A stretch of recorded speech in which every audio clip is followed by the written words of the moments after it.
It's 6 o'clock with your BBC News. I'm Martin Emerson. An Iranian Navy vessel has been sunk by a US submarine in the Indian Ocean. Meanwhile, Iran has continued to carry out attacks in the Middle East today, with missiles and drones shot down as they headed towards countries including Turkey, Israel, Saudi Arabia and Kuwait. A large explosion has been reported in Tehran, where Israel said it had begun broad-scale strikes. Funeral ceremonies for the country's supreme leader, who was killed on Saturday, have been postponed. Our World Affairs correspondent Caroline Hawley reports. The Iranian regime is being hit around the clock by both Israel and the US. It's in the process of trying to choose a new supreme leader to replace Ayatollah Ali Khamenei.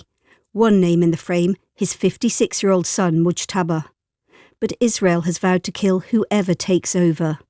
Iran is still hitting back, though, across the region. This morning, it appears to have opened a new front, firing a missile towards Turkey. NATO shot it down and vowed to stand firmly with its allies against indiscriminate attacks. A North East travel agent is advising anyone set to travel to the Middle East to rethink their plans. Emirates flights to and from Newcastle are currently cancelled, but some companies are preparing to start bringing British tourists home today. John Dixon is from travel firm Destinations. Once flights and get through the hubs like Dubai, things will slowly start, but I think people have just got to be flexible and relax and not get too het up over it, because that's not going to help them. In cricket, Durham's planned pre-season tour to Abu Dhabi has been cancelled because of the current situation in the Middle East. The men were due to travel to the Emirate on Monday to prepare for the forthcoming cricket season, which begins on Good Friday. The women's squad is set to head to the UAE on March the 23rd, and a decision will be made about that tour later. In the meantime, the club is now looking at an alternative pre-season plan for the men. Protesters who targeted an Israeli-owned arms factory in Newcastle have been found guilty of criminal damage. The pro-Palestine group, all in their 20s, staged a rooftop protest at Pearson Engineering for 8 hours. Newcastle Crown Court was told they smashed a sign, sprayed red paint and tipped rubble from a truck. The trio claimed they were trying to stop weapons being used in Palestine. They'll be sentenced next month. Pearson says nothing made in the factory has been sent to Israel. The Scottish Labour MP Joni Reid says she's never seen anything to make her suspect her spouse David Taylor has broken any law. It comes after 3 men were arrested on suspicion of spying for China. The men, aged 39, 43 and 68, were detained as part of counter-terrorism investigations. And a High Court judge has ruled Geordie TV presenters Ant and Dec may have been victims of wrongdoing in deals to buy and sell works by the graffiti artist Banksy. The pair allege someone referred to in court papers as X took secret and unauthorised payments while acting on their behalf during transactions. The court is to now order an art dealer to disclose the details of his trades with X. And the weather for the northeast, it's a nice end to the day with sunshine and mild conditions. Tonight will remain dry, clear and mild with lows between 2 and 5 degrees. And we have another sunny day tomorrow with temperatures between 11 and 14. And that's your BBC Radio Newcastle news. Total Sport Northeast. Call free 0800 234 6565. BBC Radio Newcastle. Well, we are in the middle of a midweek Premier League sandwich tonight, and hopefully we can provide for you another vital victory. Newcastle have lost 5 of their last 6 league games, and tonight a resurgent Manchester United come here to St James's Park looking to add to Eddie Howe's problems. How will the Magpies respond after the weekend's defeat by Everton? Does Howe have up his sleeve any tactical or selection surprises? Well, we'll find out soon enough, and we would love to hear your views ahead of an 8:15 kickoff tonight. And of course, we will reflect on Sunderland's victory over Leeds United last night. Diarra drives it in. Yes! Keeper got his body behind it, but it was too powerful, and it rolls off his body up into the roof of the net. Yes, it was a hard-fought victory with a makeshift team, and it was one of those matches when everybody seemed to be having a moan at the referee as well. Call us tonight with your take on a win, which means the Black Cats now have 40 points with 9 matches still to play. South Shields earned a vital victory over Fylde last night. Gateshead Asikiye, guess what? vital victory over Braintree Town tonight as well. We will bring you commentary of tonight's game here at St James's Park, of course. We'll keep you up to date with everything else that is going on too. We will stay on air until 10:30, so stay with us and indeed have your say on tonight's Total Sport. Total Sport North East. BBC Radio Newcastle. The number, if you'd like to give us a call, we'd love to hear from you, is 0800 234 6565. If you prefer to send us a message, couple of ways you can do that. If you're on WhatsApp, 08000 321 333. Start your message with the letters BBC. Or if you're on text, or prefer to use text, 81333 is the number again. Please start with the letters BBC. Alongside me here at St James's Park is John Anderson, former Newcastle fullback. Good evening, Ando. How are you doing? Evening, Pridey. How are you? Very well, thank you. Matthew Raisbeck, our Newcastle commentator, is here as well. How are you doing, Razor? Hi, Pridey. Evening. You're reminding me of the two managers now, both Eddie Howe and Regis Labrise. In that, you've had quite a frenetic period just ahead of us going on air, so it's a bit like the equivalent of a match. And then, when it comes to talking to you, you're very level-headed, you're very composed. But you only just got us on air with seconds to spare. Brilliant work. And no one would have known if you hadn't drawn attention to it. And now we've got to be measured and focused, haven't we? You are, but that's exactly what you've done, you see. Exactly what you've done. Speaking of measured and focused, Marco Gabbiadini, former Sunderland striker, he's always both of those two things. Hello, Marco. You all right? Who said that? Were you measured and focused last night when you were watching the game? Oh no, I was all over the place. Actually, that's not true. I actually thought we would win that game right from the start. Okay. I loved it when you were right. BBC Radio Leeds guy said, Adam, isn't it? He said, that they hadn't been beaten under the lights for all those games. Yes, good point. He did say that. I love stats like that. Yes, and we've been unlucky there. We've had the last two visits there have been really similar games in very attritional games, but we just got pipped. But yeah, I think last night I'm glad we won it. And our Sunderland commentator Nick Barnes is on the show too. Hello, Barnesy, how are you doing? Good evening. Yep, all good. Do you enjoy last night's game? Do you enjoy games like that, Barnesy? Lot going on. They're not the easiest to commentate on, but they're enjoyable in their own way because they are. They're sort of frenzied and frenetic, and you have to have eyes in the back of your head because because Benno and Marco were off on one with the referee, so I was having to marshal them and the game, so it was all. He was getting a lot of stick. The ref, I felt a bit sorry for him. He was getting stick from the Leeds fans as well. He was like little boy lost out there. He got most things right.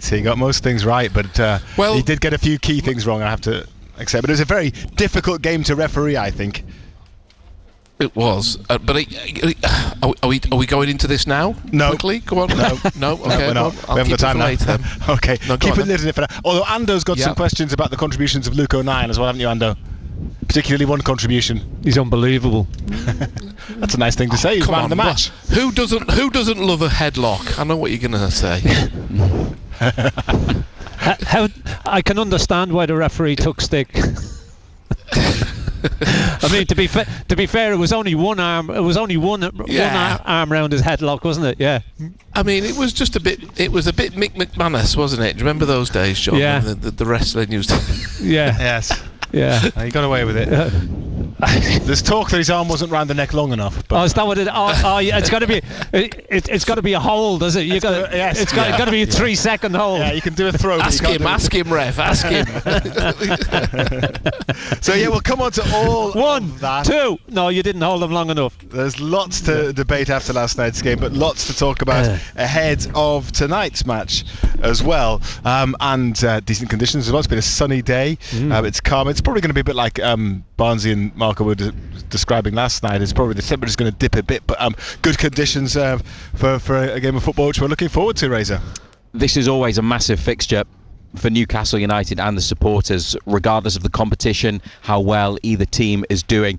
But I think tonight it takes on greater importance because of their respective positions and the form that both teams are in. Contrasting form. Manchester United, 11 Premier League matches without defeat since beating Newcastle on Boxing Day, and Newcastle United mid-table and a good few results back from where they are. So it's really important in terms of how they try and start a run of climbing the Premier League table, but then you have that element, the fact it's Newcastle, Manchester United, the rivalry, the bitterness, everything that this fixture is about, and also hopefully that great feeling if you win, which Newcastle have done consistently at home against Man United. They've beaten them in the last 3 seasons in the league. Hopefully they can do it again. It would be massive tonight.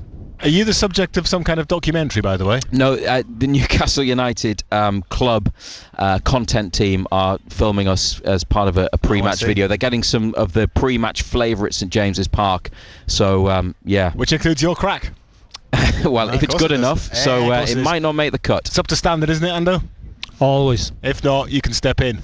It's team news at 7 o'clock, of course, because it's an 8:15 kickoff. And we discussed it in some detail last night. There's nothing else that you've heard today which makes you think a bit more about what the team might be? Well, I would expect some changes. What we're waiting on is news about Nick Voltemada, who Eddie Howe said had been ill.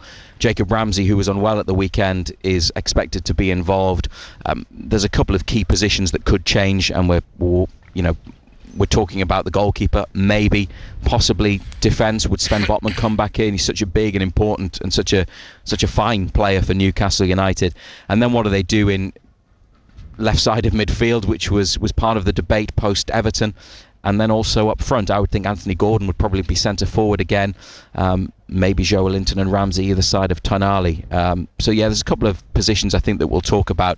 I would expect a couple of changes. And remember, Eddie Howe said yesterday, we heard from him on Total Sport last night, that he doesn't pick players in terms of favouritism. He looks at who's best for each game, and he rejected the idea that he doesn't like dropping big characters, big names. Well, we'll hear from him a little bit more in just a minute, but this is a big night, Ando, isn't it? Massive, yeah. As Razor said, games against Manchester United are always got a little bit of niggle about them. They're always a little bit spicy. You would say Manchester United at this moment in time on a great run. Since Michael Carrick has gone in, doesn't seem to be able to put a foot wrong. And when you watch them play, they play sort of counter-attacking game. They invite sides on and then they break, and they break with pace. And they've got good players in forward areas. So it's look, we need to start winning again here. Our home form earlier in the season was excellent. It was really good. We've lost the last 3. We've conceding goals, and that is a big problem. It's not just conceding 1 goal or 2, it's conceding 3 goals in games. If you're conceding 2-3 goals in games, you're giving yourself a mountain to climb, and it's very, very difficult to then actually go and win football. What you just said there about Manchester United and their approach could be perfect for Newcastle, because we know that they struggle and have done historically, certainly under Eddie Howe in recent years, and particularly this season, against teams that sit deep, that invite them on. And Newcastle, I mean, there was a bit of this at the weekend, wasn't there? Everton were very solid, good shape, lots of crosses that were headed out, blocked, a lot of sideways passing that you talked about in the commentary, Ando. If Manchester United come on to Newcastle, if they are attacking and forward thinking, which you'd expect that they would be given the players they've got and just the way that they do things, hopefully there'll be gaps there in behind. Maybe if you have Elanga and definitely the pace of Gordon, they could get some joy that way. It could be the right type of match for them, albeit against a team that is in brilliant form, top of the Premier League form table over the last few games, or even longer term. 3rd now, Man United, considering where they were with the same set of players. It's been a remarkable turnaround, but it could be the sort of match that suits Newcastle tactically. Let's hope so. And Eddie Howe's always had, I think, for this fixture, a very good plan that the players have carried out well in a winning fashion. Let's hear a bit from Eddie Howe then. Newcastle have lost their last 3 Premier League matches, of course, here at St James's Park. Yes, our home form's been rock solid for so long that when you get a blip like we've had currently, it feels abnormal, it feels unusual, it feels not good. It's hurting us. So we pride ourselves on trying to give our supporters what they want, and we haven't been able to do that in recent games. And I think all energy now is towards that, and that's of course Manchester United, which will be a great game for us. And Eddie Howe is disappointed with the way that Newcastle have defended recently. Well, I don't think it's all season. Early season we were excellent defensively. We were right up there with Arsenal as one of the best teams in all aspects and all metrics. We've certainly had a downturn in the last sort of 8 games, I would say, probably coinciding with, I'm not making this as an excuse, but some big absentees in our back line, which is don't think's helped us. But also then you have to look at the team we have, and I still think the team we have is a very good team that we have to defend better as a team. And so the real focus then is on every player to contribute to that effort. I'm sure, Ando, that you agree that they do have to defend better. What's the key to doing that? Better individually, better collectively. As a unit, as a back four, we were solid. 2 centre backs were solid. Full backs were solid. We were difficult to get at. They got a little bit of protection from players in midfield. Don't think they're getting that protection now, so we're pretty easy to get at. You look at the Everton game where you work so hard to get yourself back into it, and then within the space of 2 minutes you're behind again and you're chasing it, and then you get yourself back into it again, and within 50 odd seconds, 60 seconds you're behind again. You can't keep doing that. You've got to defend better. We've got to be switched on. Our concentration has got to be better. The last 2 home games here against Brentford and against Everton, we've conceded 3 goals in both of them.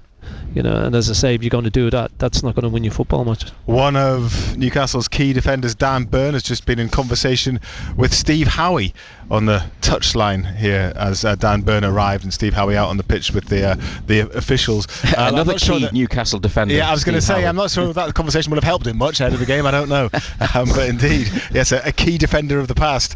Talking to one of the present there. I don't know what that conversation involved. I'd love to know. But let's hear a bit more from Eddie Howe. This is Newcastle's 46th match of the season. Manchester United, of course, aren't in Europe, so this is only their 30th game in all competitions. And Eddie Howe has been asked how Newcastle can cope with the demands of the Champions League and domestic football, and if it's impossible to have success on both counts. I don't like the word impossible regarding what we can achieve, because I think that then gives everyone a way out and an excuse, really. I think it's difficult. Our schedule this season has been, when you compare it to 2 years ago, the schedule 2 years ago now seemed easy. When you look back in hindsight, with obviously the extra games in the Champions League, we've gone deep into the cup competitions. It's put a real stretch, not only on our sort of resources of players available to us to select, but then the energy levels and the sort of the peak physical condition for every game that the players have gone into. No doubt players have gone into games tired and fatigued, and maybe just 1 or 2% off, and that's all you need at this level to not deliver your best. I think we've been slightly unlucky with a few injuries that have really impacted us, and you look, we've got 5 defenders out injured at the moment, and that's tough for any team to absorb, especially when you're playing every 3 days. So I don't think it's impossible, but I think it's difficult, and you need a bit of luck that probably we haven't had. Yeah, and a lot of Premier League teams, and I think, how many of them are in European action this year? It's pretty much half of them, isn't it, roughly? So it's Newcastle aren't the only ones, but I guess having the cup runs that they are having or had in terms of the League Cup adds to the number of games as well. And when you compare, as we did there, the sheer number that each of these two sides have faced, well, that has to have a relative impact on both clubs. Yeah, the amount of games that you play, of course, it's going to have an impact. But you would sooner be in them than not in them, Pridey. You want to be in these competitions. You want to be challenging. You want to be going deep into them. We got to the semi-final of the League Cup, still in the FA Cup, still in the Champions League. You want to be in them. You know, it's great for supporters. It's great for players. You know, players love the fact that you're going deep into these competitions. But it does take its toll. You know, you're not getting the break. You're not getting the rest. It's playing, resting, recuperating, and then playing again. So there's not a great deal of time on the training ground, but you know, players would sooner be playing in these competitions than not, you know, because Champions League, you don't know when you're going to get those opportunities again, you know, and you want to be involved in cup competitions. You want to be taking them seriously. You want to see that the club have ambitions of trying to win it, you know, so I said last night, you know, we could play as many as 60 games this season, but you know, that's great. You know, it's great for the club. It's great for players. The only thing you would say is that we haven't really got the depth of squad.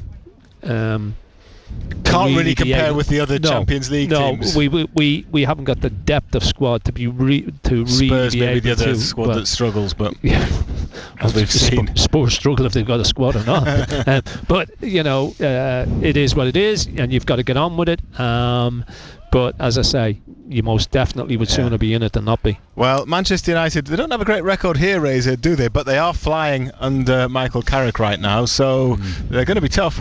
Yeah, I wonder whether he will get the job permanently, because he's there until the end of the season, having replaced Ruben Amorim after a short caretaker spell for Darren Fletcher, and their results have been excellent. Some big wins. They had a derby victory, and at the weekend they came from behind at home against Crystal Palace and picked up another 3 points. As we mentioned earlier, they are in the Champions League places, third at the moment, just ahead of Aston Villa. So yeah, then they don't have European football to contend with, but they'll almost certainly have it next season after this brilliant run.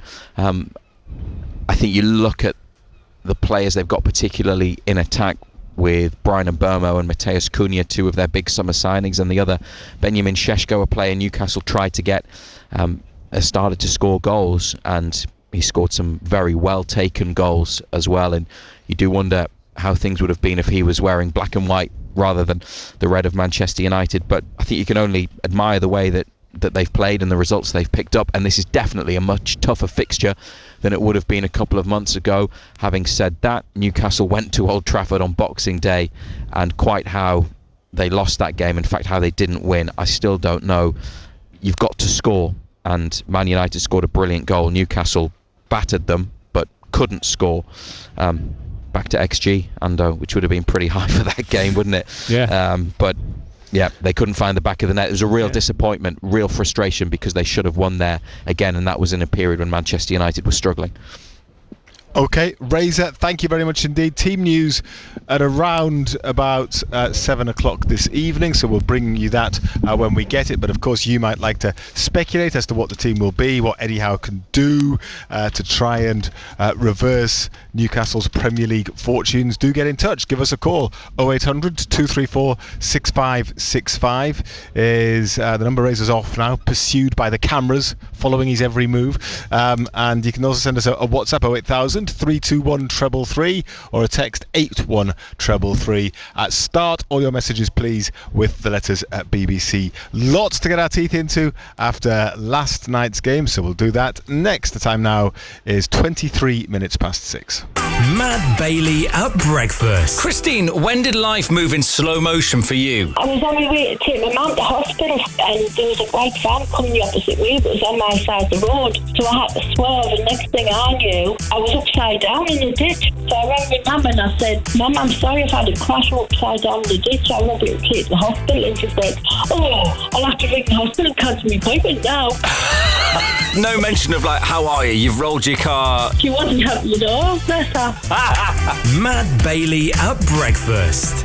Weekdays from 6. Just ask your smart speaker to play BBC Radio Newcastle. And this is Total Sport on BBC Radio Newcastle. Sunderland then travelled to Leeds knowing that a win would take them to that sacred 40-point total in the Premier League. They played with, it's probably fair to say, a depleted team, but they had enough about them to upset their hosts. Alderete chips one up into the he's onside, stays down and Mienda's shot. Now he puts his flag up. The flag comes up. It's left here as the ball powered in by Stack. It's just turned around the post by Elborg. Calvert-Lewin, he turns, leaves it for Stack. Aronson's trying to tee up a shot. It's blocked. Bogle drags his shot well wide, swung in quite high, and it's Ballard with his header onto it, but it's headed away in the far post. Stack curls this towards the far post. It's headed in by Rodon, I think.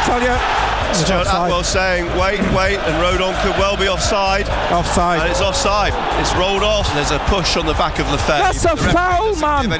But play goes on. Wilson Isidore tries. Handball, that's handball. Handball in the penalty area.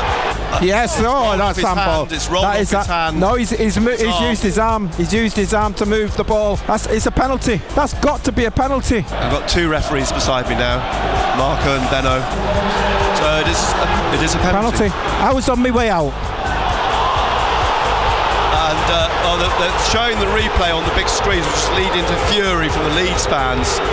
But it is a penalty to Sunderland. Leeds fans are furious. Habib Diarra steps back a couple of yards. And Sunderland, can they take the lead from this penalty kick? After the handball by Ethan Ampadu.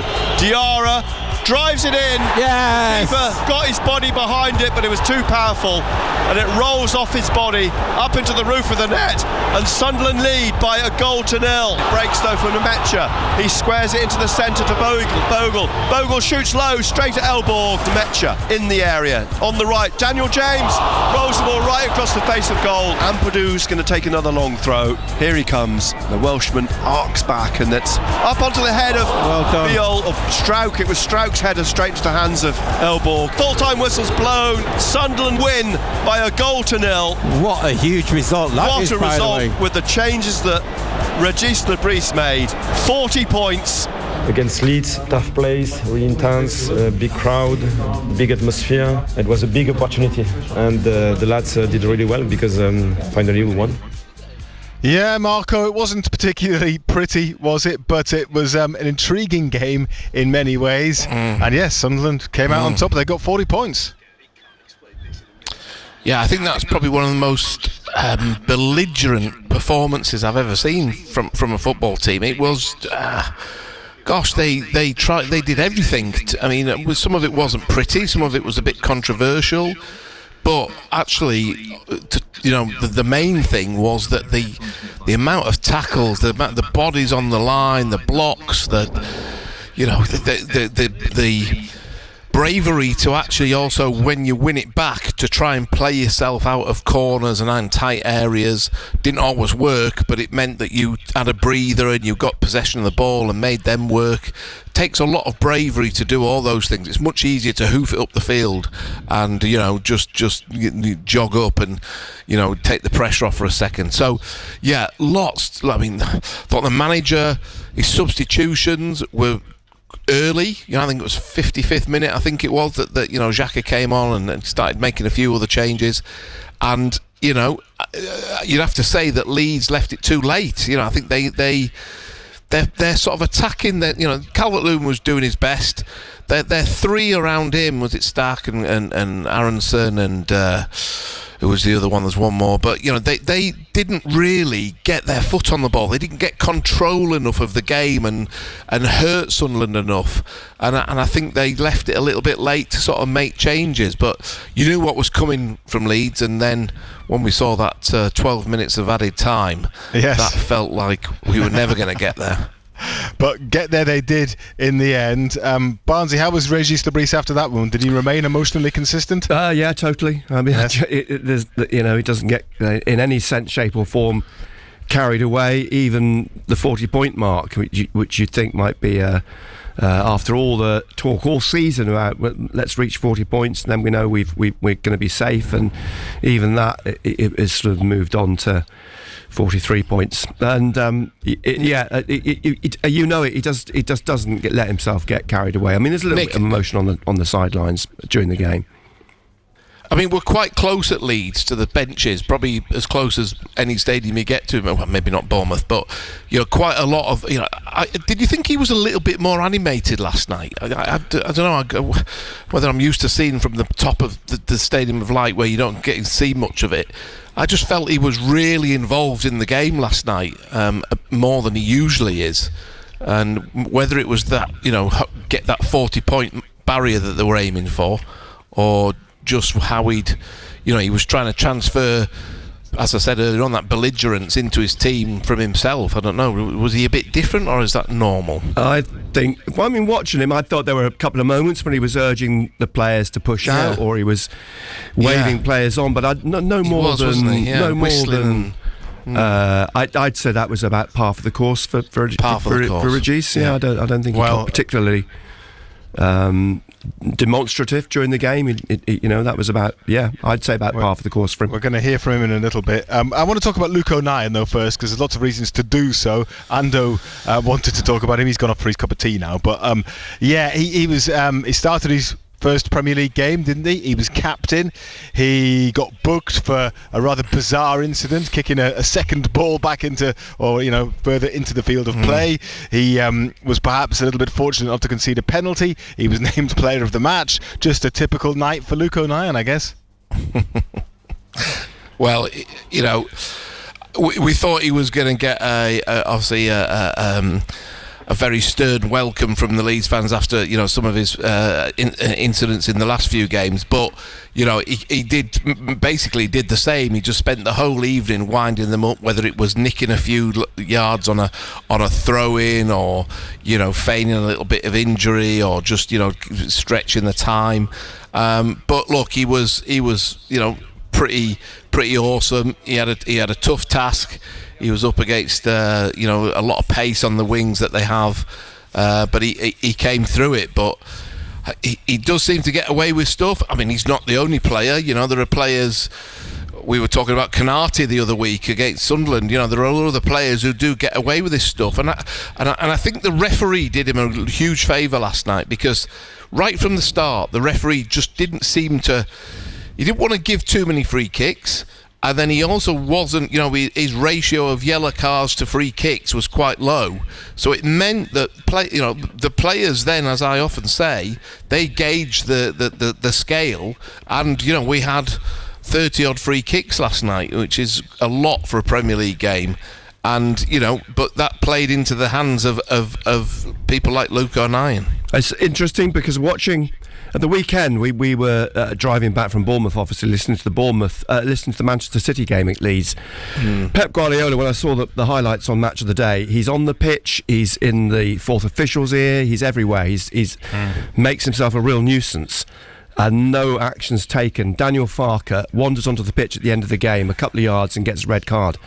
And I just think that it's a little bit like Luke O'Nien. He pulls out all this trickery and nonsense and so on, but it's someone else who picks up the cards and not Luke O'Nien. And I wonder why that is. There's obviously clearly, I don't know whether they get in the referee's psyche in the sense that they can have a joke. I mean, I noticed at one point last night, Luke O'Nien got caught by Nonto in the thigh, and he walked away as though he'd been shot.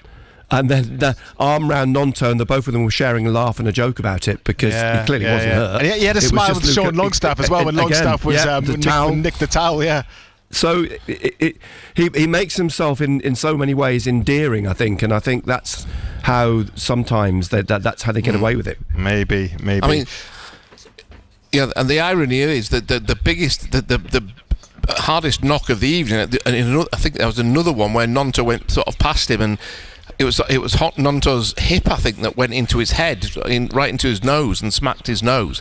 And actually, that was a real injury in a game of quite a few dubious ones. Which actually Nonto got a yellow card for, and I thought it was a bit unfortunate, because it was an accident. A bit unfortunate. It was accident, but they're nasty then when it's a hard thing straight in your mush.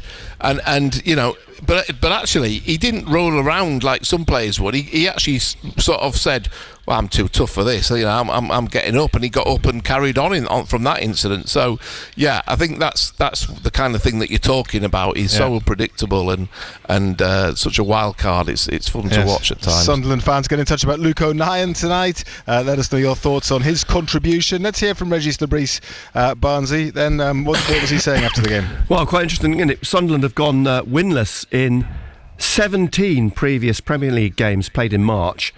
Last time they won in March was on March 24th, 2012, and they beat Queen's Park Rangers 3-1. So quite they haven't been in the Premier League for most of the time. But even so, it's still 17 Premier League games on the bounce. So I think that's still a significant number. So a couple of important factors last night. Firstly, reaching 40 points, and secondly, a first away win since October. Yeah, really important. It means a lot. Before the game, we had this conversation with the players.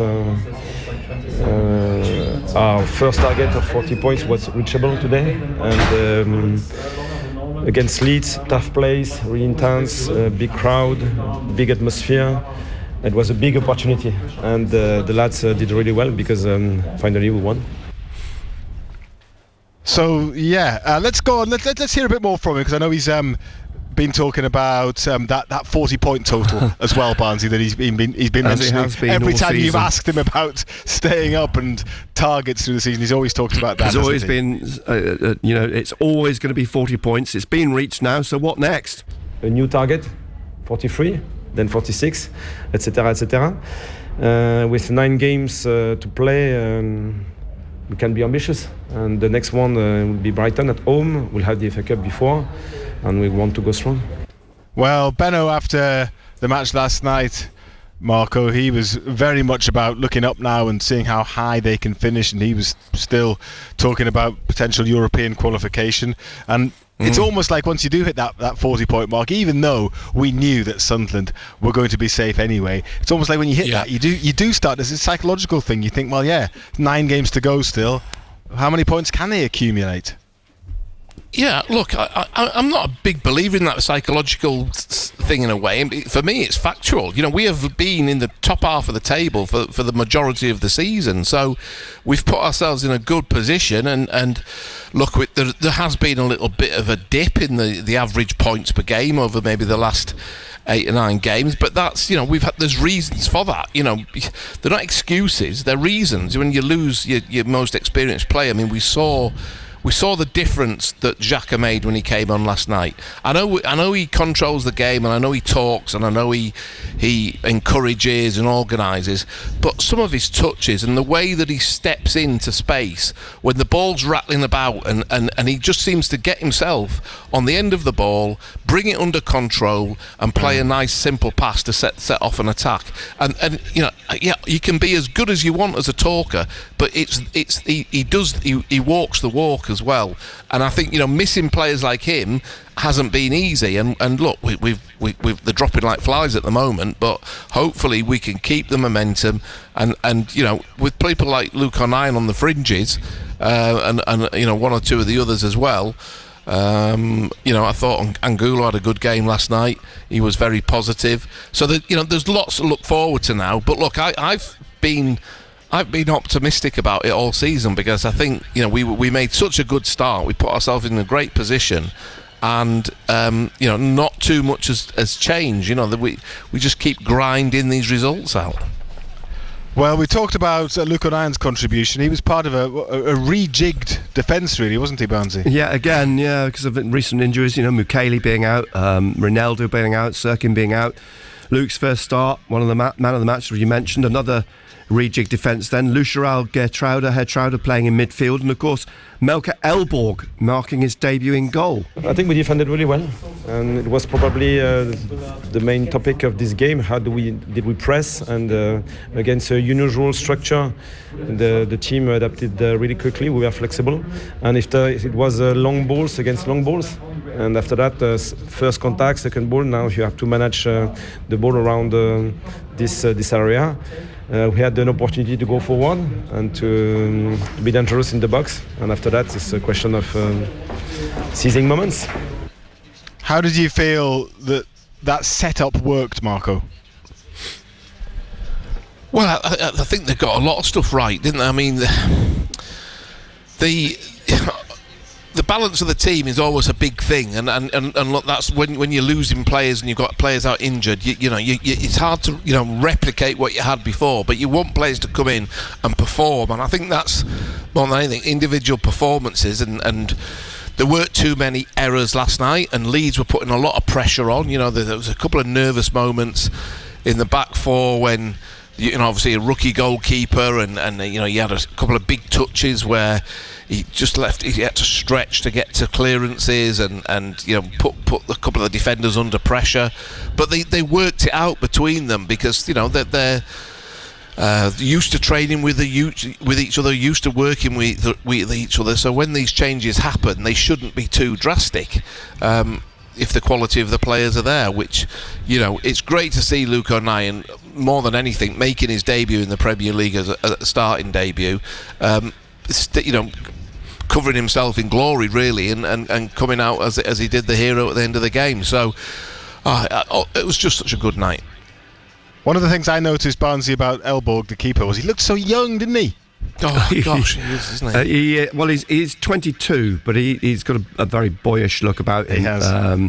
He's very enthusiastic. We'll hear from him tomorrow night. I spoke with him after the game, but I thought he had a good game. I think early on there was a bit of a shake when Calvert-Lewin got through at one point, nearly intercepted a clearance, but after that I thought he knuckled down. He was claiming balls in the box, punching clear.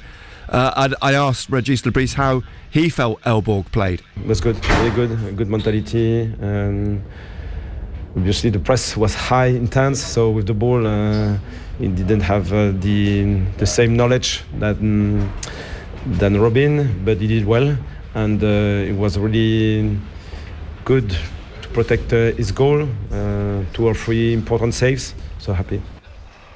What did you think of Elborg briefly, Marco? Because we've got a few more things to talk about. He looked like he belongs there. He looked comfortable. A couple of nervous moments, which you're bound to have, but luckily there were more. It was more to do with his footwork, and he sorted it himself out. Made a decent save that low in the corner, didn't he? And those sort of late ones where they should have done better, Leeds, really, with a couple of headers that they had late on. But he stood up. Sometimes Benno was like shouting for him to come and command his box a little bit more. But I think when you've got so many people in the box in front of you, we have this debate quite often, don't we? Where I think sometimes you're better off your goalkeeper just staying where he is and making saves rather than he's not a Donnarumma. He's not going to come out and clear everybody out of the way. But look, what a start, and his smile at the end was massive, wasn't it? I think he probably doesn't know what's hit him this morning.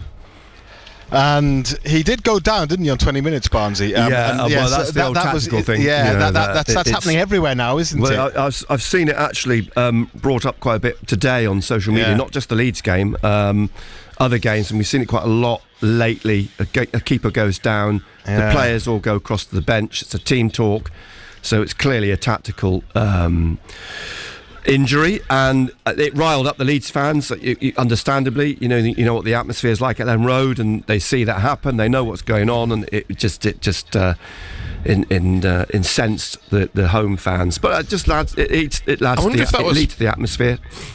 Yeah, I wonder if that was, in a way, a negative for Leeds, because it got so. There was so much drama, so much noise, so much anger. Even when the penalty was given, it was as clear a penalty as you're ever going to see in that situation.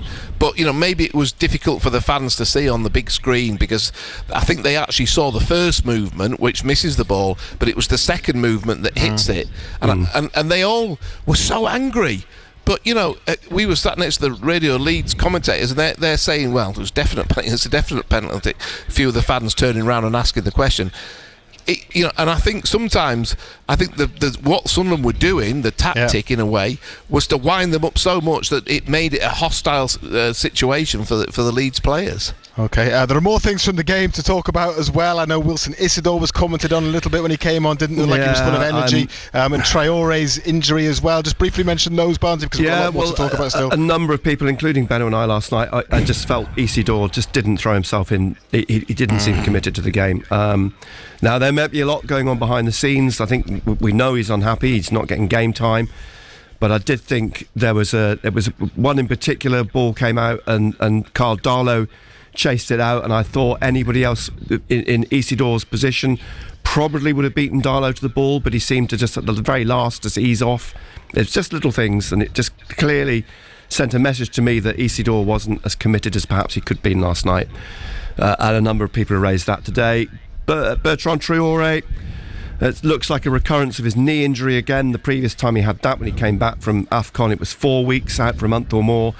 That doesn't look great. Confirmation too after the game that Jocelyn Tarby, I thought at the weekend he'd had surgery. That was confirmed. He's going to be out for 10 to 12 weeks as well. So that's not great news with the other injury news that they've got at the minute, with the 3 or 4 players out. So they are the lesser spotted, bare bones. Lesser spotted Chris Rigg last night. Yes, indeed. Well, he came on. yeah, I mean, Benno felt that he couldn't understand why Talby wasn't coming on. He was to the point he was convinced Talby wasn't even on the bench. But I can confirm Talby was, and I saw him in the tunnel afterwards. But a curious one, because since Rigg's had so little involvement recently, that they decided to play Rigg and not Talby. But there have been reasons for that. And we know who they've got in the FA Cup finally. Yes, Port Vale, which I think. I mean, the reaction of Regis de Bries when I asked him about it was one of, I think, probably mystified, because I think he hasn't really got a clue who Port Vale are or where they are. But anyway, this was his reaction. Yeah, we respect both teams in the FA Cup. This round will be complicated, so we have to set the tone with the same mindset, different context. It's always different, but we want to stay strong. And of course, the man who scored the winner for Port Vale against Bristol City last night was a Newcastle fan, wasn't he? Yes, Ben Waine, New Zealander. He supports Newcastle United. His mother's from Tyneside. He was signed from Plymouth in 2023. He had a loan at Mansfield, but he's played in New Zealand for Wellington, his hometown club. But yep, he was the hero last night. Oh, massive! It's that's the pinnacle. That's where, I mean, I don't want to speak on behalf of other people, but most players in the squad would want to be. That's the dream, to play in that league. So to go up against them, test ourselves and compete, it's going to be good. Yeah, he's looking forward to it. Okay, anything else you got for us, Barnsley? 3,100 tickets is the allocation for that cup tie for wheelchair spaces. All tickets are print-at-home tickets, be advised of that. Black Cat points went into operation this afternoon, so it'll be interesting to see how many tickets are left for general sale. One suspects not many, if any, but the update for that will be on the club website. £25 for adult tickets. You'll find all the other prices on the website as well. So 3,100 the allocation. VAR will be in operation as well in the 5th round. So that's something to look forward to. Yes, indeed. Some fixture changes. Sunderland against Spurs on Sunday, April the 12th now, rather than the Saturday at 2 o'clock. And Sunderland at home to Nottingham Forest on Friday, April the 24th now at 8 o'clock. So just two changes. I like a Friday night game. Not many people do, but I like a Friday night game. And finally, Sunderland are going to the United States this summer for their pre-season, and they will be playing Leeds, Liverpool and Wrexham. They'll be playing in Tennessee. They'll be playing in New Jersey. They'll be playing in Pennsylvania as well. But all those games, the kickoff times and the broadcast information will be announced in due course. But again, all details for those on the club websites and social media. So America, again, for pre-season for Sunderland this summer. Everyone will be going nuts for it after England's World Cup win in the States, won't they? That would be nice, wouldn't it? It would be nice. Okay, Barnsley, thank you very much indeed. As you heard there, you'll hear from Melke Elborg, the Sunderland goalkeeper, on the show tomorrow night as well. If you'd like to have your say, if you're a Sunderland fan, want to talk about last night's match, whether you're a Newcastle fan looking ahead to your game against Manchester United tonight, do give us a call. We'd love to hear from you. Total Sport North East. Call free 0800 234 6565. BBC Radio Newcastle. Let's have a chat to Dave then, who is a Newcastle fan. He's on the line now. Hello, Dave. How are you? Good evening, gents. How we doing? Hello, Dave. How are you? Hello, Dave. Yeah, good, mate. Good, guys. Yeah. Friday, I've kind of just got out the car and then come in. Have you had any mention of the great result Blythe had last night? Not being mentioned yet on the show. You're quite welcome to do so. Come on, Friday, man. Yeah, fantastic result again for the lads. Worked really hard, and somehow they're getting out of the relegation places. So there's only a few games left, so we've just got to keep going. So good shout out to them. Well done to Blythe Spark. Impossible job. Yeah.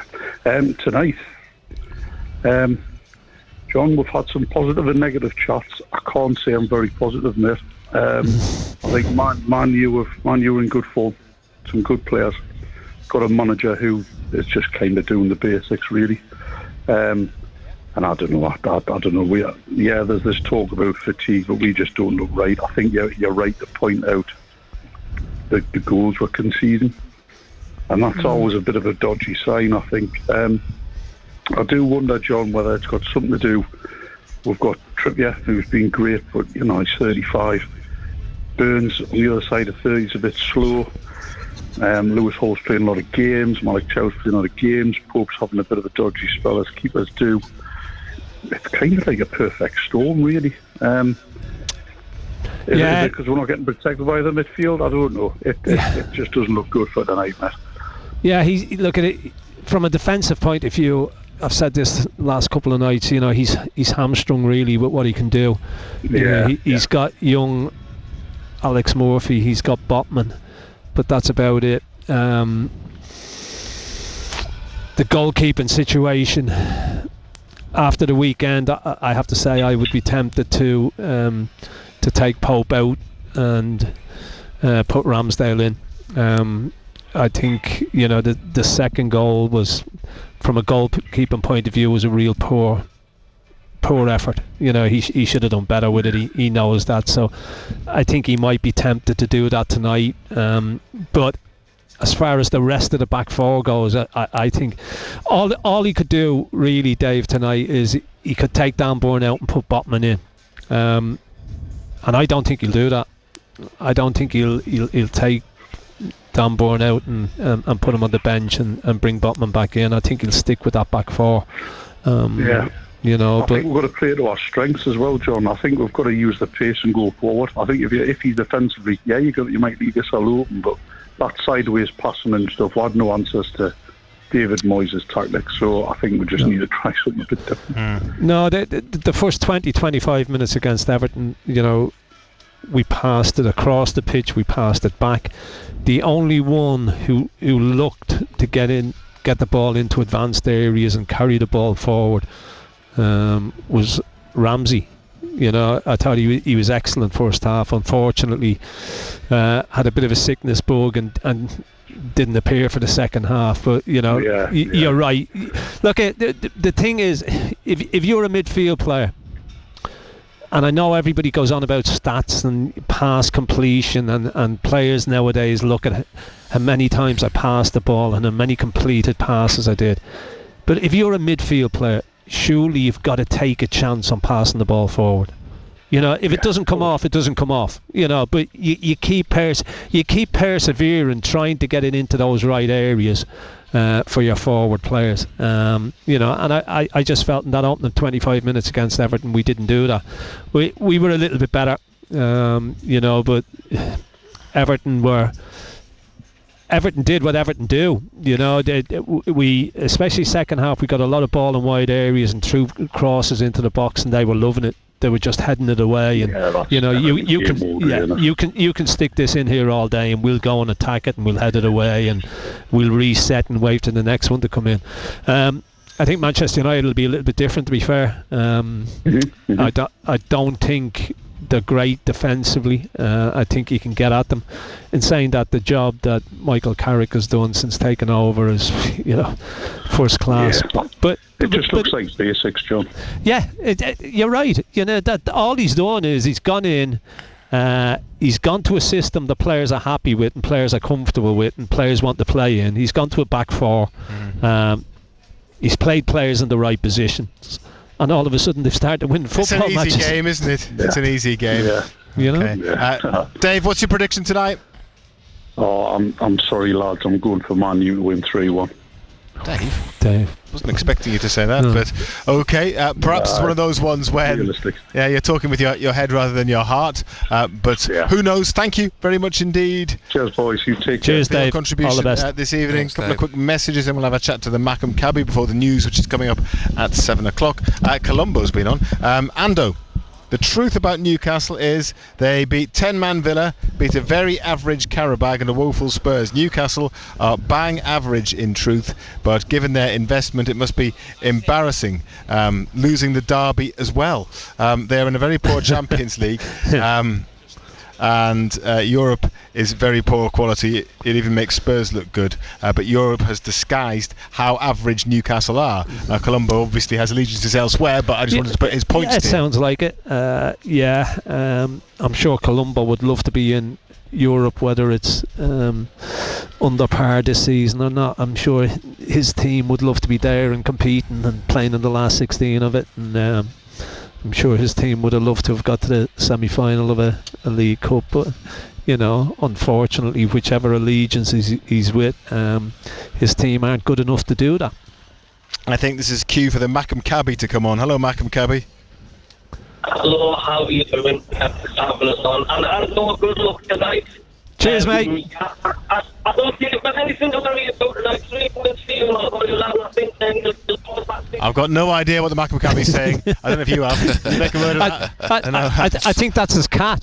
Possibly. We'll try and sort out the line. And I'll do a couple more messages in the meantime. Actually, John's been on. We're going to find out the team very shortly. But John was listening to Eddie Howe's comments, the ones I mean, about how he was asked about whether he's too loyal to players, and he was talking about that, saying no, he picks players on merit.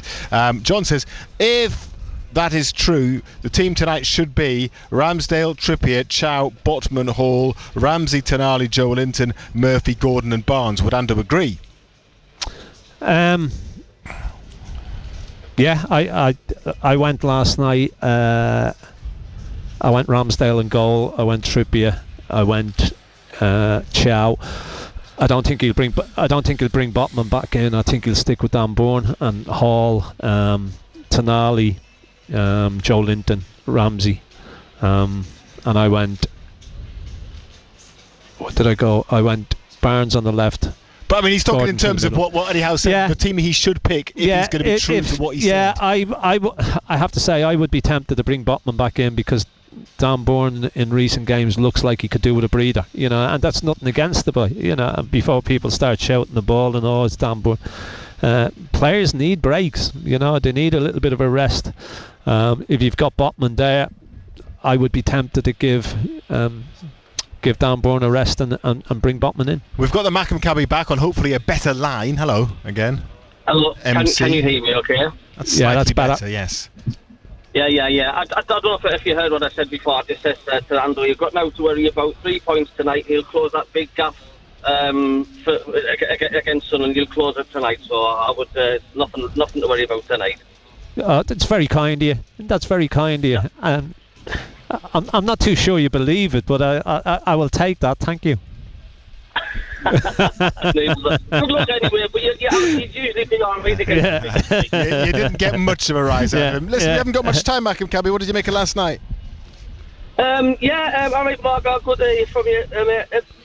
It was a really solid performance, gritty performance. When I seen the starting lineup, to be quite honest with you, I was a bit sort of pessimistic. But they really surprised us with how they performed. And I just thought it was just a very, very clever defensive display. What do you reckon, Marco? Yeah, I mean, it had a bit of everything. I mean, we had some moments where, I thought when we did get possession that we didn't take the easy option and just, bang it forward, which was sometimes when you've got someone like Broby up there, it's a bit easy to do that. We had to try and keep the ball and play out, look, Leeds were in our faces as much as we were in theirs. It was a really good tempo of a game. You know, I know there was sort of stoppages and maybe a little bit of, you know, stretching the limits as far as time for throw-ins and free kicks and things, but the action was furious, and you know, I just felt that Leeds got, we you know, talking about you trying to rattle Ando there, I think Leeds definitely got rattled last night, and I think their fans were the first to go. Then the players really lost the plot a little bit, and I think the referee felt a bit sorry for the ref last night. I thought he tried not to, a bit like a derby where you try not to get your yellow cards out too early, but realistically he let too many challenges go, so that you ended up with a bit of a free-for-all, really. That, you know, once he sort of, you know, there was a real blatant foul on Trey Hume. I think it was just at the end of the first half, or maybe early in the second, and you know, he was flying and he got sort of pushed and tripped at the same time. And he, you know, it was a yellow card, really. There was another one in the first half, like a pull, someone's shirt got pulled. Usually they're a yellow card, but he just didn't seem to want to get the cards out, which made for, I don't know, more hostility from the fans, especially because every time that Sunderland made a foul, they were so angry and so out their seats and things. But, you know, Leeds were doing it as well. Okay, Malcolm Cabby, before you go, are you confident they're safe now? Because you haven't been till now. No. Another 3 points, and I think we'll be safe. So I'm not settled yet. No, there's the answer. All right, wait till it's mathematical. Thank you very much as ever for coming on. The number's 0800 234 6565. I would love to get you on the show tonight. You can send us a WhatsApp 08000 321 333 or a text 81333, starting with the letters BBC. On the BBC Sounds app, on your smart speaker, Play BBC Radio Newcastle. and on your radio. The sound of the North East is BBC Radio Newcastle.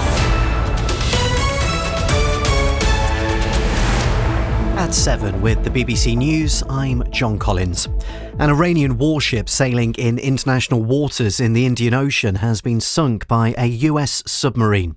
The US Defense Secretary Pete Hegseth made the announcement during a briefing on the war with Iran, which he said America was winning decisively, devastatingly and without mercy. As the conflict across the region continues, a woman who's been stuck in Dubai due to the war in the Middle East says she's now desperate to get home. Vivian Crow and her partner had been due to fly back at the weekend, but nearly all airspace in the region has been closed since the US-Israeli airstrikes. They're due to fly to Dublin this evening, but Vivian from Carlisle says it's all pretty unnerving. Obviously there's doubts that the plane will take off. Obviously we're taking off into very uncertain airspace. To put it bluntly, there are still drones flying over. Passenger jets are being escorted out at the moment, or that's what we've heard. They have military escorts. It's unnerving. A man stabbed to death outside a primary school has been named by police. Ali Ashmari, who was 30, was killed in Birmingham yesterday. Officers have arrested a 32-year-old man on suspicion of murder. The boss of the NHS Trust that runs the UK's largest major trauma centre accepts there's an awful lot more to do to improve its maternity services. Both City and the QMC Hospital in Nottingham remain rated as requiring improvement by inspectors. Their concerns are mostly around the safety of mums and babies, working culture and staff shortages. The chief exec of the City's NHS Trust, Anthony May, says he wants to reassure people. We do value them. We have got their backs. We want to make sure that they are working in a safe and welcoming environment. We want to create the right conditions for women and families. There's an awful lot of things that we are doing to improve culture. I accept entirely the report says that we need to do more. South West Waters pleaded guilty to supplying water that was unfit for human consumption after an outbreak of cryptosporidium nearly 2 years ago. The prosecution was brought by the Drinking Water Inspectorate after the incident, which left 140 people infected, 4 of whom had to be treated in hospital. Now, it's the time of year when toads migrate to mate, but many of them die while crossing the road, which is why 40 volunteers have come forward to help with a new so-called Toad Patrol. Several of them have popped up across Shropshire. Cat Edwards White volunteers at the newest one of them, which has saved 300 toads inside its first 9 days. We saw it being advertised and we just wanted to save the toads, so yeah, that's why we're here. It's fantastic, and you get to pick them up, put them in the bucket, take them to the pond. Yeah, it's a good experience to do. And you're now up to date. It is 3 minutes past 7. Total Sport North East. Call free 0800 234 6565. BBC Radio Newcastle. Busy night of Total Sport tonight, looking back on last night and Sunderland's victory down at Elland Road, and looking ahead to a huge game here at St James's Park tonight. Newcastle United against Manchester United. What's the team news? Razor can tell us. There are a couple of changes.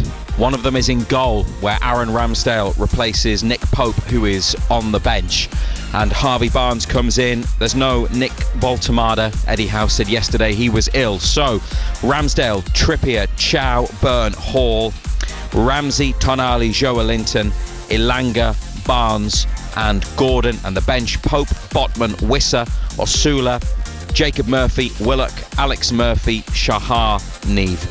Newcastle fans, let me know what you make of that team. I guess the big story is the fact that Nick Pope has been dropped and Ramsdale is in goal tonight, but there's plenty of other interesting or other things of interest in that lineup, so we'd love to hear your views. 0800 234 6565 is the number. You can send us a WhatsApp as well, 08000 321 333. Start your WhatsApp with the letters BBC. Text 81333, again starting with the letters BBC. It is an 8:15 kickoff here tonight, so plenty more build up to come, and we'll hear your views, and there'll be a chance for you to react as well after the final whistle has blown. We'll stay on air until 10:30.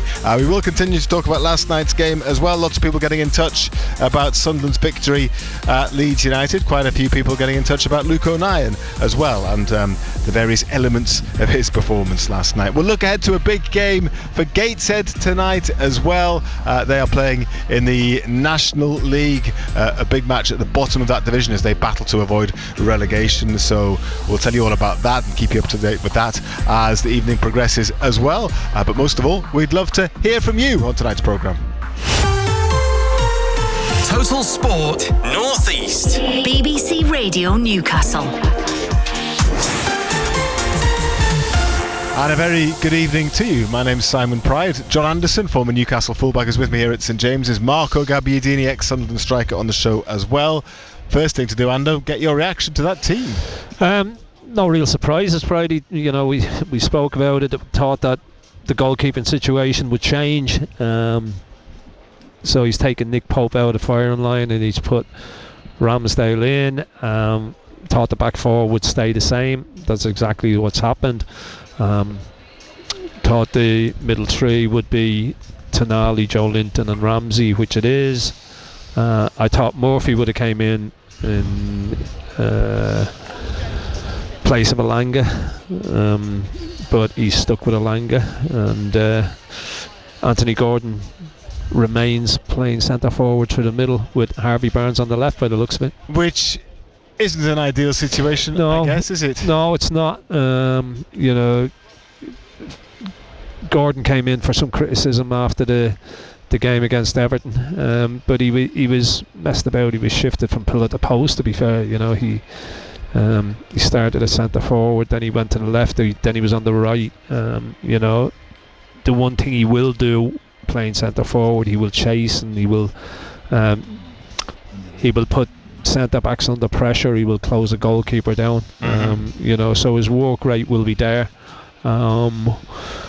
Obviously Valdemar hasn't made it because of the illness that he's got, not even on the bench, but you know, we'll just look to bounce back from the weekend. You know, we need to start winning games here again. The last three have been bitterly disappointing, but hopefully under the lights it'll be a different scenario. And he's obviously reluctant, Razor, to start Johan Wissa, isn't he? Because he's not fully fit, and Eddie Howe's explained this quite a few times. He said that because he missed much of pre-season with Brentford, then got injured at the beginning of September, was out for 3 months. He hasn't had the training time. Players normally have a 6-week pre-season to build up their base level of fitness. Wissa hasn't had that since coming back from the injury to get up to the sufficient level that he needs to be at to play in the Premier League and play for Newcastle United in the way that the manager wants his centre forward to operate. So maybe he got through the first few games on adrenaline. He did score a few goals. He's got 3 goals, but they've dried up, and he hasn't been the player that we saw at Brentford. It's a fitness thing, as the manager tells it.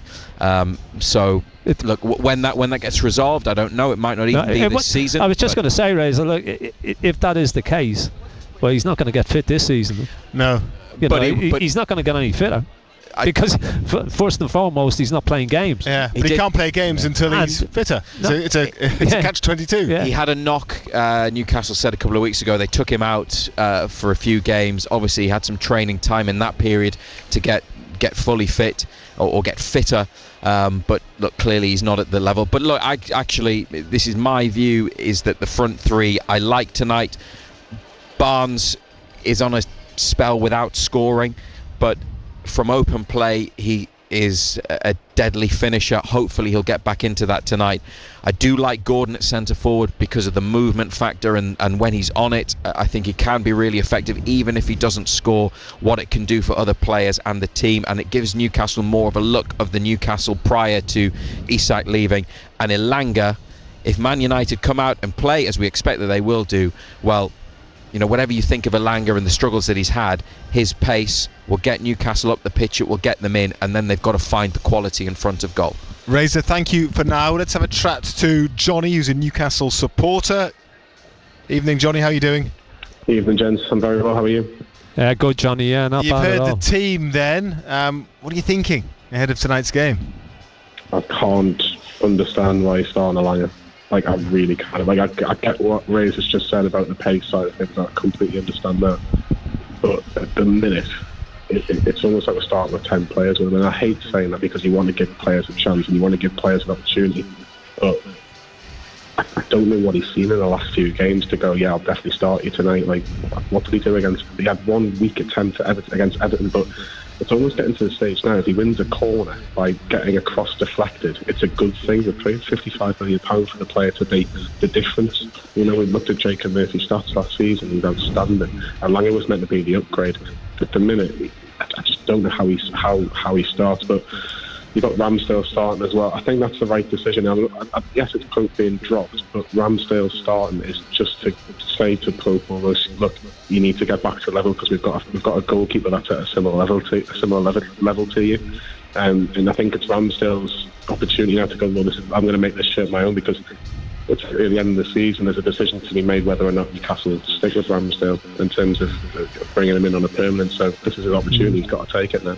Yeah, it's interesting what you say about both players, Elanga and Ramsdale. I mean, would you have been tempted to bring Botman back in?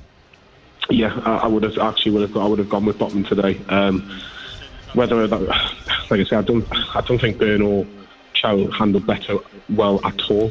But I think there was always going to be the assumption that with Sesko not starting for Manchester United on Sunday, he starts today, that you would have probably more maybe brought Botman in to kind of match that a little bit. But I would have brought Botman in because I still think, I don't know if you agree, Andy, I still think Botman's our best centre half at the club. Yeah, look, I think he's been dogged by injuries, but I think on his day, I agree. I think he's still quality. He's a good defender. I think he reads the game well.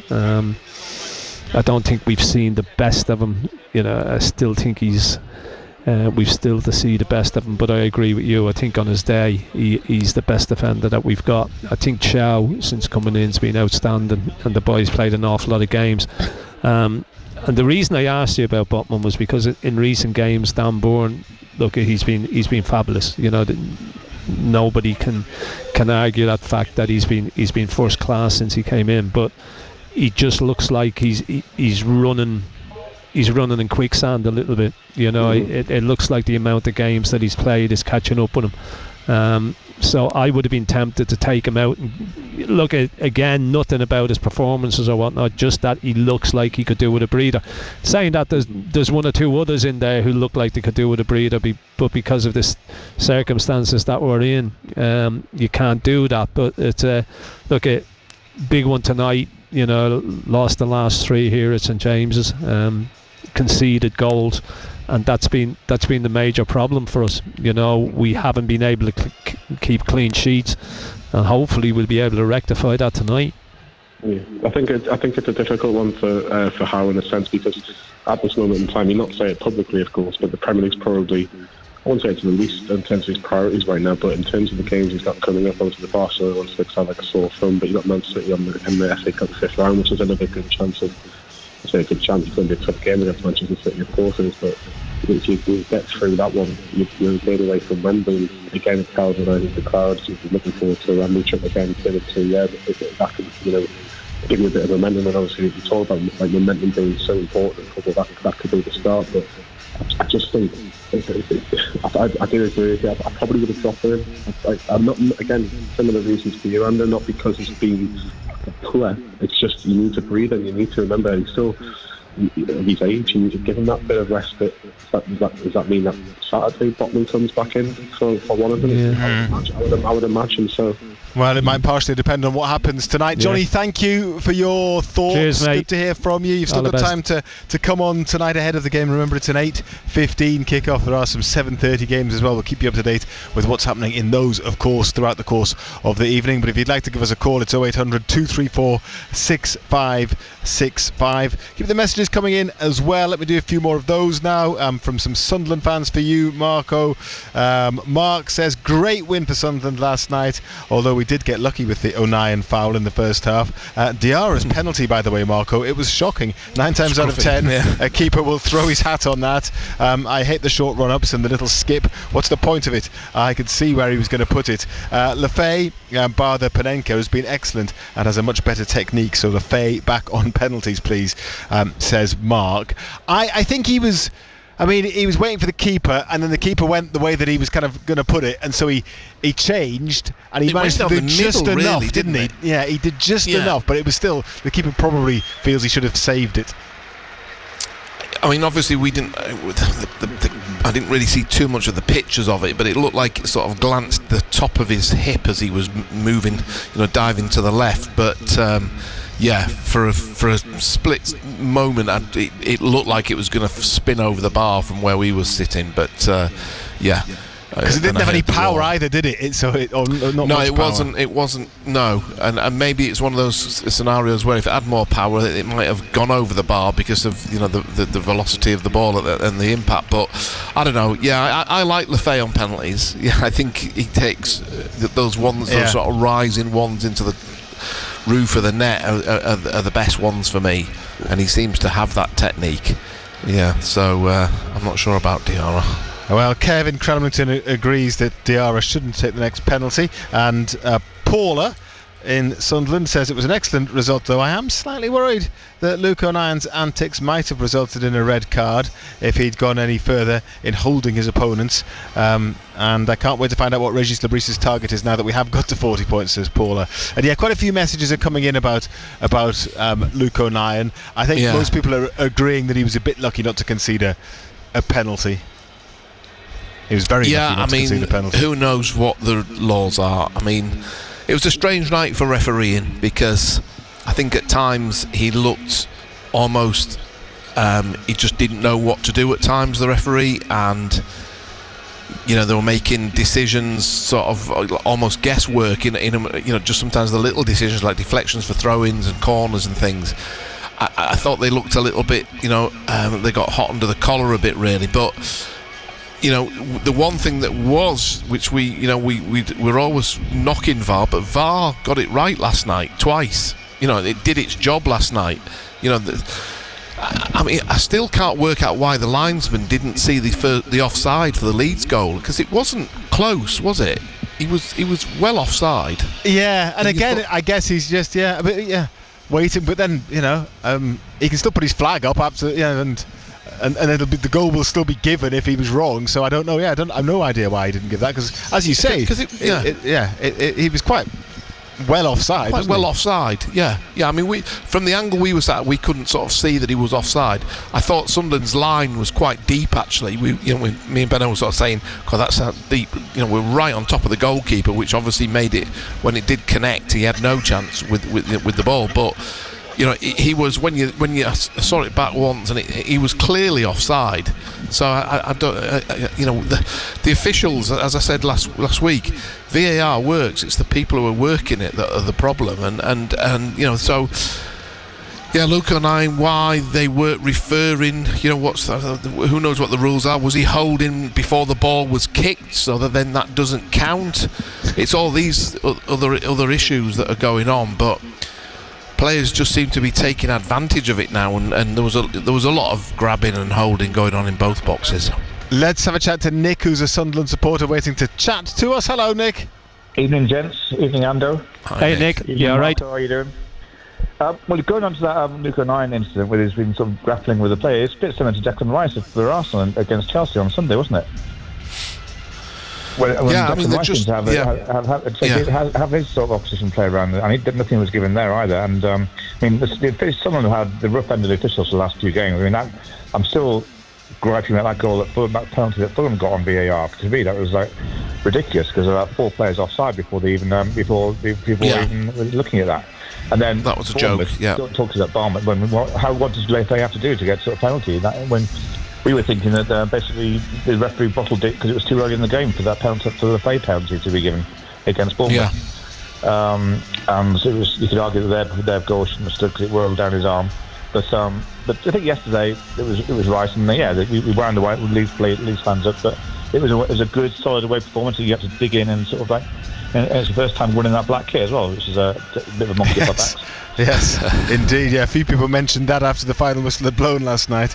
The curse of the black kit. Yeah, and I think with regard to penalty, it was like, well, it was obviously just above the ground to go off him, but then there was enough time to game. But yeah, I was thinking, my heart was in my mouth as well, thinking, oh Jesus. But I was thinking that possibly if he does save it, it'll rebound back to him. He can do a rebound, but luckily it wasn't necessary. Yeah, I mean, it was a strange performance from Leeds, I thought, because they looked quite smart and quick, and they were moving the ball quickly, but they just seemed to run out of ideas and end up. Obviously Alderete and Ballard were excellent. Their shots on goal were very rare. I think they had about 4, if I recall it correctly. So they didn't get much of the push. And I was quite worried about the prospect with when I saw the team. I was quite worried what was going to happen. I thought I thought it was going to be quite a night for us, but we actually came out of the way very well. I think if we win 4 more games, we get to 4 or 5 more games, and we're still 15 points ahead, then I'll say we're safe. Because that's mathematical.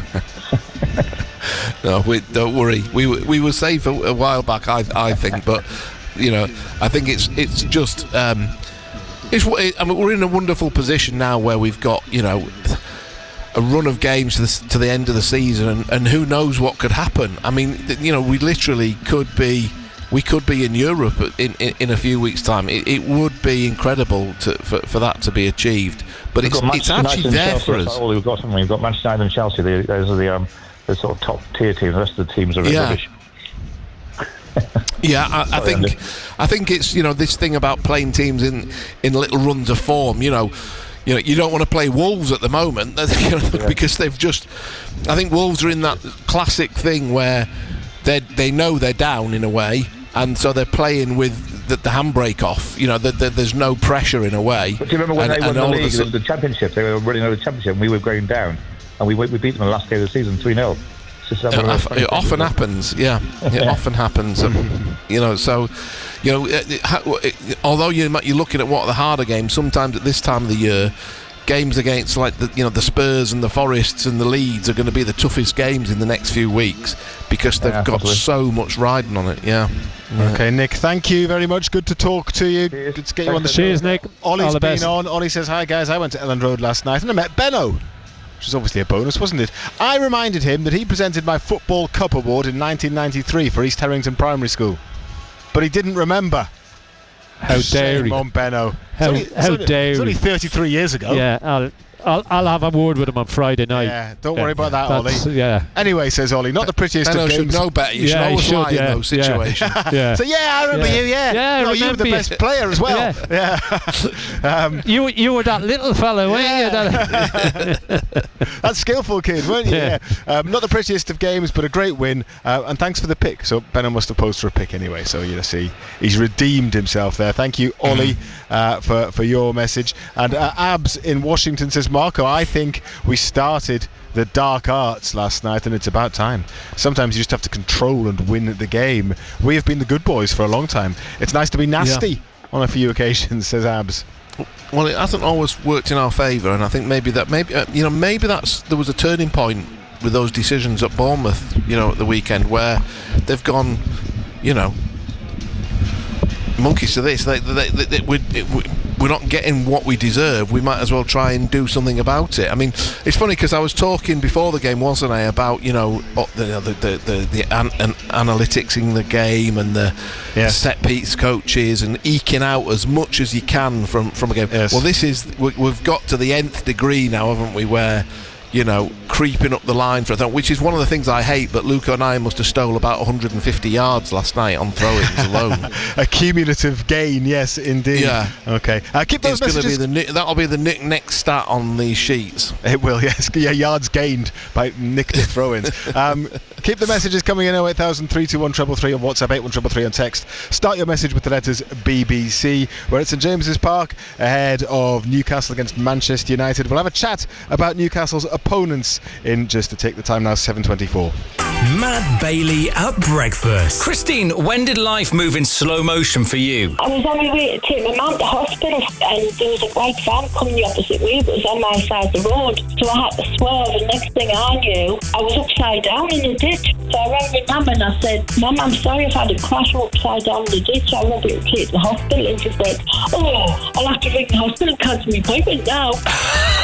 No mention of how are you? You've rolled your car. She wasn't happy at all, bless her. Matt Bailey at breakfast. Weekdays from 6. Just ask your smart speaker to play BBC Radio Newcastle.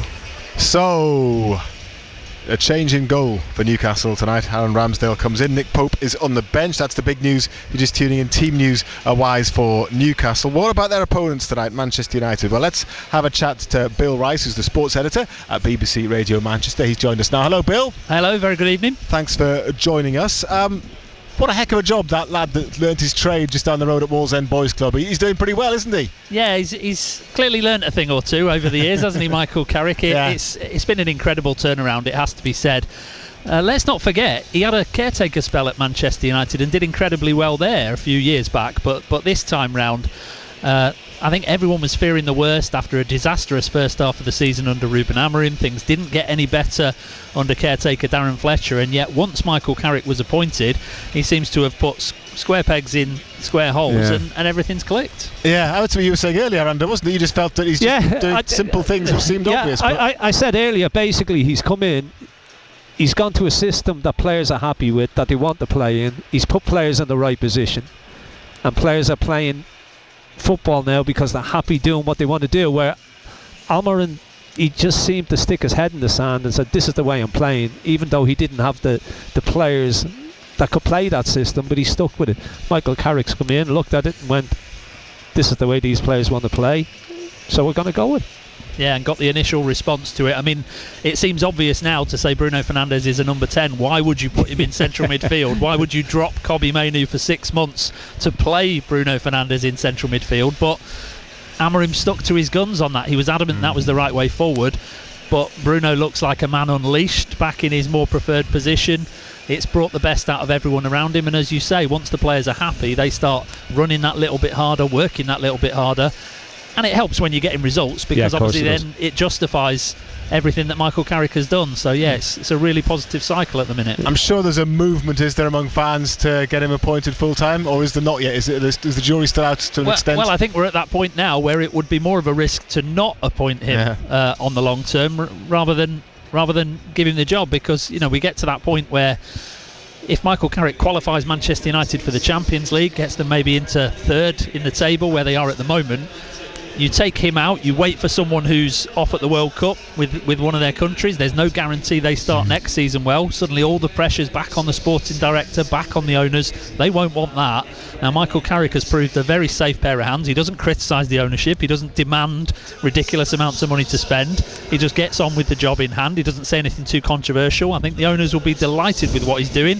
I think the supporters are delighted because they're winning games. So it's common sense. He deserves the job. Yeah. And unlike many of their rivals, of course, Manchester United can fully focus on the Premier League, can't they? Yeah, and that's been the big benefit, I think. Such big breaks in between games, only one match a week. A 40-game season is unheard of for Manchester United, but they went out of both domestic cups at the first point of asking. They weren't in Europe this season, and they've really reaped the benefit of that. Kind of the polar opposite of what Newcastle have had, obviously, where they've done incredibly well in Europe, but the flip side of that has been disappointing league form. So United have made the most of not being in Europe, but financially, because of the amount of money they've spent on players, which they still haven't paid the transfer fees for, they have to get back into Europe as soon as possible. So with all that and everything that you've just said there, how do they go about this one tonight? Will they be brave? Will they open up? Or will they sit in? It's fascinating because we expected them to struggle against teams that came and sat in at Old Trafford, and that hasn't happened. We expected them maybe to go to Arsenal and sit in, and they did early on in the game there when Arsenal were in much better form. But as soon as Arsenal went in front, United were really positive and forced a mistake and got themselves back into the game, and they obviously won that game at the Emirates in the end. So I don't think they're afraid of being positive away from home, even against big teams. I think they'll pick their moments. I think what they've been very clever at under Michael Carrick is they counter-attack with such purpose. Yeah. So they won't be gung-ho tonight. They will be very solid defensively in their shape when Newcastle have got the ball. But as soon as you give it away, you've got to be so alert that United will break quickly. Sorry, Friday. The reason I asked that, I watched them against Everton, and the goal that they got against Everton was one chance, one moment of quality. Yeah. That's all it takes. And if they could repeat that tonight and get a clean sheet, I'm sure they would be delighted. And there's plenty of quality. There are plenty of attacking players that are so dangerous. Yeah, and with Benjamin Sesko now scoring 7 in his last 8 games, that has really been the cherry on top, because Mbumo and Cunha obviously had Premier League experience, so they hit the ground running. We know what Bruno Fernandes has got, but Sesko now scoring and giving them a proper focal point up top as well just means that it's not just runners, they've actually got a proper number 9, so as well as trying to score those goals on the counter, they can also put balls in the box and try and score a more traditional goal. Yeah, so is Sesko starting to look a player now, is he? Yeah, I mean, he's a finisher. He can clearly finish. He's very good in the air, so you have to be very he's quick as well, dangerous, quick on the floor, as we saw with the goal at Everton. So yeah, he's got attributes, but for too many of his early games at United, he was playing with his back to goal, whereas now they've said, no, you turn round and run towards goal. It's everyone else's responsibility to put the ball where you are to finish it.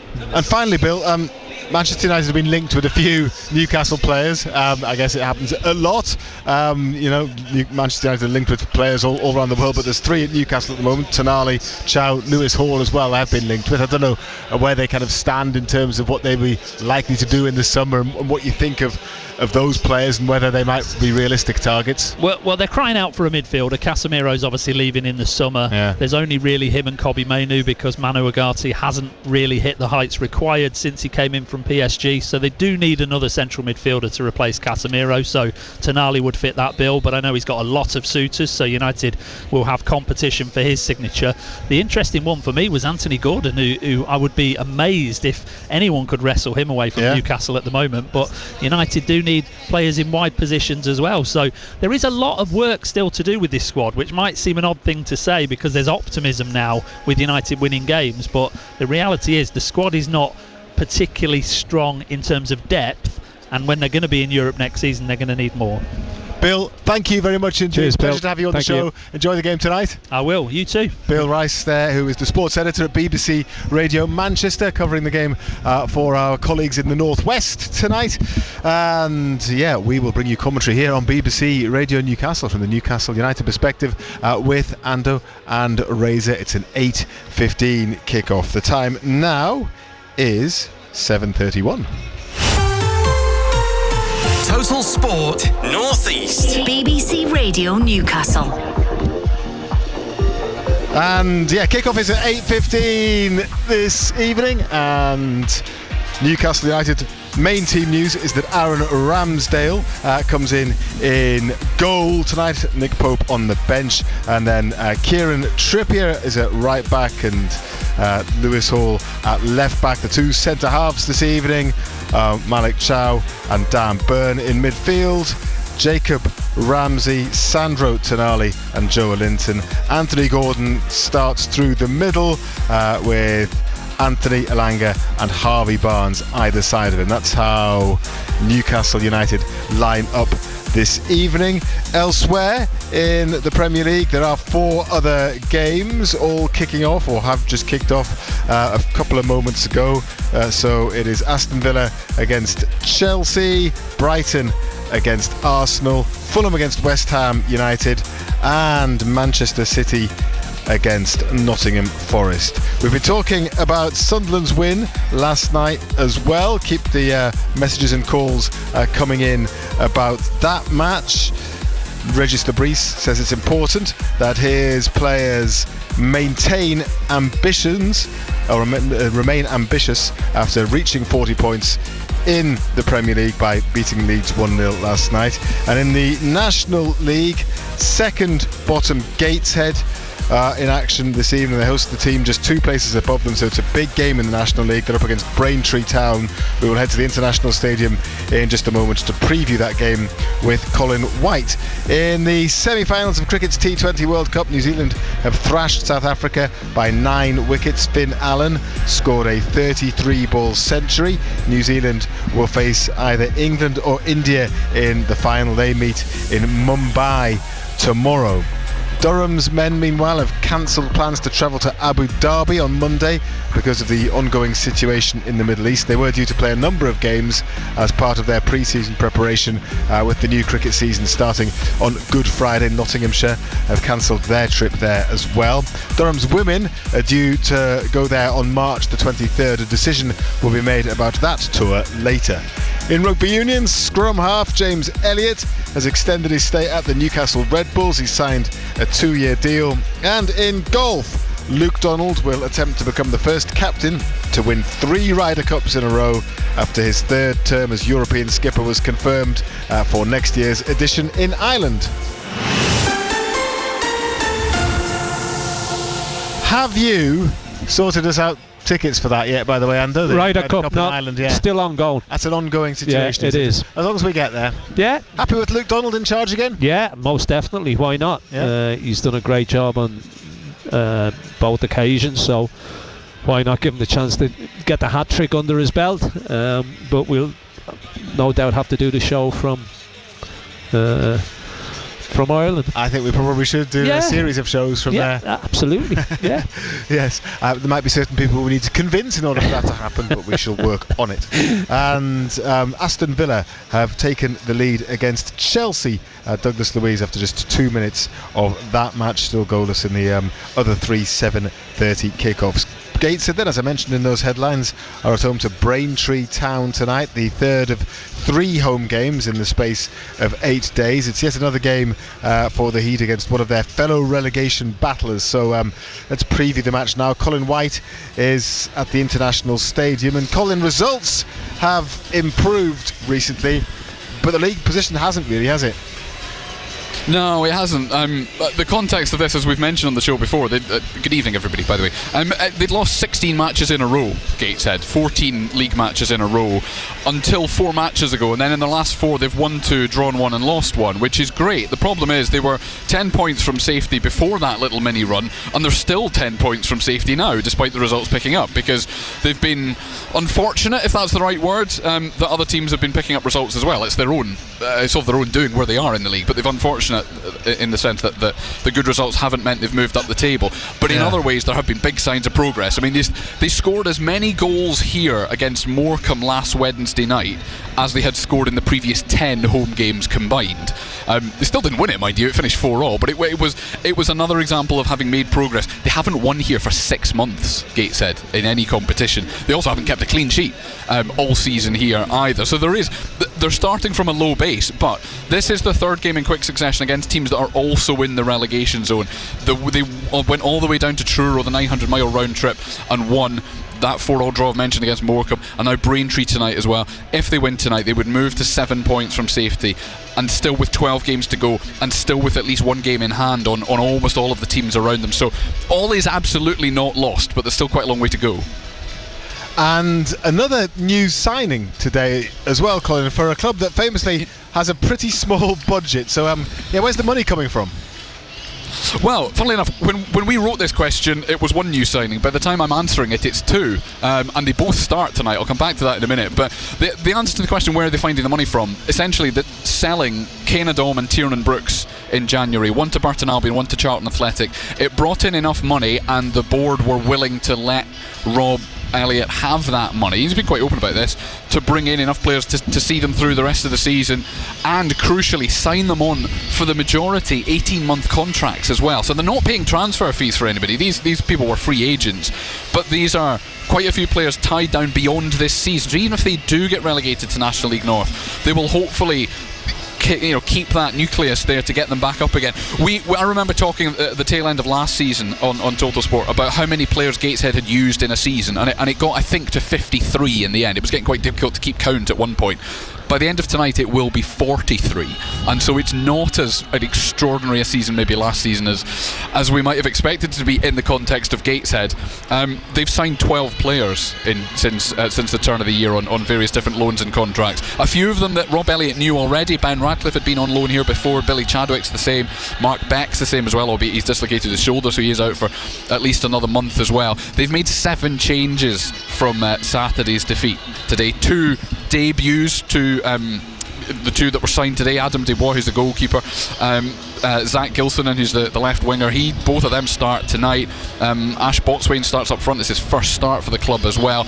Rob and Louis Story alongside him. They're well used to upheaval, to managing ever-evolving squads, but there's obviously a bit more at stake this season because relegation is a real threat where it hadn't been for a few seasons. Just to mention, it's a big game tonight. I'm not sure there's going to be a big crowd, to be perfectly honest. A combination of Newcastle playing and Braintree being a very long way away today. I'm not sure we'll hit 500 or anywhere near it tonight, to be quite honest. But after tonight, they've got 2 away games against sides in the top half of the table, and then 2 home games here against teams that are still in relegation danger in Wealdstone and Sutton. So 3 points would be very, very welcome this evening, and I will keep you posted throughout the night. Colin, thank you. Look forward to hearing from you. Fingers crossed for Gateshead, just over the river there at the International Stadium this evening. Big match for them at the bottom of the National League. Still not over by any means. Rob Elliott, the former Newcastle goalkeeper, in charge there these days, of course. Marco, I'm going to let you go in just a moment. Do a couple more messages about last night's game, and then we'll fully focus on tonight's match. Paul, who's in Durham, says, hi Marco, what a gritty, spirited performance which typified the season last night, and the new young keeper looked very comfortable, and also well done Luke O'Nien. FA Cup on Sunday, well, why not go for it now that the safety is secured? I hope we go as strong as we can. What a remarkable turnaround, considering that we were 24 points behind Leeds at the end of last season, says Paul. Yeah, it has been pretty remarkable. I mean, we were talking about Leeds haven't made as many changes to their starting lineup from last season. We heard about their financial problems earlier on in the season, didn't we? But look, no, it has been incredible. I think the togetherness of the group, and then that obviously spills across to the support and all the fans. Real big connections going on, and I think it could have been better, really. I think we were all holding our breath for a wheel to fall off, but it took a very long time. It took 23, 24 games before we started having any sort of issues longer than bouncing back, but we've managed to get it under control again, and we'll hopefully have a good push for the end of the season. Well, that's it. Sometimes when a wheel falls off, another one falls off, and then another one, but this wheel's been put back on again, hasn't it? Yeah. And that's not easy to do, and the manager's fielding a lot of issues at the moment, isn't he, with all the injuries and things, so he keeps just pulling that rabbit out the hat, doesn't he? He's had personally, he's had a brilliant season. And I'm going to read 2 more out, both of which are just, 5 words each, and they're very similar. Okay. Apart from the last bit. One from Paul. O'Nien is still a legend, says Paul. One from Philip. O'Nien is still a liability. Almost identical texts apart from the last word. Yes. You know, I mean, he could easily have been that there would have been very little comeback if he would have got give a penalty away and got sent off for some of the things that he gets away with, and that's playing on the edge, isn't it? But we talked about knowing them, sort of reading the ref really, and he just didn't seem to want to get involved in big decisions again last night. Thank you very much indeed, Marco. Look forward to talking to you again on tomorrow night's show. It's actually Colin doing the show tomorrow night, but he will look forward to talking to you, I'm sure, with Steve Howie as well. So wonderful. Thank you. Yeah. That's Marco Gabbiadini, former Sunderland striker. Been talking about Sunderland's win over Leeds United last night. Can Newcastle follow suit by beating Manchester United tonight? Villa lead against Chelsea, and now Arsenal lead at Brighton. Another goal in the 7:30 kickoff. Saka with the goal on 9 minutes for Arsenal. Wayne is a Newcastle fan. He's now on the line. How are you doing, Wayne? Good evening, Friday. Good evening, Ando. Hey, Wayne. Goes away now. He's done one. I've given him 17 minutes off. Right. Not sure if he's earned them, but that's what he's got. Right, well, interesting lineup tonight, Ando. Would you agree that he's going with a 4-2-3-1 with Elanga playing behind Gordon? No. No? No. I think Barnes will be on the left. I think Elanga will be on the right, and Gordon will be through the middle. I think he'll stick to his tried and tested, Wayne. It's just with him playing there, Barnes, Elanga, Murphy and Gordon. He's not playing Murphy. No, Murphy's not in the starting lineup. Murphy's on the bench.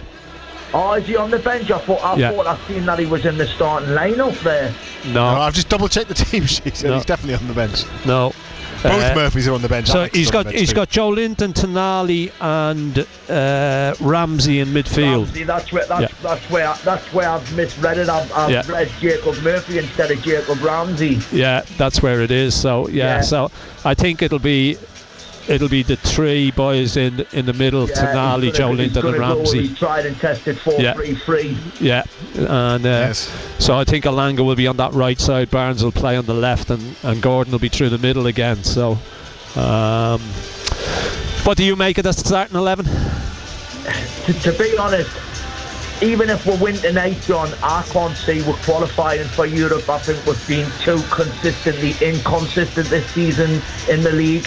And I thought tonight would have been a perfect opportunity for them to maybe try something different ahead of playing Manchester City on Saturday in the FA Cup, which I believe is probably going to be our only route to qualifying for Europe now. Well, there's still the Champions League as well, Wayne. Still go and win that. You reckon, John? Why not, Wayne? Hey, you've got to dream big, You've got yes, of course, anything's possible. Yeah, you've got to keep your dreams alive. And as long as you're still in the competition, and it's only Barcelona, you've got an opportunity. And it's only Barcelona. I mean, it's true. That's true. Yeah, and it's only Manchester City at the weekend. So there you are. So exactly, yeah. so you got to stay positive. Yeah, of course, you've got to stay positive. Just touching on obviously the lineup again tonight as well with Elanga. Do you think as well that Elanga he's looked better in recent weeks? I think he's been a little bit hitty-missy. I think he's had good moments and he's had poor moments. I didn't think he did a great deal at the weekend against Everton. I thought that wasn't one of his better games. Look, the one thing that Elanga's got, he's got blistering pace, and he can get in behind sides, and I think he's just got to slow down at times. I think maybe trying that a little bit too hard. Everything's at 100 mile an hour, but they paid a lot of money for him. They've obviously seen something in him. They think he's going to add to the squad. I don't think we've seen the best of him yet, not by a long way. You know, I still think there's an awful lot more to come. But he's persevering with him. You know, he keeps playing him in the side. I didn't think he'd play tonight. I thought he would have played Jacob Murphy, to be quite honest. But he's stuck with Alanga, so he's obviously got faith in the boy. Do you see? Obviously, with Gordon, he's playing Gordon through the middle. Do you see Saturday being a similar lineup to tonight, or would you see would maybe start with Voldemort or even Visser come Saturday night? I think he'll make changes on Saturday. I do, because of the games that we've got. You know, they don't get any easier, Wayne. You know, after tonight you've got Manchester City, then you've got Barcelona, then there's Chelsea, then there's Barcelona again. So I think there will be rotation on Saturday night. How many he will rotate, oh, God only knows. You know, it's very, very difficult to try and read what Eddie Howe will do. But I think if Voltemada's okay at the weekend, he may well start Voltemada. You know, but we will wait and see. First and foremost, Wayne, we've got to get this one out of the way tonight. You know, and we're playing against a Manchester United side that have run into a bit of form. Of course, you know, early on in the season they looked all over the place, but they've obviously started winning games. Confidence is high, so it'll be a tough one, but hopefully we can get that win under our belt, because our record here against Manchester United over the years hasn't been bad. Do you think it's vital that we're actually putting a performance to go along with a result tonight as well, though, John? Well, there hasn't been too many performances, has there? You know, that's what I'm saying. If we're perfectly honest, Wayne, you know, our league form throughout the season hasn't been great. And you hit the nail on the head. You know, it's the fact that we've been consistently inconsistent has been the major problem. You know, exactly. So, as I say, fingers crossed that we can get a win tonight. Wayne, thank you very much indeed. Good Cheers, to Wayne. you. All the best, mate. Just take it easy. A couple more of your messages. Steve from Leam Lane can't resist sending us his bet slip. He's had a few losers recently, but he's persisting. What's he gone for tonight? Oh, he's gone for 2-1 to Newcastle with Tonali. Sorry, no, with Gordon getting the first goal. So that's his bet this evening. Fair enough. I don't know if I'd take that. Be happy enough with that. You take that bet? Yeah. You take it if it happens, certainly. Yeah. Okie dokie. Thank you very much indeed for that. And another one here that's come in. No name on this one, but it says, I can't believe that Wissa isn't getting to start matches. The only way he's going to get fit and score goals is by playing games. We saw what he could do last season. I know people have got on his back, but he's a quality striker, and it is much preferable to having someone like Gordon up front, who simply is not a centre forward. Yeah, it splits people, doesn't it? You know, playing Gordon up the middle. You know, we spoke to Razor earlier on, and the problem that Wissa has got is that he's not 100% match fit. He's had no pre-season.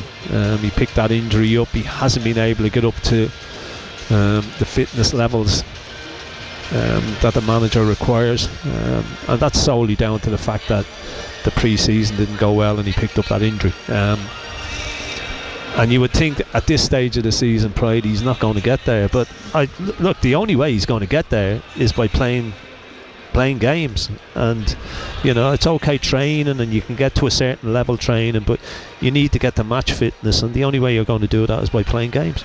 Ron in Washington, as John says, we need to start winning games, especially at home, but I'm afraid that will not happen by playing Gordon at centre forward. I wish Howe would stop doing that and play Wissa up front. So he agrees with the previous message, really, and Paul and more, but how is Wissa meant to get match fit starting on the bench? It's beyond me. And one more for now. The half-time boys have been on.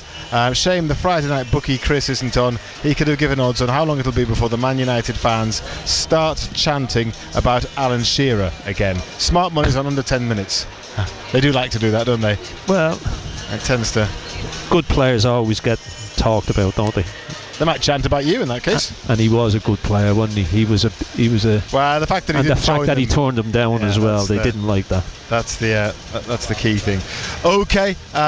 Thank you for all the messages. We'll do some more at half time and plenty more at full time as well, because of course after the match we are going to be staying on air until 10:30. It's an 8:15 kickoff. Newcastle United up against Manchester United. I'm thoroughly looking forward to this one, and the build up to kick-off continues in just a moment. On BBC iPlayer. The question has become more urgent. How do we sort fact from fiction? How can we believe what we see? The hit drama returns. That is not the shooter I saw. Why am I the only one who saw the suspect? You think this is correction? Yes, sir. The news footage has been deep-faked. Do you trust her judgment? I don't trust, period. The new series of The Capture. Famously unreliable things, memories. You can't hack a memory. Stranger things have happened. Starts Sunday night on BBC iPlayer. Total Sport Northeast. Matthew Raisbeck and black and white legend John Anderson. BBC Radio Newcastle. Thanks very much to Simon Pride, who will be along, as he mentioned, at half-time and then after the match, when we will discuss the 90 minutes, which we'll bring live to you here on BBC Radio Newcastle. And this evening you can also listen to our commentary through the BBC Sounds app, particularly useful if you might be out and about, if you are, I don't know, at the gym, at the supermarket, wherever you might be heading, or even just moving around the house with headphones in, then on BBC Sounds, free to download from the App Store. Search for BBC Radio Newcastle and you can hear the black and white coverage of this match through BBC Sounds. Another way to listen is on a smart speaker if you have one, and just ask it to play BBC Radio Newcastle. A reminder of Newcastle's team to play Man United this evening. 2 changes. A big decision over the goalkeeper.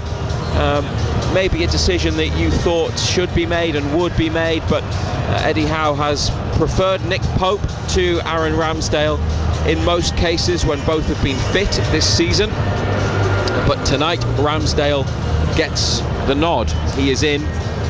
It's his 7th Premier League start, and it will be in total 16th appearance since his loan move from Southampton. That's one of the 2 changes. The other is Harvey Barnes for Nick Voltemade, who is not in the squad, and the manager said yesterday at his pre-match press conference Voltemade is unwell.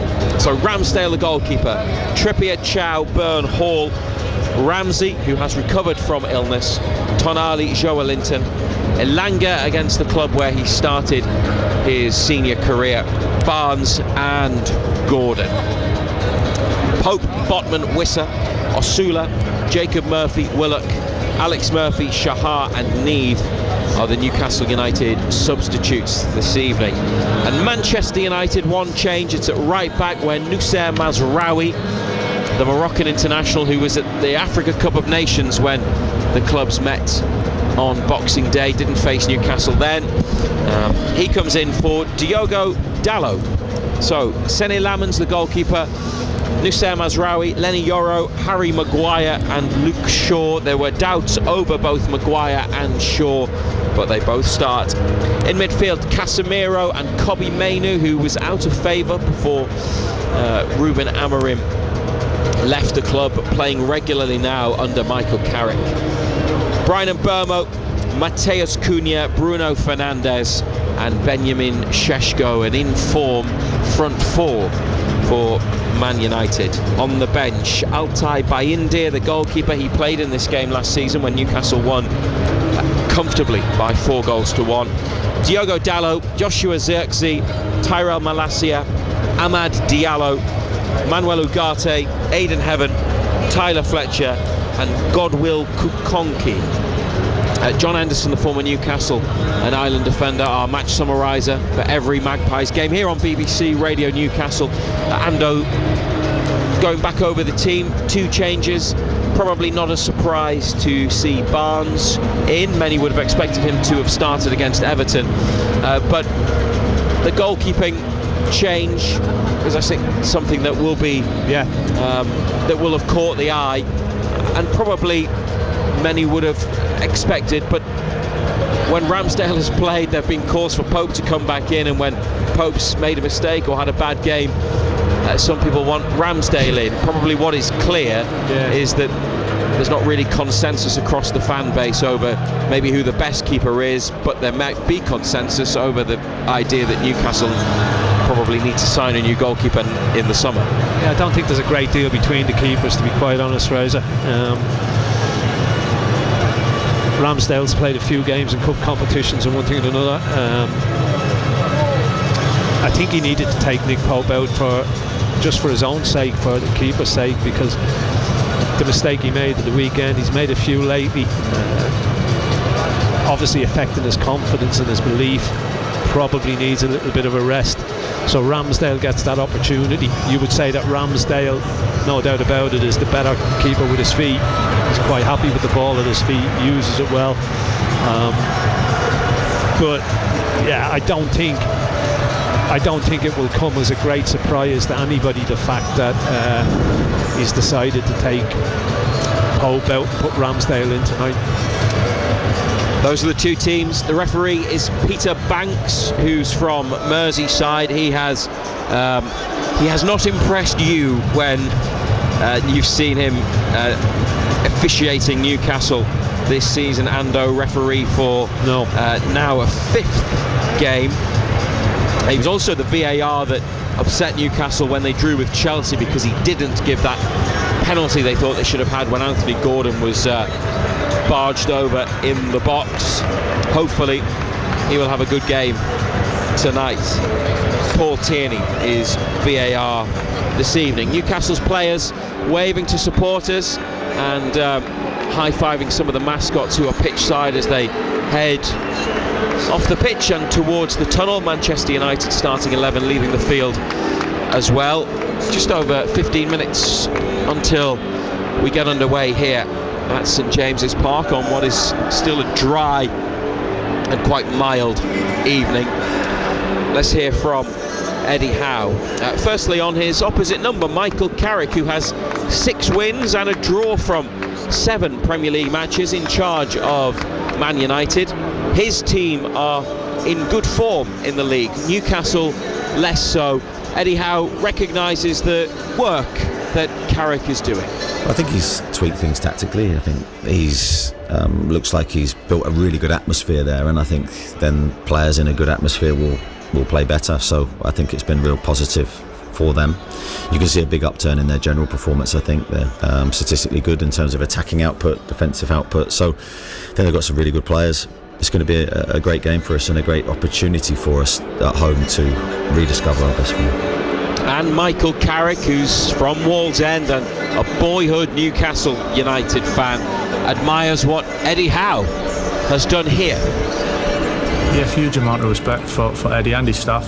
Know some of them particularly well, so and obviously being from there originally, and it's something that I've kept a close eye on. So he's done a great job. The levels of success and periods that he's brought to that football club, and the feeling that he's created around the whole area is incredible. So I just think he's a top manager, top coach, and he'll continue having success, I'm sure. Ando, Michael Carrick, until the end of the season at Manchester United, maybe beyond that. It's an interesting one, his relationship with the North East, because he had the spell as Middlesbrough manager, but in terms of Tyneside, a Newcastle fan, but hasn't represented the club, probably didn't have the opportunity as a player, maybe wouldn't have wanted to anyway, given where Newcastle were throughout his playing career. So I don't know if there's the affection for him from the Tyneside public, but great respect for his playing career. Yeah. And he's doing at Man United probably the job that they hoped that he would do. He's really turned it around for them. Yeah, look, he was a smashing player. He was a quality footballer. Did a decent job at Middlesbrough when he first went in, and then it all went a little bit awry for him, didn't it? But he's gone into Manchester United, and what he's done is he's shown a little bit of common sense, something Almiron didn't show. he was stuck in his ways, the previous manager. He wanted to play with 3 centre-backs. He didn't have the players to do it. He's gone back to a straight back 4. He's pushed Fernandes into a 10 role instead of being in midfield. He's brought a smile back on the face of all the players. They obviously want to play. They're happy with the system, and it just shows you, doesn't it? You know, if you do it right and see the players that you've got and the way that you know they want to play and the way that they can play and the system that they can play, that you can turn it around, and that's exactly what he's done. And look, it's, you know, he's there till the end of the season, but if he keeps going the way that he's going, I think it's going to be very, very difficult for Manchester United not to give him the job. There's been a goal in one of the other Premier League matches tonight. There are 4 of them at 7:30. Manchester City through Antoine Semenyo lead Nottingham Forest 1-0. Arsenal already 1-0 up at Brighton through an early Bukayo Saka goal. And Aston Villa 1-0 ahead against Chelsea. Douglas Luiz scored in the 2nd minute there. Fulham against West Ham is 0-0. This is the only 8:15 kickoff in the Premier League. And tomorrow, one game, Spurs at home to Crystal Palace. Keeping an eye on what goes on elsewhere. I suppose it is important, Ando. Newcastle 13th in the table, which is too low. There'll be lots of views, valid reasons why and opinions on why that is, but for the aspirations they have, then you can't be 13th. They've got to start climbing the table. They've got 10 Premier League matches remaining to do it. Even if they can't get in the top 5, they're 12 points away. Try and target 7th, which is 8 points. It's not just the thing that's happened lately, Razor. You know, I think if you analyse the season overall, we've been very hit and miss. Our performances haven't been great. Yes, we've had decent performances. Funny enough, you know, our best performance, people will say, was the 4-1 win at Everton away from home. But probably our best performances have come in defeats. You know, here against Arsenal, here against Liverpool. You know, but we've been consistently inconsistent. You know, I think last season you came here, you always knew what you were going to get, the type of performance you were going to get. No surprises. This season you come and you're not too sure what's going to happen. You're not too sure the type of performance that we're going to get. You know, you look back at the previous 3 games here, they were performances you didn't see coming. You know, and the first one you thought, okay, it's a one-off, you can get over it. Then Brentford, you go, concede 3, and then you concede 3 then here against Everton as well, and it's the manner in which you concede goals. The fact that we're not keeping clean sheets is a major concern. You know, if you keep clean sheets, you're not going to lose football matches. But at this moment in time, was it 11 straight games now, Premier League games without a clean sheet? That's a worry. It's BBC Radio Newcastle and live on the BBC Sounds app.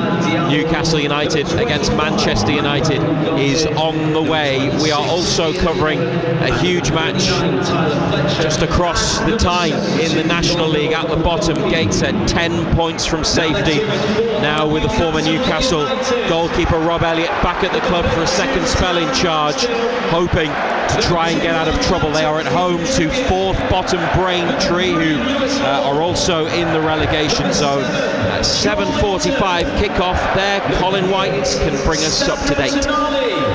Yeah, that means we played about 20 minutes. It's still goalless, but both defences have had a right good go at conceding the opening goal. After 5 minutes, a dreadful back pass from Kenton Richardson sent John Akinde through 1-on-1. Really good save from Adam Desbois 5 minutes into his Gateshead debut, and Story was back to clear it from inside the 6-yard box. And then 5 minutes later, it got even more extraordinary, because Braintree's back pass from the halfway line sailed over the head of their own goalkeeper, Mason Terry. It hit the post, bounced back into his penalty area, and he was a bit disorientated, so he picked it up up, and that meant there was an indirect free kick for Gateshead about 15 yards out. Once that was all sorted out and they took it, Harry Chapman backheeled it. Joe Grayson's left-footed effort was deflected out for a corner. Braintree have had the best chance since then as well. John Akinde from inside the 6-yard box, a combination of goalkeeper and defender getting in the way and conceding a corner in that circumstance. I will say it now, there is no way in the world this finishes goalless, but that is what it is after just over 20 minutes, Razor. Thanks for the update. Colin White there watching Gateshead Braintree in the National League for BBC Radio Newcastle as we continue our build-up to Newcastle against Man United, and another goal elsewhere in the Premier League. Chelsea have equalised against Aston Villa, and it's João Pedro, and that's about 10 minutes before half-time for João Pedro's equaliser. Newcastle United then 13th in the Premier League. They've lost more Premier League matches than they've won this season, which is another statistic that is not good. There are lots of ways to describe their league season so far. This is how Eddie Howe feels about it. I think one of frustration, really. I think when I look back at the games, that we haven't executed what we want, and some of the moments in the games where we're uncharacteristically performing in a way that has cost us points. Huge frustration, because we feel we're a good team. We feel like we've made progress this season, and then we'll sort of step back from a point where you think we're moving forward. So that's been a mental challenge for all of us, because as I said, the players want success, we want success, and we want to become the team that we want to be quicker. So I think dealing with that and being able to put it somewhere, and then focusing on how you can get better, and all the work that normally would go on the training pitch, we're having to condense into really short periods. That's what we're trying to do. I think you have to look at from my perspective, the mentality of trying to help the players, trying to coach them, trying to educate them, rather than sort of going more negative. One of the things Eddie Howe has also been speaking about, Ando, is the volume of matches. Now, what they've got now, Manchester City, big cup tie, Barcelona over 2 legs, there's a derby coming up, they've had a League Cup semi-final. This is what they want. Of course, these are the big games and the occasions that are important and that the club has worked for, but of course it means extra football, and the squad's probably, even though there was investment last summer, we don't need to go over last summer again, I don't think it has the depth, it's fully equipped to cope with it. Those extra matches, you look at the record, this is their 46th game of the season. They'll play 58 minimum. Manchester United, by contrast, this is their 31st, 28 in the league before tonight, 1 in each domestic cup. Obviously they're not in Europe, but it has definitely taken a toll. There are some results that could have been different and probably aren't down to the number of matches that they played, and you can't attribute it to that necessarily, because there have been individual errors, mistakes, chances that have been missed, that sort of thing. But it's clearly still having an impact, like it was 2 seasons ago. Of course it is. We can't sit here and say the amount of games that you play isn't going to have an impact on your performance levels. When you're playing weekend, midweek, weekend, for as long as we've been doing it. But you would rather be in these competitions than not be in these competitions. Now, when you qualify for these competitions that this is going to be the case. Now, the one thing you would say is that we probably haven't got the depth of squad to be able to cope with the amount of competitions that we've been in. We went deep in the League Cup, went to the semi-final, we're still in the FA Cup, still in the Champions League, and they all take their toll. But as I say, you would sooner be in them than not be in them. It's a reward, isn't it? But it's having a bearing on the Premier League performance. And I know that there are some supporters who don't like to hear that, who don't agree with that, and that's perfectly fine. Whether there'll be European football next season might well depend on winning either the FA Cup or the Champions League, or scraping into 7th perhaps. But they could end up in this routine of 1 season in Europe, 1 season out. League is good when they don't have Europe, then when they're in Europe, League form suffers at some point. They've got to break that cycle, haven't they? Yeah, Manchester United, you look at Manchester United as a football club, and they've been used to over the years playing 50, 60 games a season because of the competitions that they've been in. This season's a totally different game for them.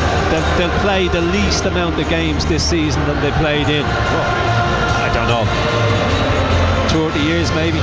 They went out of both competitions at the first round stages, so the amount of games they play is going to be very, very limited. They've had time to recover. They play on a Saturday and then play again the following Saturday, where we're playing, as I've already said, weekends, midweek weekends, getting no break whatsoever, and when things go wrong, you then haven't got the opportunity to get on the training ground to put these things right, and you haven't got the opportunity to get on training ground to work with players that you brought in. I'm talking about Wissa, talking about Voltemada, Langa. You haven't got the time to work at them, the amount of time that you would want with them, and get them to do the things you want them to do, and play to the system that you want them to play to, and get them up to speed with the way that you do things. But as I say again, that's solely down to the fact that you're in these competitions, and as I said earlier, Razor, you most definitely would sooner be in these competitions than not in them. Absolutely. You may disagree with what we've been saying, and that's fine as well. We'll be with you till 10:30 on BBC Radio Newcastle tonight. You can talk to Ando on the phone after the game, or send us a message at any time. If you want to text, it's 81333. Put BBC at the start of your message, and Total Sport North East on BBC Radio Newcastle and BBC Sounds every weekday evening from 6. If you miss any programme, you can catch up on BBC Sounds and listen anywhere across the world. Two huddles, Manchester United red shirts, white shorts, white socks.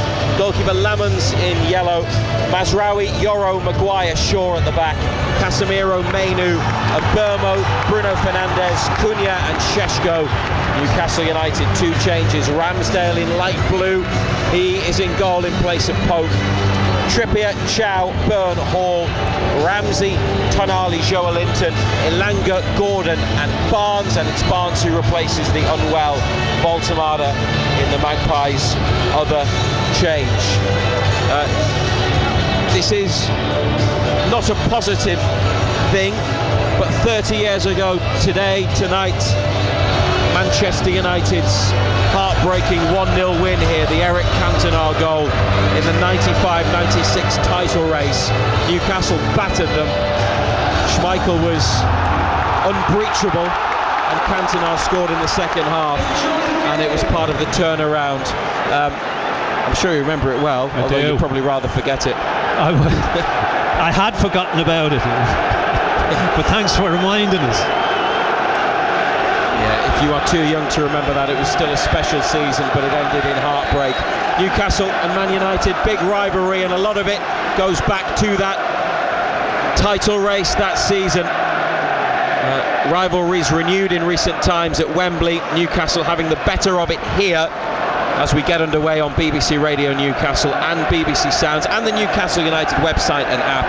They've won the last 3 Premier League home matches against Man United. Another one would be so well timed, and they're kicking towards the Leazes end to our left as Lewis Hall scampers forwards, and Harvey Barnes here, 35 seconds on the clock, inside to Tonali. Brilliantly executed pass to Trippier. They tried to roll in Elanga, finds him at the second time of asking with a back heel. It's back to Ramsey. Trippier for a run of Tonali in the right corner now. And Newcastle lose it on the far side. Man United have it. Here's Šeško, who could have been wearing black and white, but he's in red of Man U. Scored 7 in his last 8, 9 in total since choosing Old Trafford over St James's Park. They've lost the ball. Newcastle throw far side. They come back into the centre circle with it, and it took 60 seconds for the Man United fans to sing about Alan Shearer, which is probably a record for them, not for being early, but for taking so long. Malik Chow charged down by Šeško, out in the middle of Newcastle's half. And Kieran Trippier jogs back to take the throw.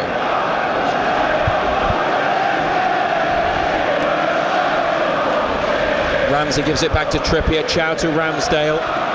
He's got short sleeves and white and red gloves and boots. Here's Joelinton across midfield away from Casemiro and out towards Elanga, whose header on allows Shaw to make a challenge, but Ramsey, good strength in midfield, beats Maino to it.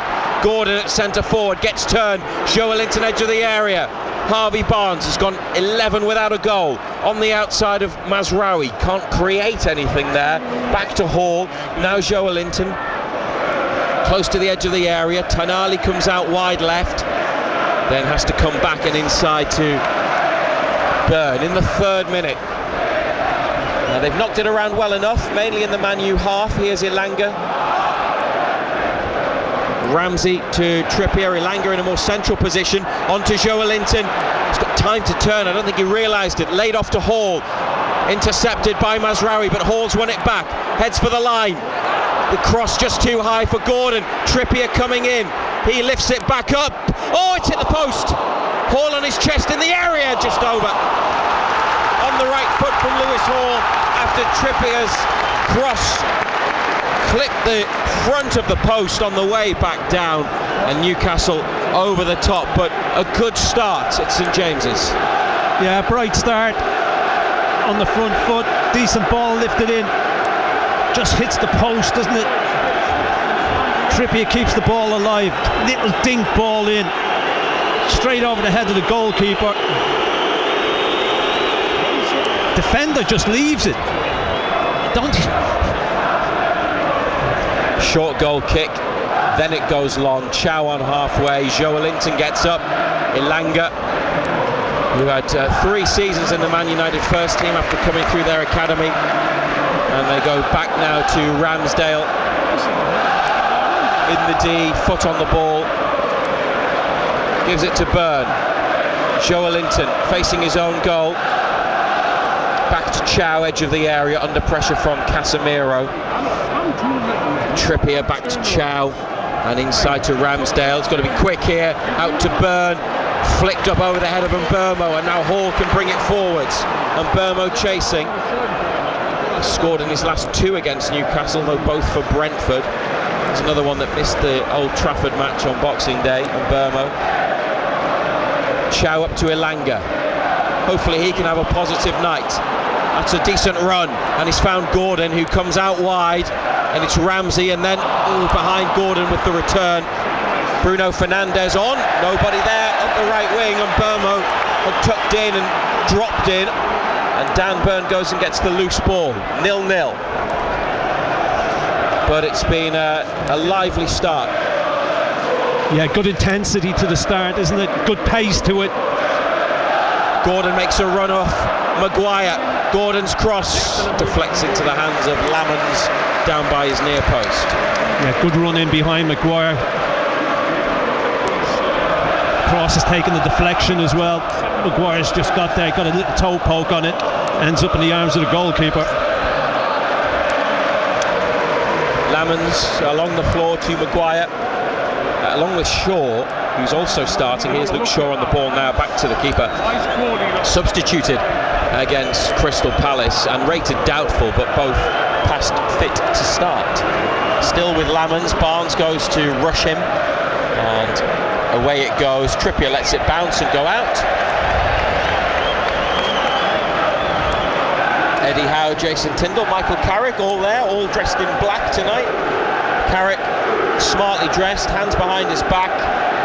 Eddie Howe's crouching down to get a better view of something. Jason Tindall is calling out some instructions. Trippier with the throw to Ramsey, back to Trippier, has a touch, they've lost it. Šeško inside, Bruno Fernandes, here's trouble, Mateus Cunha. Ooh. Way over the top from the edge of the area.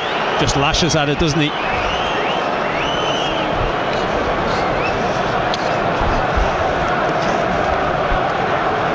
Lose it in a bad area. stretching, isn't he? Just lashes at it.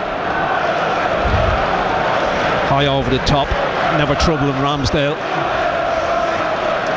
Man United 11 Premier League matches unbeaten, a run that began with their win over Newcastle.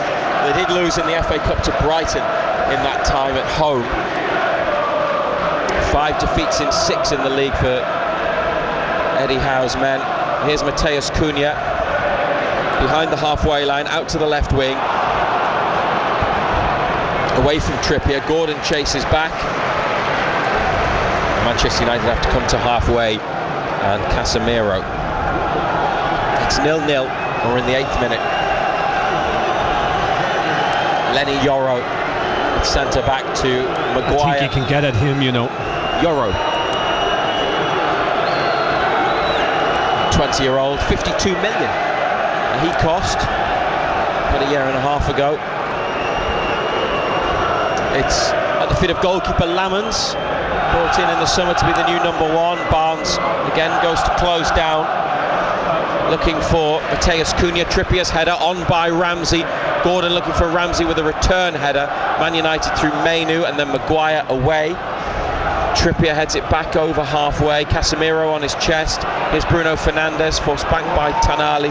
Casemiro up to Šeško. Joelinton gets his body in the way, and then Dan Burn plays it back to Aaron Ramsdale, who takes a touch to the right and then hammers it out on the far side, but it's in Man United's half. And there's a second goal for Chelsea. João Pedro has got his second of the night. They lead Aston Villa 2-1 at Villa Park. Elanga, good play. Gordon, lovely flick. Joelinton's got Barnes to the left. Harvey Barnes' control takes him out wide, but Newcastle on the attack. Players waiting for the ball in. Barnes to Elanga, back again.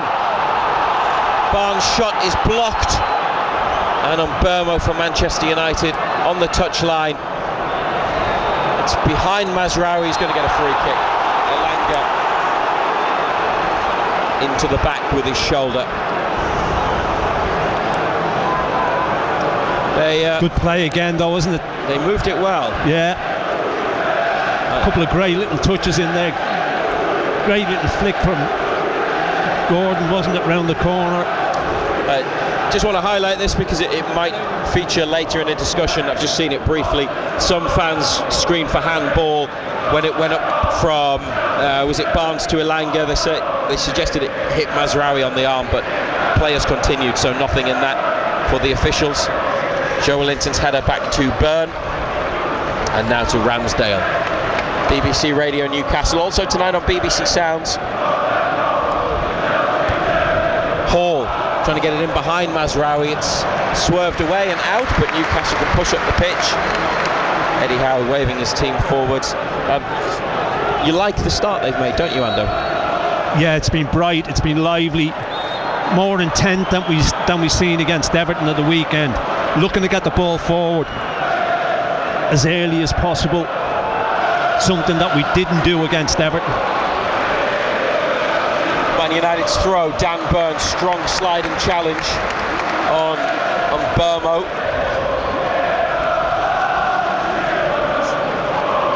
The shaven head and thick beard, Brian Mbeumo, terrific player. Always wanted to go to Man United. If Newcastle could have got him, he would have been a superstar here, wouldn't he? Brian Mbeumo. Ando, you would have thought so. Offers so much. Got the lot. He's moved from Brentford in the summer. Man United cross from the far side. Lewis Hall covering round the back. Tell you what, it's a good ball, isn't it? Low into the 6-yard box. Hall away. Then Tonali with a clearance in midfield. Mazraoui, long sleeves and gloves tonight. Up the line to Mbeumo. Hall pushes it back. Here's Casemiro into space. That's going to roll. Has it gone out? Yeah. Yes, it has. Dan Burn with a throw to take. He's going to leave it for Lewis Hall.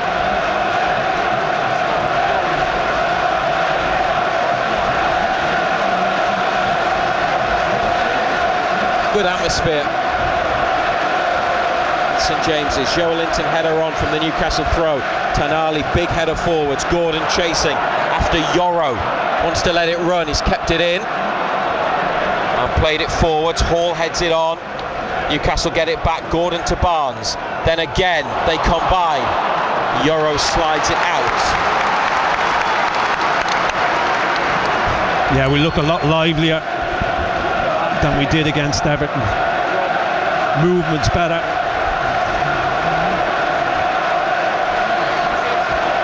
Lewis Hall drying the ball on his black and white shirt.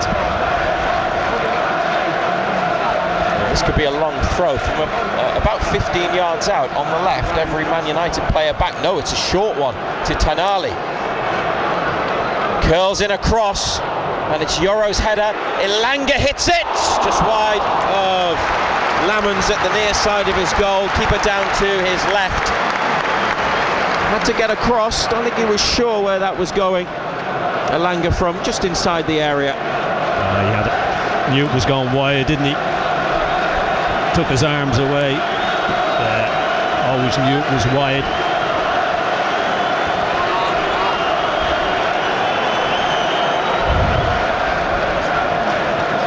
Header on by Mateus Cunha. Newcastle have that situation sorted. It's out for throw.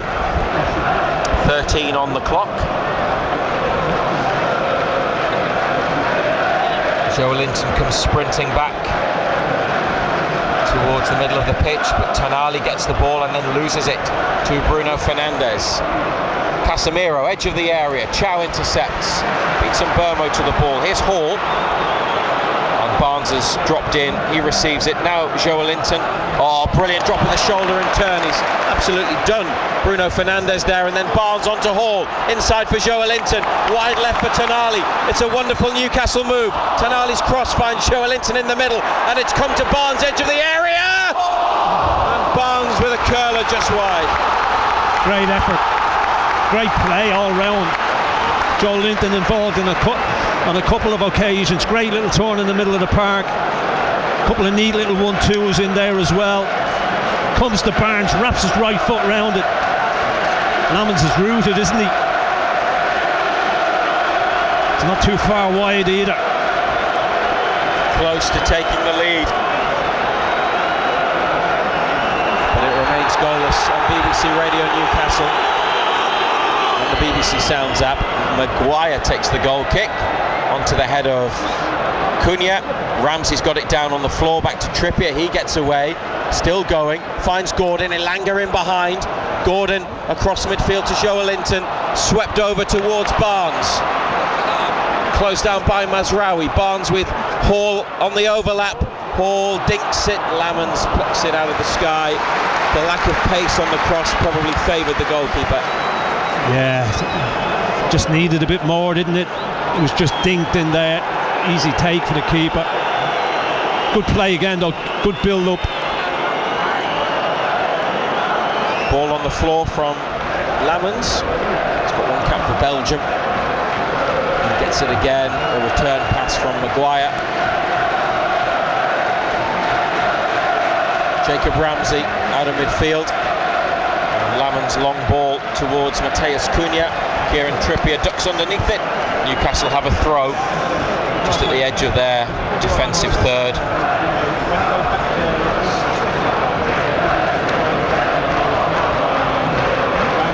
Gordon comes back to halfway. Tanali gets the ball and finds Gordon. A bit of an untidy first touch, but he's kept possession.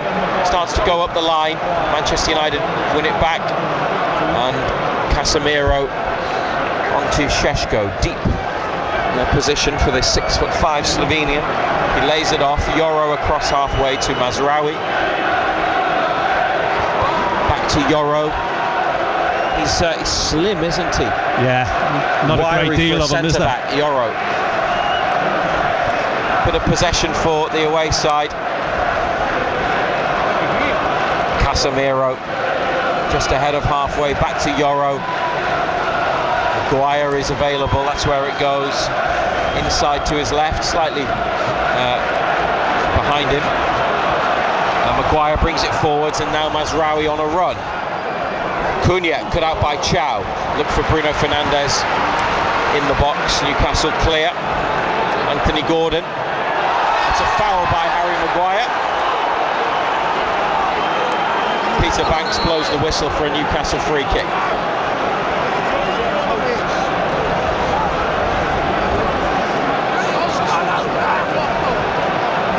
Don't think he can have too many complaints, can he? Byrne and Chow make their way forwards in the 17th minute. Ramsdale tells Tonali that he'll take it. Brings it back a few yards. It's on this near side, behind the halfway line. Byrne and Yoro pushing each other. Ramsdale lifts it to the edge of the box. Yoro's gone, Shaw's gone down, holding his face. A collision with Dan Byrne, I think, and then Shaw gets up. Is he saying that Byrne elbowed him? It looks like the action that he has given towards the referee. And Dan Byrne did swing an arm. He did catch him, didn't he? Shaw took a tumble. What do you think, Ando? Is it time? It's just a footballing incident. I don't think there's a great deal in that. Are they going to get VAR involved? He moves his arm, but there's nothing in it. Dan Byrne gets away. Luke Shaw is up. To be fair to Luke Shaw, although he did say that there was a swing of the arm, I don't think he, in the way that some players really try and get an opponent into trouble, he hasn't. But no further action against Dan Byrne.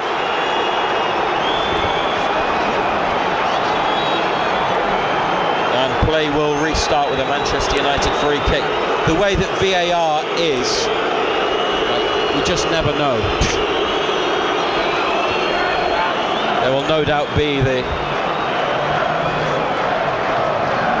regular Manchester United voices ready to tell us that they were wronged by a decision. Maybe they would have a point. Definitely caught him, but the officials saw nothing worthy of any further action. Tonali up to Gordon, back to Tonali, left side. Here's Ramsey. Newcastle building another attack. Curls a ball out along the floor to Trippier. Now up to Elanga. Oh dear. Deep delivery from Elanga. Barnes keeps it alive with a header. Mazraoui given away. Tonali. Clearance from Mazraoui straight to Tonali, edge of the area, and he pushed a shot towards goal, but it's wide of Lamans' right-hand post. Yeah, he's capable from there, isn't he? Not the greatest clearance. Doesn't connect with it the way he connected with the one against Everton at the weekend. Let's get an update at half-time in the National League. Gateshead against Braintree. Colin White. Gateshead have been by far the better team, Razor. They've nothing to show for it though in the opening 45 minutes. Gateshead nil, Braintree nil. After the chaos of the first 10 minutes where two terrible back passes nearly made it one apiece, it has all settled down. Gateshead plenty chances, many of them coming from very dangerous long throws from Brad Nicholson. The best effort probably from debutant Zach Gilsonen after 25 minutes that was deflected just wide. But half time at the International Stadium, Gateshead nil, Braintree nil. And no action missed here at St James's Park. Newcastle have just won it back in midfield. Joelinton from left over to right to Trippier. They've had a very good opening 20 minutes without scoring.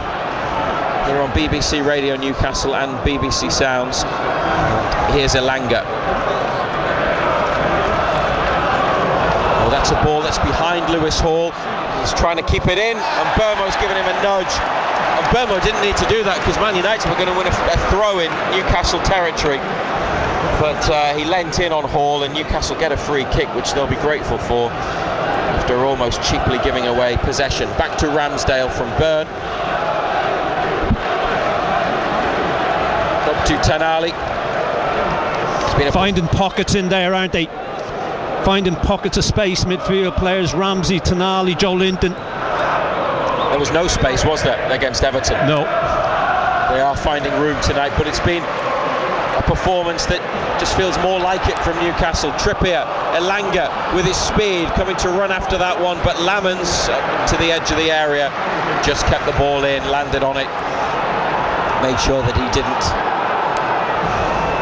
taken across the white line along the 18-yard line from Yoro now to Maguire, back to Lamons. Gordon closing down, keeper lifts it away. His kicking's been pretty good so far in terms of getting it clear when under pressure. Elanga, that's a great leap. Joe Linton, too high for Gordon, straight through to the keeper. Yeah, you could see what he was trying to do, just got too much on it.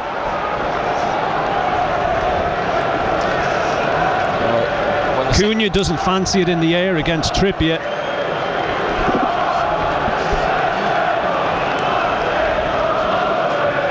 Here's Lamons. There it is again. Same outcome. It's gone away from both of them. Trippier lifts it up, but it might go out for a Man United throw. It does, just behind halfway, far side. Newcastle defending the goal at the Gallagher end. Trippier makes a challenge. The ball was mid-height, and it's away back into Man United territory. Shaw to Maguire. And it's with the keeper again. Newcastle push up to halfway. Tanali's doing a man marking job on Bruno Fernandes when Newcastle don't have the ball. Malik Chow's gone down. Trippier's gone down as well. Trippier's gone down. The physio and doctor are up. Trippier's holding his face. Chow's, I think, holding his nose. Both taking a whack. Mateus Cunha on Kieran Trippier. Just a boot in the face. Accidental. Yes. And then Chow caught a stray arm from Šeško. Trippier's the one that they are checking on. Got to make sure they don't talk to Malik Chow, because you remember at Manchester City when Tonali got treatment. Was it Tonali got treatment? And Chow also had an issue, and the physio spoke to Chow on his way off, and then the referee, who didn't have the best night at the Etihad, sent Chow off the pitch for 30 seconds, claiming he'd had treatment. Chow avoided the medical team, but Newcastle now have 10 men, which is not exactly ideal, and Man United have been presented with the ball on halfway. 24th minute. They better not score from this. Bruno Fernandes to Brian Mbeumo. Trippier okay, ready to come on when the referee says yes. Into the box, Mateus Cunha, header from Chow. Šeško turning. Šeško, it's in the hands of Ramsdale. Free kick. Whistle's gone. Turned, and then it just seemed to squeeze through players, and Ramsdale picked it up in the 6-yard box. Yet again, we don't look convincing though, do we, defensively? It hit one defender, hit Byrne, and then hit Tonali, I think. Trippier's back on. Newcastle United 0, Manchester United 0. And Lewis Hall now can't come forwards. Back to Dan Byrne. He has a touch. Hammers it over to Kieran Trippier. Lets it bounce. Takes it forwards. He's got acres of space. Still going. In Man United's half now. Trippier, close to the edge of the area, rolls in Elanga. Another cross. It's got just a bit too much on it. In fact, it's got far too much on it. Manchester United throw. Yeah, that's a couple, hasn't it? Just needs to take overhit them. A bit of weight off. Cunha doesn't want to track Kieran Trippier either. He's just prepared to let him go. 2 changes tonight. Ramsdale in goal. Trippier, Chow, Byrne, Hall, Ramsey, Tonali, Joe Linton, Elanga, Gordon and Barnes. Barnes and Ramsdale for Voltemada and Pope.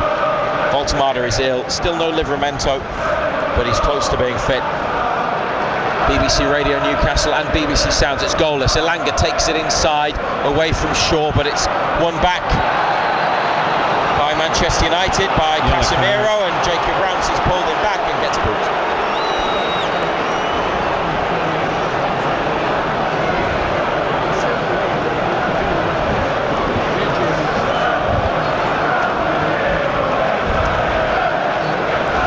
Free kick on the left in Manchester United's half of the pitch. Remember, we're with you till 10:30 tonight, and you can get in touch, chat any time on X. We are at BBC Newcastle, or on WhatsApp. It's 08000 321 333. 08000 321 333. You must start your WhatsApp message with BBC. And Mbeumo's got the ball right wing inside to Mainu. They've just about kept it, Manchester United. Then a good ball forwards to Mbeumo, running at Hall in the area, and Mbeumo on the outside. Hall makes a good block, Burn heads it away. They have conceded a corner though. The assistant on the near side, Eddie Smart, says the ball had gone out following Hall's challenge. VAR is going to review corner kick decisions, isn't it?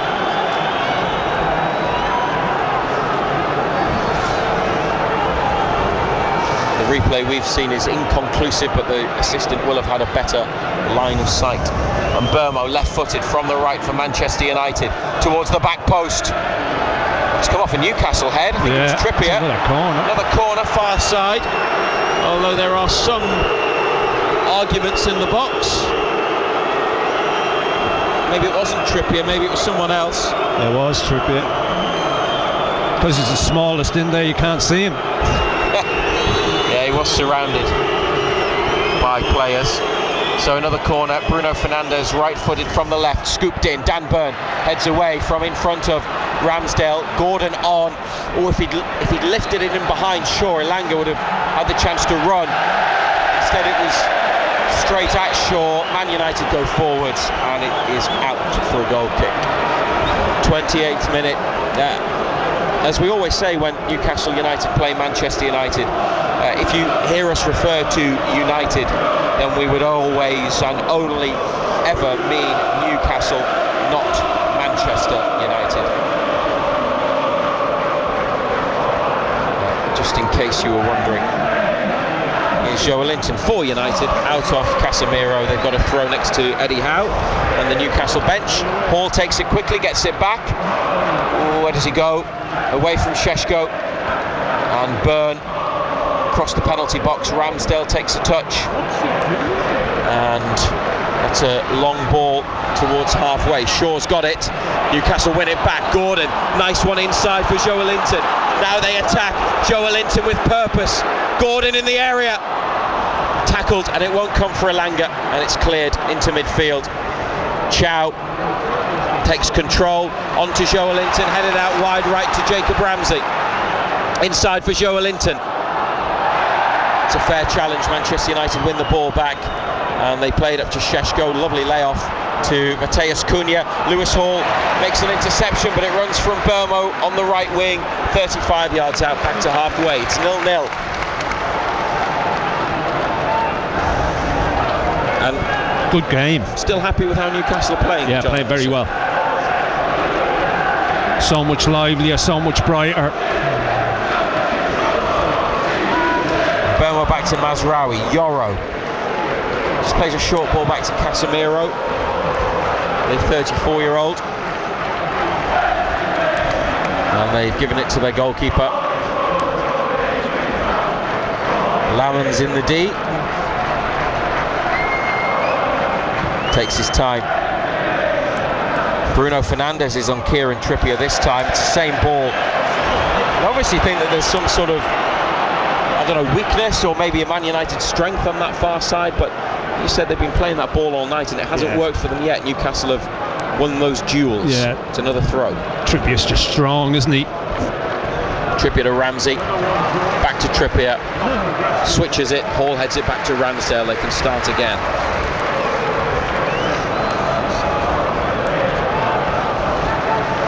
Hall's got it here. Barnes is up the line, has to drop into his own half, helps it on first time to Tonali. Mazraoui tried to take Barnes out, but Newcastle continued to attack. Tonali wins a throw.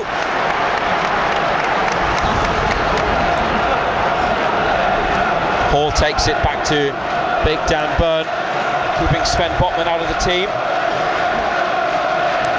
So too is Malik Chow, I suppose. We wondered whether they would have gone with a 5 tonight, but it's a 4. And those are the two favoured centre-halves. Burn gets it from Ramsdale, just to the left of Newcastle's box. Chipped into that space Joelinton. Takes it on his chest, tried to head it over. Mazraoui to Barnes. Manu win it back. Joelinton dispossesses Casemiro. And then forwards looking for Ramsey. Oh, sliding Mateus Cunha. Good work. Then Ramsey wins it back. Newcastle, when they lose it, they're getting possession. And they give it away again. They haven't won it back this time, though. because it's forward to Bruno Fernandes. Šeško far post. He's hit it straight at Dan Burn, and Tonali to Burn, and then cleared. Gordon looking for it. Slipped in the centre circle by the looks of things. Went looking for the free kick, didn't he? No foul. Play on. Man U have it. Mazraoui to Mbeumo. He's got 10 goals this season. And now it's Bruno Fernandes to Casemiro, right side of centre midfield, and Maguire on halfway, left side, up the line to Shaw, straight back to Maguire, on to Shaw. He's got a bit of room here, Luke Shaw, comes back inside, doesn't cross, Mainu to Yoro, Casemiro. Try to play a clever ball towards Mateus Cunha. Malik Chow is late with the challenge. Manchester United have a free kick about 30 yards from goal, central position. Yeah, he's just cleaned him out, hasn't he? So the ball was there to be won, but he couldn't get there quickly enough. Yeah.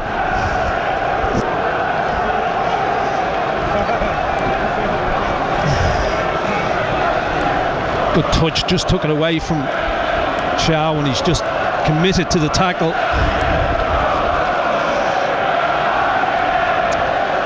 33rd minute here on BBC Radio Newcastle and BBC Sounds.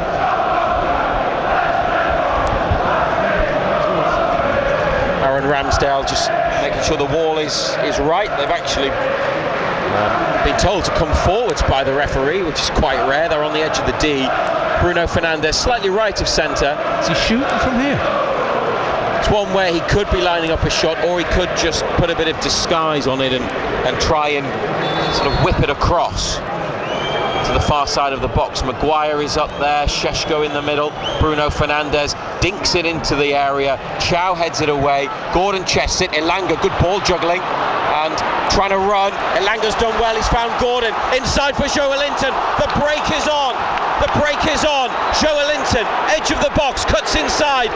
Joelinton, oh no. Dear, oh dear. It's a wild swing and an effort that clears the crossbar by some distance.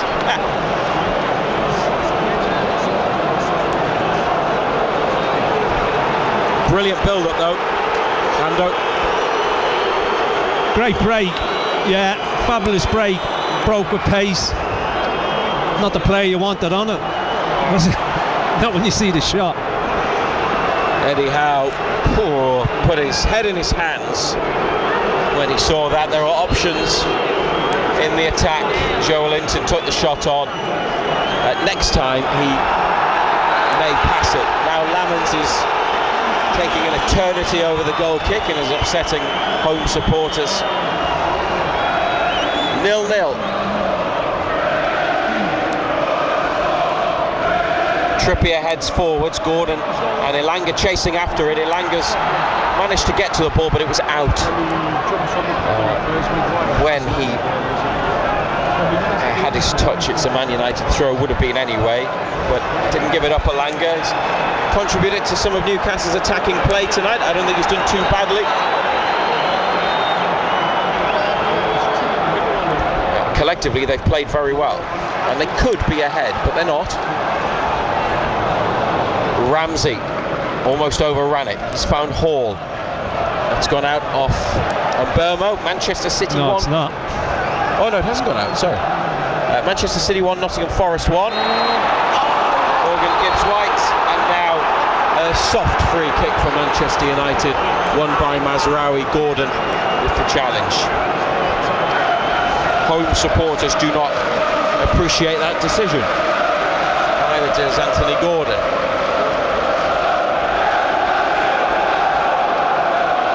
One of your criticisms of this referee, Ando, this season and his 4 previous matches was that he blow up for everything. Here Lewis Hall winning it back from Brian Mbeumo, who trips him. And yeah, referee into his pocket, yellow card. Well, I suppose there's a bit of consistency there. Yeah, Yeah, you would say that. And Burmo he booked Ramsey for one. Well, Ramsey was a pullback, wasn't it? Aston Villa 1, Chelsea 2, Brighton 0, Arsenal 1, Fulham goalless with West Ham, and Man City 1, Nottingham Forest 1. Latest scores here, it's 0-0. Tonali free kick. Gordon currently offside. Middle of the box. Tonali up the line to Barnes. Going to run at Mazraoui. Delivers across, it's blocked, edge of the area. Joelinton to Trippier. Elanga goes out wide, gets it. Gives it to Trippier once again. Man United through Shaw, headed into the middle. Defensive touch from Luke Shaw, claimed by Lamans from that cross. Flicked it up into the box, goalkeeper collected. Lamans kicks from the floor. Trippier beats Mateus Cunha in the air again. Ramsey onto Joelinton, now Gordon turns, Elanga trying to run through players, stopped at the edge of the area by Maguire. Joelinton with a pull back, he'll get a yellow card, will he? Yeah. Referee blew the whistle. I should say he's consistent. Seemed to think about it. He let a second yellow card go for Brian Brobby in the derby, I seem to remember, and got a lot of criticism for that, but tonight he's not letting anything go. Peter Banks from Merseyside.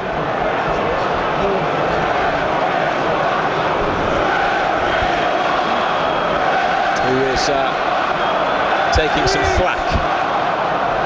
Still goalless, but an enjoyable match. 7 minutes to half-time. There we go again. Trippier wins a header. Joelinton gets up, his header's gone backwards. That's not ideal. Mateus Cunha looking for Šeško, trying to run onto it, down at the edge of the area. Referee says no foul. Man United don't really appeal. Now Elanga dispossesses Shaw, who fouls him, and he's the latest player to get yellow carded. Hang on, 3 yellow cards in the space of about 2 minutes.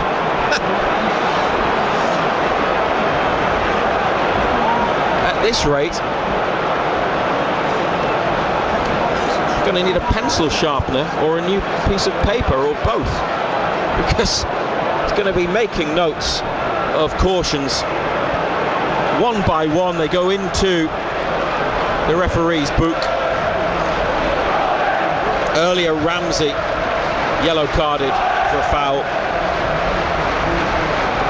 Newcastle 0, Man United 0. West Ham have taken the lead at Fulham through Crescencio Somerville. Big goal at the bottom. Yeah.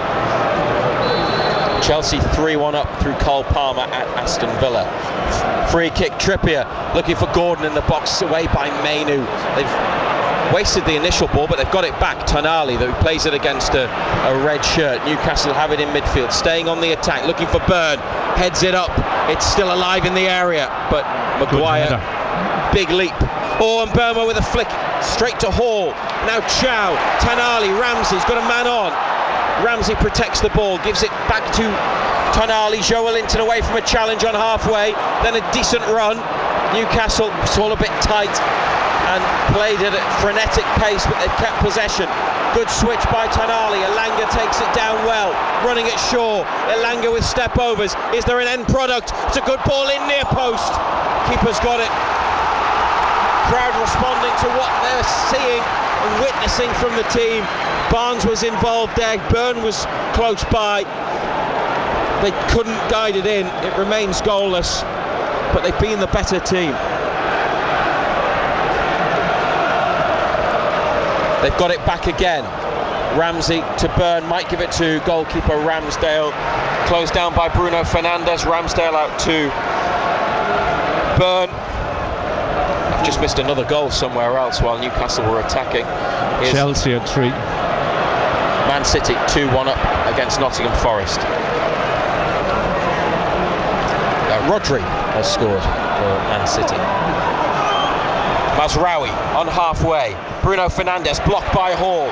Mainu, could be a foul on Hall. He's gone down holding his boot. Referee says no. No. Maguire back of the centre circle. Wasn't sure which way to go. Plays it to Yoro to his right. He slips. Sheshko takes it on his chest. Some fans say there was handball. It's back to Mbermo. Joelinton's got to be careful not to foul. Mbermo bursts into the area. Back to Mainu. And a great save by Ramsdale. Mainu's shot heading to the far side of goal. Not quite top corner. Ramsdale got across one-handed. Pushed it away. Man United throw on the far side. Here's Mainu again.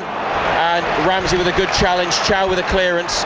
Maguire on his chest, then on his thigh, then up the left wing. Tackled by Trippier. Gordon's got it. Rolls it back. Newcastle try and find a bit of space for possession. Chow in the area. Cross to Hall. Takes a touch. Gets nudged over by Mbermo. Free kick. That'll just relieve some of the pressure. Ramsdale got across well though. Yeah, he did. Worked it well, didn't he?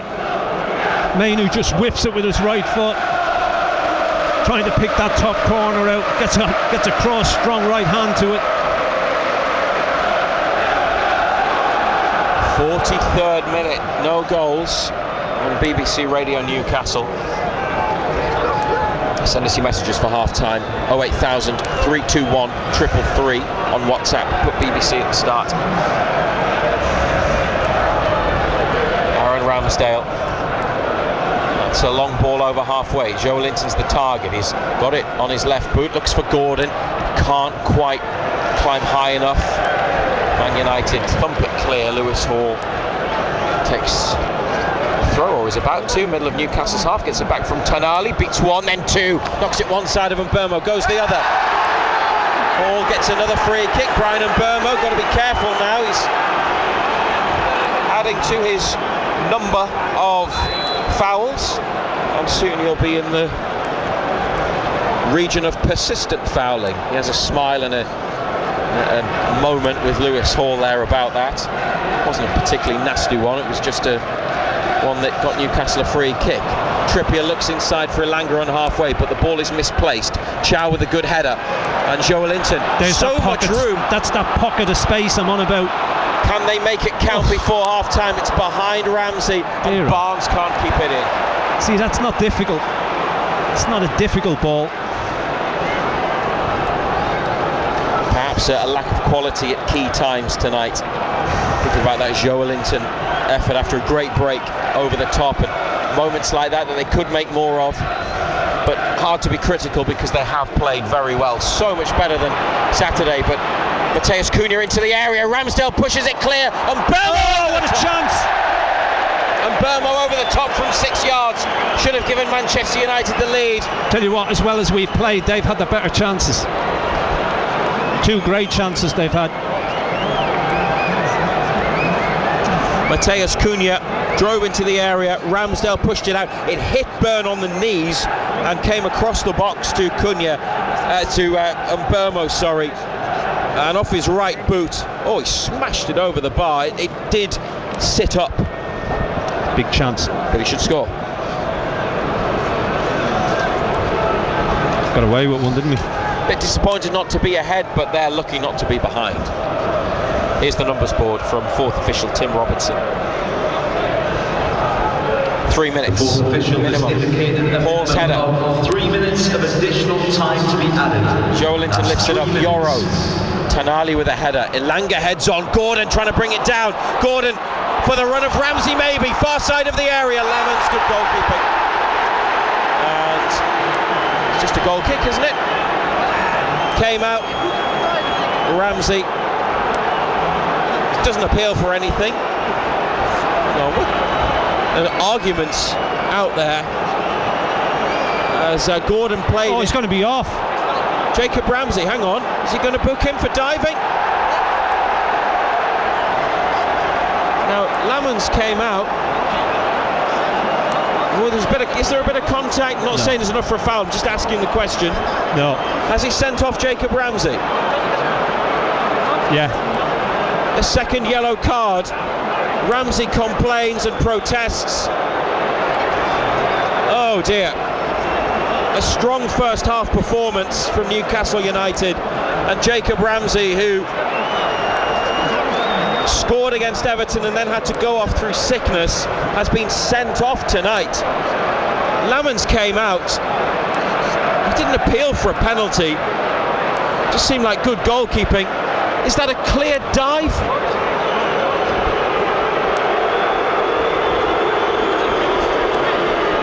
Well, he didn't need to go down though, did he?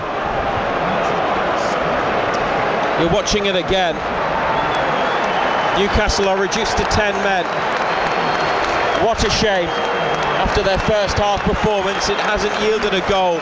Now they've lost Jacob Ramsey to a second yellow card. The referee's been in and out of his pocket with his yellow card all night, and there's 2 there for Ramsey, who heads down the tunnel.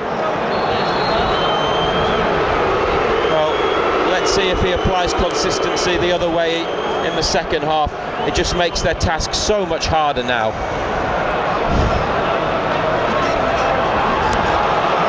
What can you say? Not a lot. Is it the correct decision? Do you feel in accordance with the fair application of the laws of the game? I don't know what the rules of the game are anymore, Razor.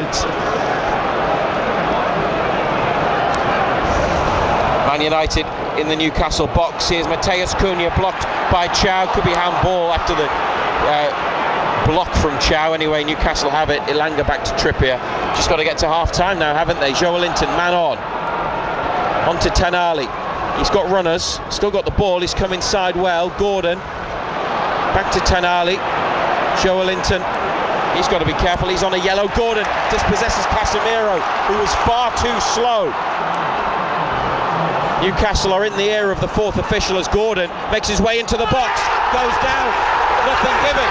Well, he has he? Yes, he's pointed to the spot. Peter Banks has given a penalty after initially saying no. And Bruno Fernandes, the Manchester United captain, can't believe it, picks up the ball and runs after the referee. Gordon cut inside, went down.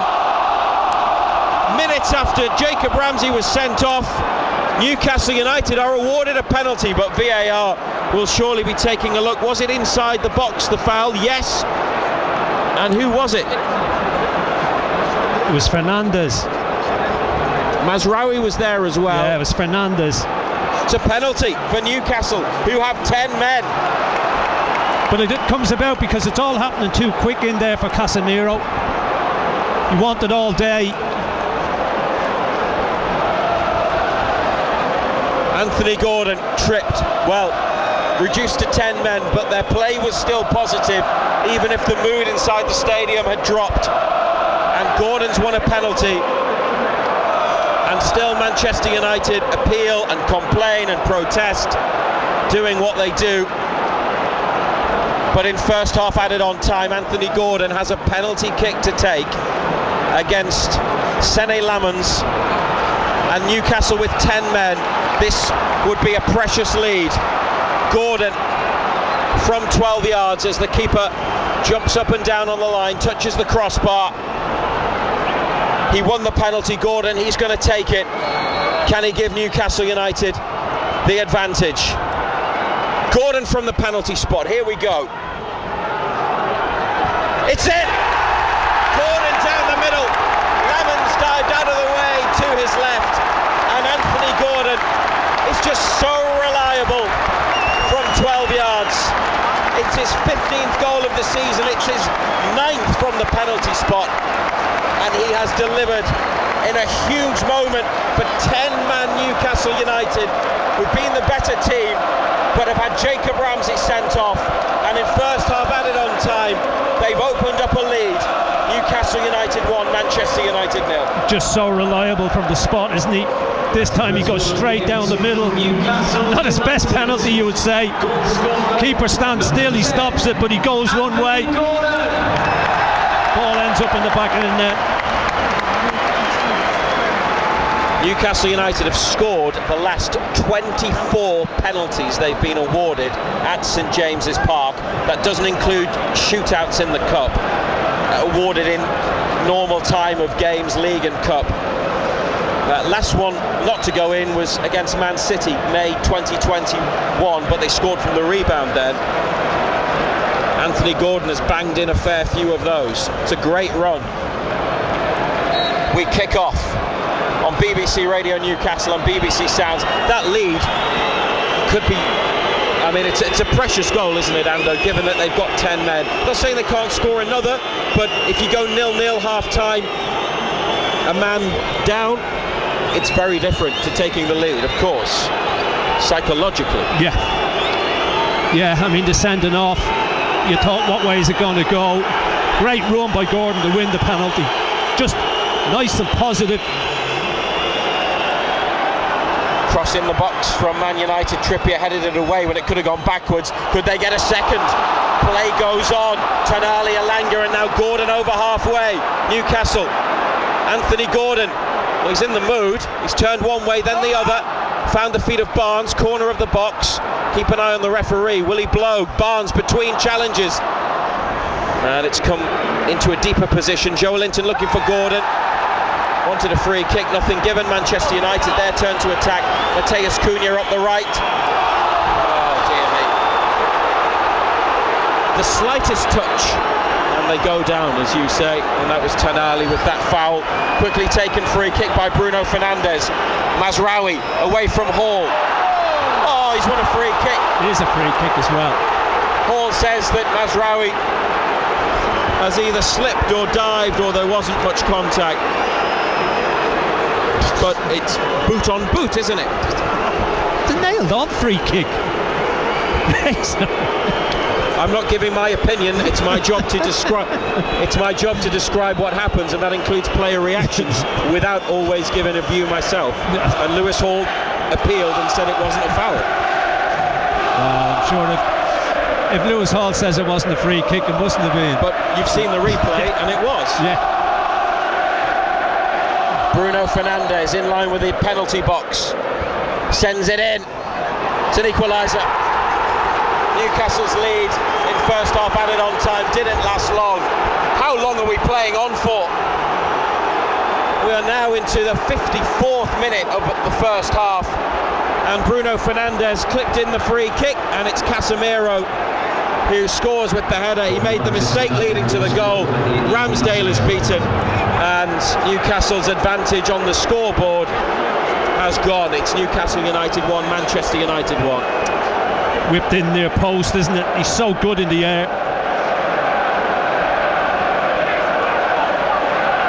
Downward header, flies past Ramsdale. He's the attacker at the front as well. Gets across Hall. So 1-1, and that buzz and that lift from scoring has now gone.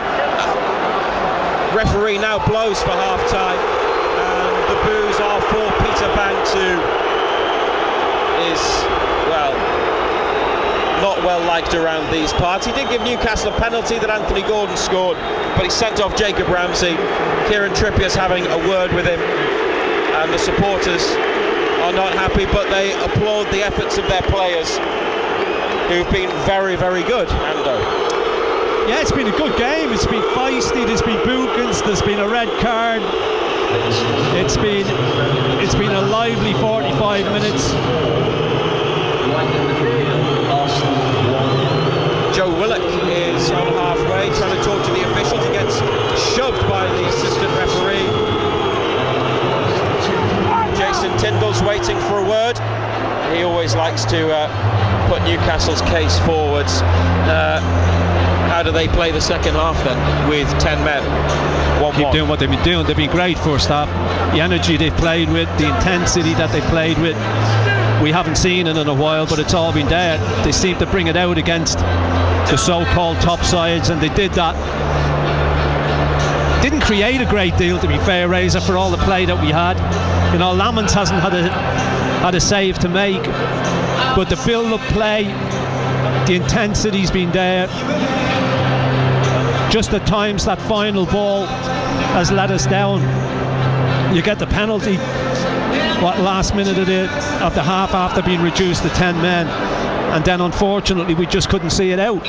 Commentary of the second half coming up on BBC Radio Newcastle and BBC Sounds. It'll be an interesting second 45. Newcastle, Jacob Ramsey sent off, and 2 goals in first half added on time, 1 for each team. Newcastle United 1, Manchester United 1.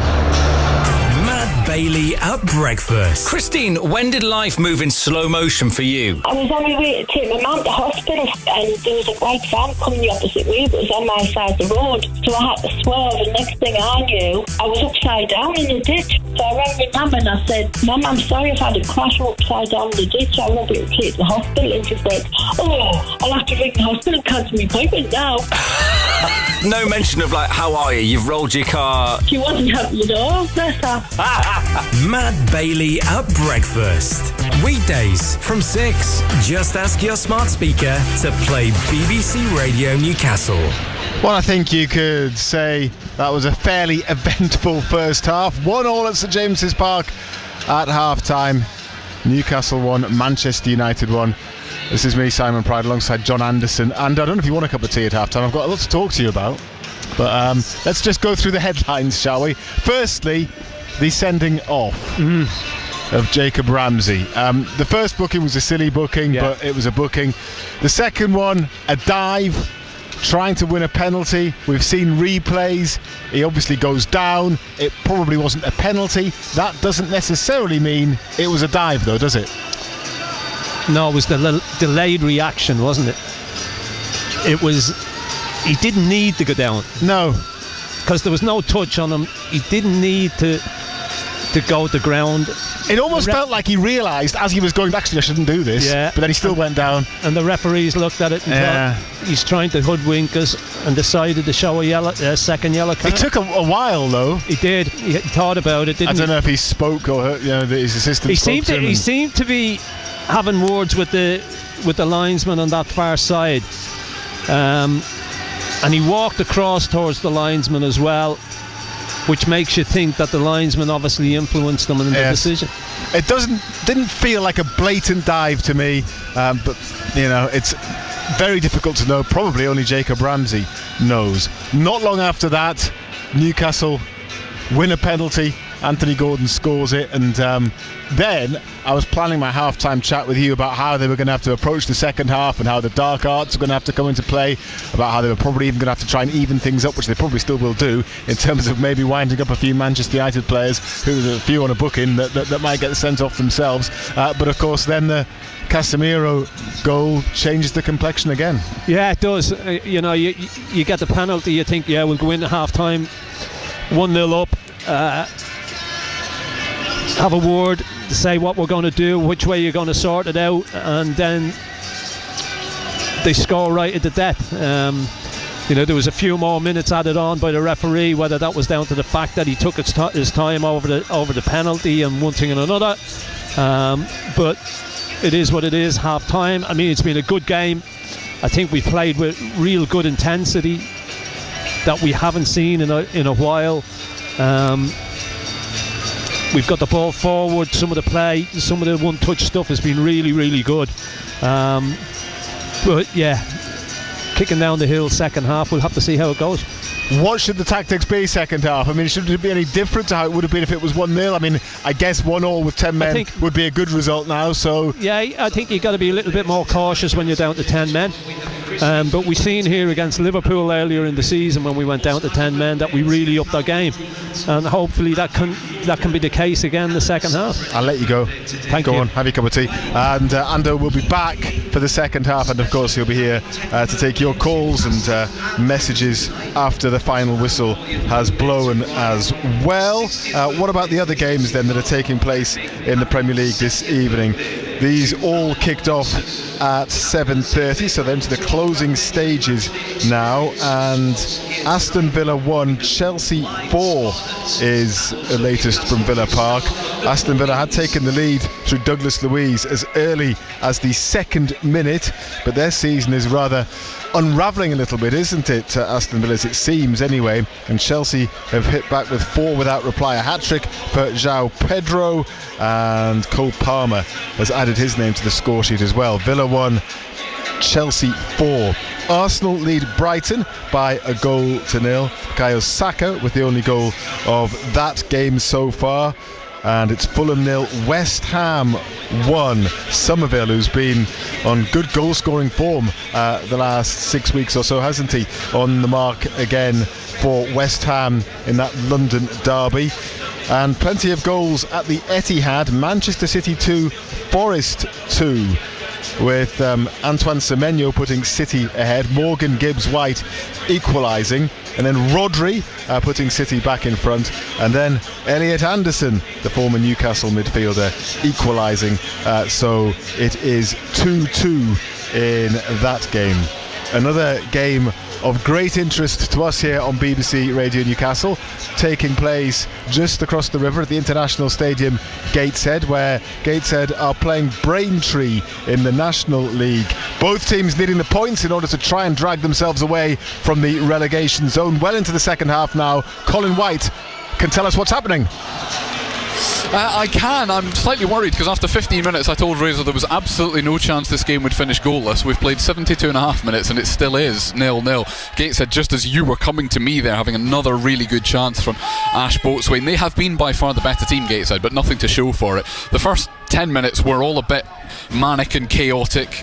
Gateshead started it. Kenton Richardson at centre half started it with an awful back pass that gave John Akinde the opportunity to go one-on-one with the debut goalkeeper for Gateshead, Adam Desbois, who made a very good save. And then 5 minutes later, Braintree replicated it, but it made it even worse. It was an awful, terrible back pass, lofted high from almost on the halfway line, sailed over their own goalkeeper, bounced inside the 6-yard box, hit the post, bounced back towards the goalkeeper who'd been backtracking, who then got a bit disorientated and picked the ball up, which meant at least Gateshead couldn't score because he was under a little bit of pressure from Ash Boatswain. It meant there was an indirect free kick for Gateshead inside the penalty area that they then couldn't really make anything of. And then the game did settle down a bit, but Gateshead, with so many more chances than Braintree have had. They've had corner after corner. Long throws from Brad Nicholson from either side are basically equivalents of corners as well. Kieran Ward probably coming the closest. Keaton Ward, sorry, probably coming the closest.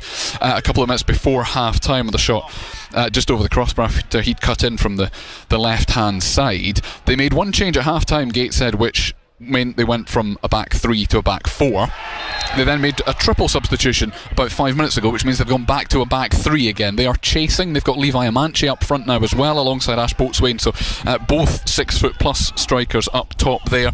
They've created a couple really good footwork from Harry Chapman about 10 minutes ago, gave the other debutant, Zach Gilston, a good shot that was well saved as well. But 16 minutes to go plus injury time, and it is still Gateshead 0, Braintree 0, Simon.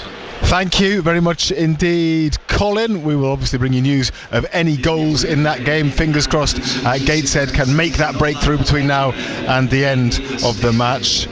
One more game to tell you about that's taking place this evening in the Scottish Premiership, a game of great importance for Celtic, who are drawing currently 1-1 at Aberdeen into the last half hour of that match. Now, last night, as well as the Sunderland game, there was another match of great significance as well, involving one of our non-league teams, South Shields, in the National League North, and they returned to the top of the table because they beat Fylde 2-1. Paul Dixon was at the First Cloud Arena, so let's get a bit of reaction to last night's game now. He caught up with the Shields manager, Ian Watson. Yeah, it was an unbelievable night. I thought it was an unbelievable game. I thought both teams were really, really good. I thought we both tried to play, we both tried to attack, we both wanted to win the game of football. There was some really good 1v1 battles in there. They've got some amazing players, and I thought every single one of our boys tonight were just incredible, absolutely amazing in the air. They ran themselves into the ground and they emptied the tank, and I'm so proud of how hard they worked. It was tight the first half, very few chances, but it was really significant when they came out in the second half. You had inspired them or said something to get them playing the way they were, and the 2 goals in 2 minutes, 52 and 54, really helped. Yeah, listen, they inspire themselves. We try and help, and we give little bits what we think the opposition give us, and that we can maybe sort of counter on that. But the way the boys are and the intensity that they play with and how they run, it gives them their moments themselves. We've got an unbelievable group, a real special group, and after half time when they come out with that intensity, it's just testament to themselves and how much they want to do well for this football club.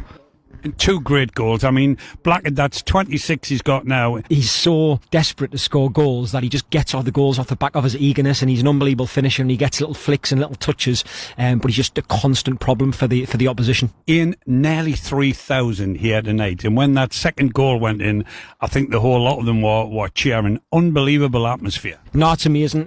When we first came to the football club, we said we wanted to get the community really bought into what we're trying to do here, and this is just like the real start of the journey, the start of the process. The more the people buy into the football club and really support it, the more it'll grow and the better we'll be. So happy that they came and they made that noise, because we really needed it tonight. They got us over the line. Ian Watson speaking to Paul Dixon last night. Obviously, Colin will get some reaction from Rob Elliott tonight, and we'll bring you reaction as well tomorrow on BBC Radio Newcastle from tonight's match. I wonder what the second half will hold. The Newcastle subs have been out warming up. I'm sure Eddie Howe will use his bench, bearing in mind his team is down to 10 men, 1-1 against Manchester United. The second half is imminent. Let me just tell you that New Zealand have beaten South Africa by 9 wickets in Kolkata to make it into the final of cricket's T20 World Cup. Finn Allen scored a 33-ball century for the Kiwis. England play India tomorrow in Mumbai. The winners will play New Zealand in the final. And Durham's men have cancelled plans to travel to Abu Dhabi on Monday because of the situation in the Middle East. They were due to play a number of games as part of their pre-season preparation with the new cricket season starting on Good Friday. Nottinghamshire have cancelled the trip over there as well. And Durham's women, well, are due to go out to the Middle East, to Abu Dhabi as well on March the 23rd. A decision will be made about that tour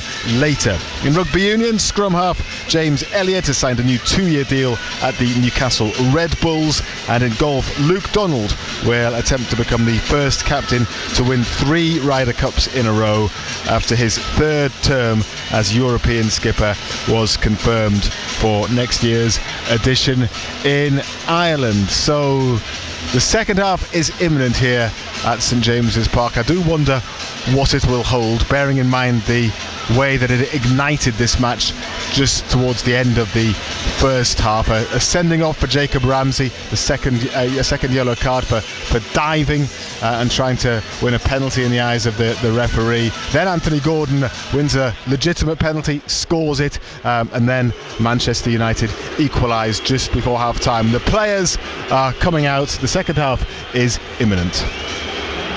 Total Sport North East. Live from St James's Park. BBC Radio Newcastle. Thank you to Simon Pride, who will return alongside John Anderson at the end of the game here on BBC Radio Newcastle, where we will analyse the second half, in addition to the first, a controversial one with the actions of referee Peter Banks, but maybe the actions of Jacob Ramsey as well. Perhaps you've had time to look at that incident leading to his second yellow. I don't think there was any dispute over the first. Newcastle have 10. One of the things that I'm quite interested in, Ando, is as Joe Willock prepares to come on, and it's for Harvey Barnes. Newcastle make a change. Where did the referee get 9 minutes of first half additional time when they put 3 on the board, didn't they? Yeah, I have no idea.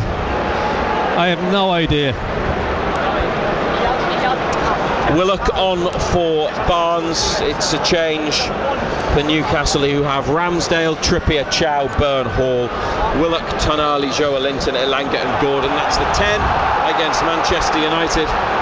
And the second half is underway as Newcastle kick towards the Gallagher end. They have got to be careful because of yellow cards and not to pick up another second booking for Joelinton. You have got a couple on bookings as well. Here's Willock. Lively introduction. Joe Willock. Just want to throw from Mateus Cunha 20 yards out, near side.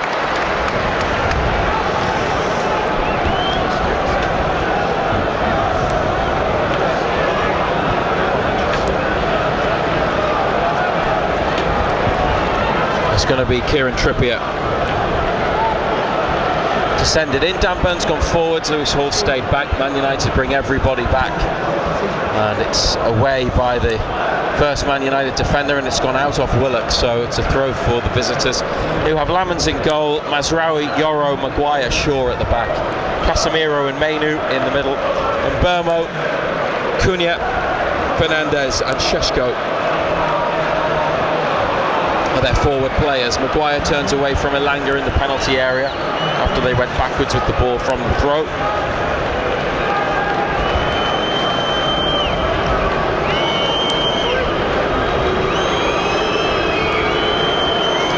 Harry Maguire still has it from the Manchester United's half. Gordon's dropped in on the left here, and Newcastle win it back. Gordon's touch is heavy, and the away side have it once more. Elanga's, I think when they're without the ball, Elanga seems to be the one they're leaving furthest forwards. Willock's out on the right, but maybe on attack it could be a 2.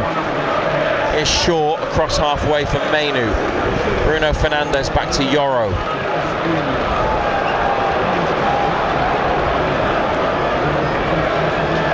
And Burmo to take on Hall. He's got it on his left. Whips over the ball, which is behind Šeško and behind the line for a goal kick.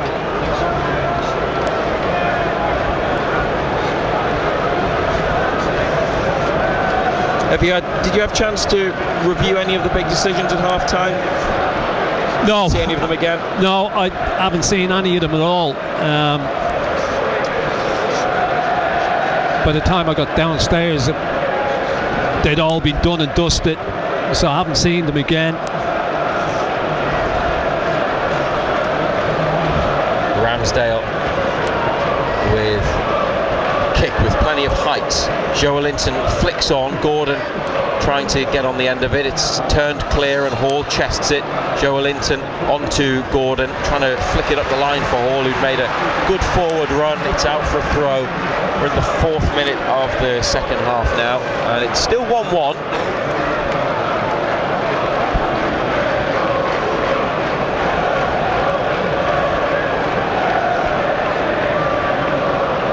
Tanali back to Hall. Mazraoui slides in. Manchester United keep it in. Mateus Cunha wins a header for the first time tonight. And this is an attack up the far side, and Burmo. Joe Willock gets back well, then plays it to Aaron Ramsdale after intercepting on the edge of Newcastle's penalty area at the Leazes end to our left-hand side. Ramsdale with a long kick angled towards the left touchline. Manchester United win the first ball. Joelinton heads it to Gordon, who wins a free kick.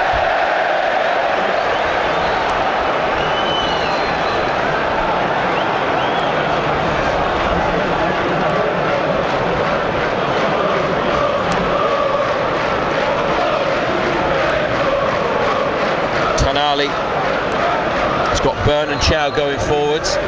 This one's 1-1. Obviously they had Anthony Gordon sent off against Liverpool in August. They were 2-0 down in that game and got it back to 2-2 before conceding the late goal to lose the match. And here they play in a second 45 with 10. Headed away. Willock with a header forward. Šeško clear. Mateus Cunha down to Mainu. That's overhit. Joe Willock. That's Trippier. And Tanali instead with Chow on halfway, back to Tanali, drop of the shoulder and away from a couple of challenges. It's opened up a little bit. Here's Gordon almost, but Tanali's ball was just a bit too close to a red shirt, and they switch it from right to left, and maybe this is where their additional player will benefit them, but not with a pass like that from Mateus Cunha that rolls behind. Hasn't happened for him tonight, has it? Thankfully. Regularly one of the best players in the Premier League for Wolves. £62 million to Man United in the summer. Now let's go through some of the other matches. Nottingham Forest have taken a point from Manchester City, 2-2. That's finished. Fulham 0, West Ham 1. And Brighton 0, Arsenal 1. They are results. Still playing. Aston Villa 1, Chelsea 4. The Nottingham Forest second equaliser was scored by Elliot Anderson.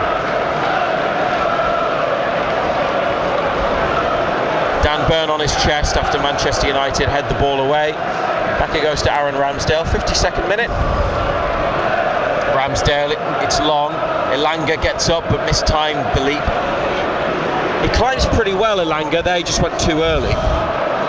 One of the biggest players, obviously, in terms of height. Joe Linton looking for an option somewhere, back to Chow. And this is Trippier. It's gone out of Bruno Fernandes.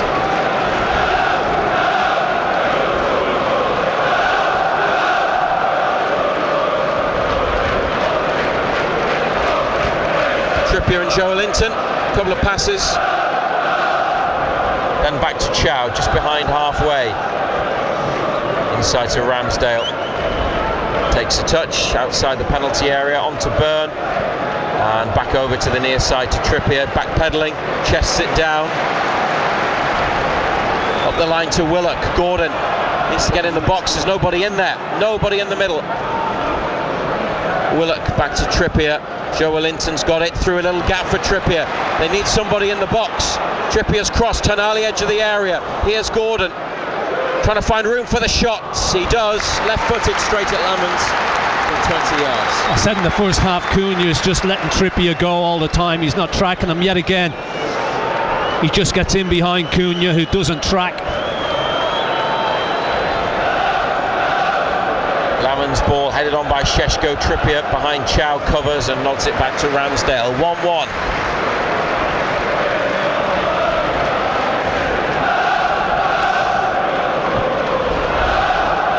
Burn back to Ramsdale, and now it's on to Malik Chow. Up the line to Trippier. He's got a bit of space again. Great ball inside Willock. Now Gordon available as Willock overruns it, and then Maguire.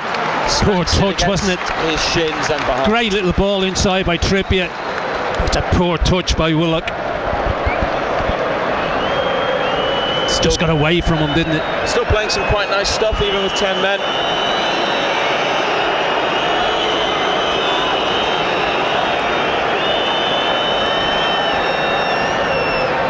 Lamans to Yoro.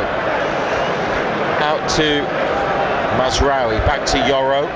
Tonali has dropped back. He's still with Bruno Fernandes near the centre circle. Lewis Hall had pushed up as Newcastle were pressing. Shaw on his chest. Elanga makes a challenge. Shaw has lost it to Elanga. That's terrific work, and he's found Joe Linton. He just wanted it more desire, stronger. Casemiro with a foul on Joe Linton, and thousands of supporters on their feet waving the imaginary yellow card at the referee.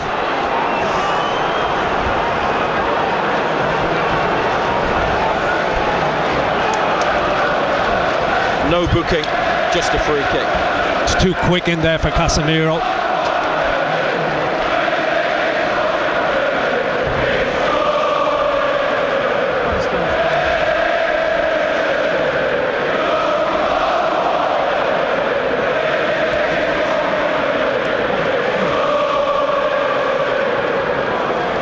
Trippier. They could create something from this. More than 30 yards out, right of centre. Well, free kick. They might have been able to get something from it, but Manchester United have been awarded a free kick. Harry Maguire down at the edge of the area. Dan Burn gave him a push. Yeah, just a two-handed push. Just wonder why do it, because if that results in a goal, it's going to be ruled out, assuming the officials don't see it, which of course they did, and they would.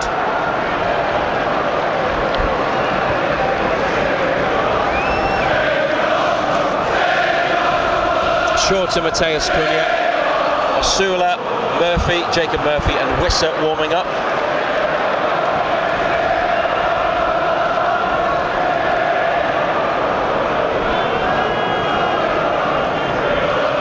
Mazraoui onto the touchline to Mbeumo.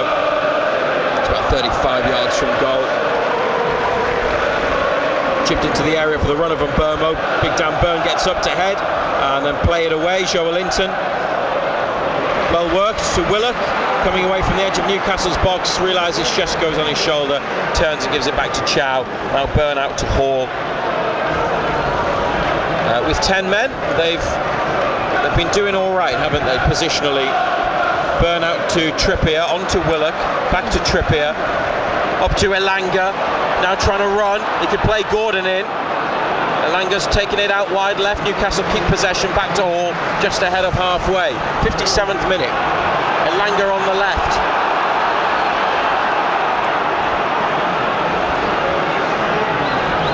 Back to Joelinton. Now into space for Hall.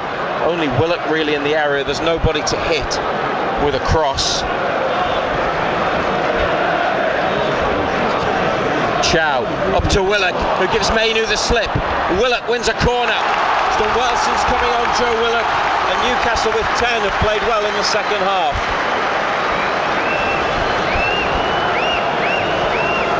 Yeah, it's well played, isn't it? Great little ball down the side. Willock runs, does that well actually, gets in those spaces. Looked like he'd lost Mainu, but Mainu's done well to get back and get the block in, give the corner kick away.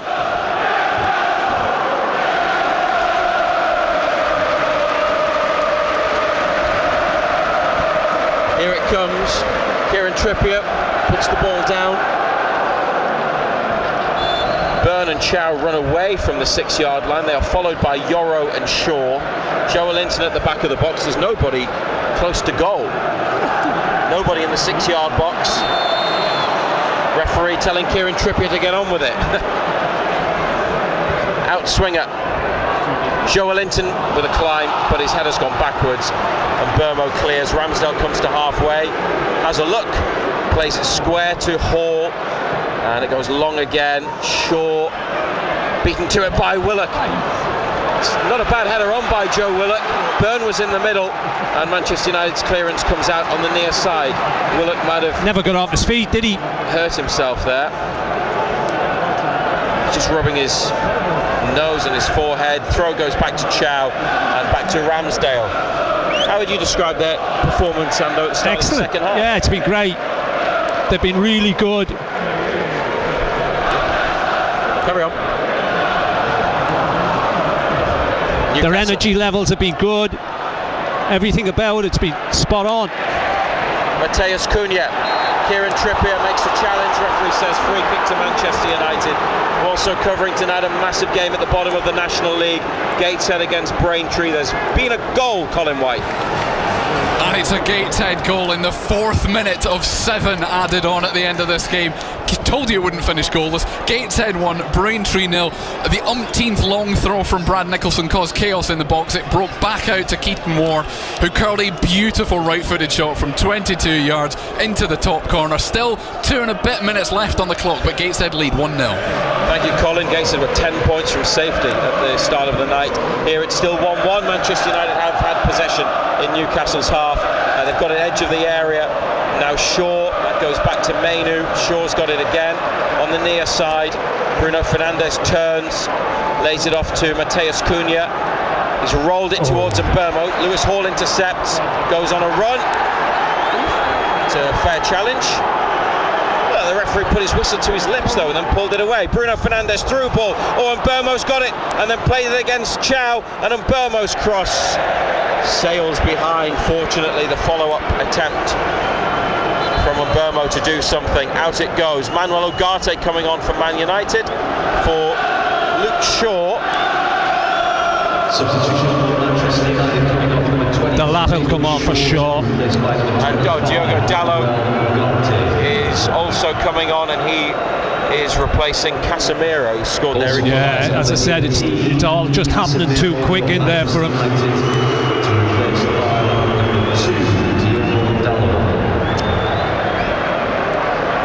Dalot to right back, Mazraoui to left back, and Ugarte in midfield. It was a double change. Only saw the first player getting prepared. But on the hour, Michael Carrick, 2 substitutions.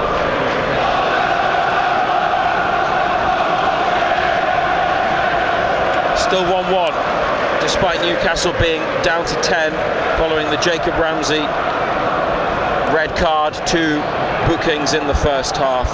The second for a dive in the view of the officials.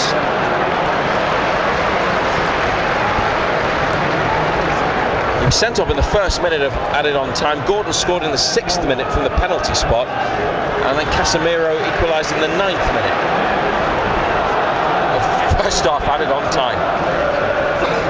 BBC Radio Newcastle and BBC Sounds. Lewis Hall back to Dan Burn. If you have a smart speaker, ask it to play BBC Radio Newcastle. You can listen to us that way. Elanga tries to beat Maguire in the air. Mateus Cunha's got it on halfway after Maguire won it following a long Newcastle ball up the pitch.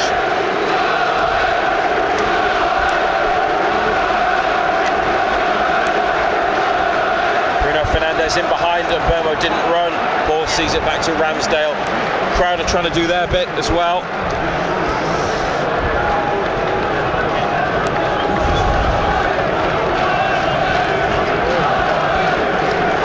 With instructions for Anthony Elanga. Kieran Trippier puts his arm up, he wants it from Ramsdale out to this near side. Ramsdale kicks off the outside of his right boot. Trippier gets up, Mazraoui wins the header. Newcastle have a throw just past halfway. 1-1.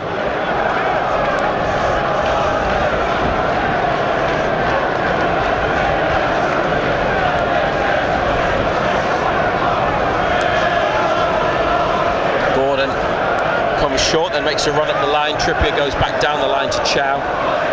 Inside to Ramsdale. On to Burn. He's got a bit of room. Moves into it. Hall comes back to Burn, and he goes back to Ramsdale. Drives it, looking for Trippier. Mateus Cunha gets up. Hasn't won any attacking headers against Trippier, won a defensive one there. Newcastle have a throw. Willett leaves it for Trippier. Line to Elanga. First touch, then he gets away, Elanga. Oh, brought down next to the edge of the penalty area by Mazraoui. Free kick. I think he's played well tonight, Elanga. He's been a problem at times for Man United, and he's put himself about physically. And it's a free kick close to the right corner of the box. Elanga did well. There's a yellow card for somebody in there. Must be Mazraoui, rather than for anybody for dissent. He was not one of those that had been cautioned in the first half. Gateshead have won 1-0 against Braintree. We'll maybe go back to Colin White in a moment after this free kick. Confirmation on a big result for former Newcastle goalkeeper Rob Elliott, their manager, in the relegation battle. But this has been won by Elanga.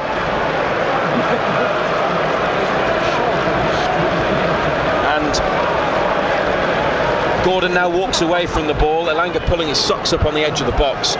Trippier leaves it for Tonali. It's in a good position, this free kick. Tonali standing over it. It's right on the corner of that 18-yard box. Two Man United players in the wall. One good ball in. Burn and Chow, you could hit. Let's see. Tonali clips it in. Chow goes for it. They've all missed it, and there's some appeals for something. Maybe handball. Newcastle have been awarded a corner. It's a dangerous ball in. It just really needed a touch, but they are telling the referee that there was a handball there. You're about to see a replay. Take a look. No. Not from Dallo, or was it Mainu at the back?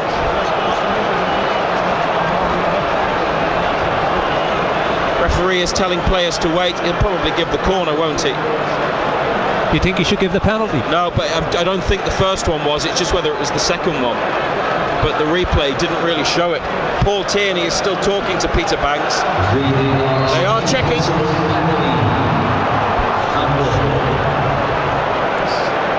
Is that the check complete? Yeah, no, it was against Mainu rather than Dallo, but it's no penalty.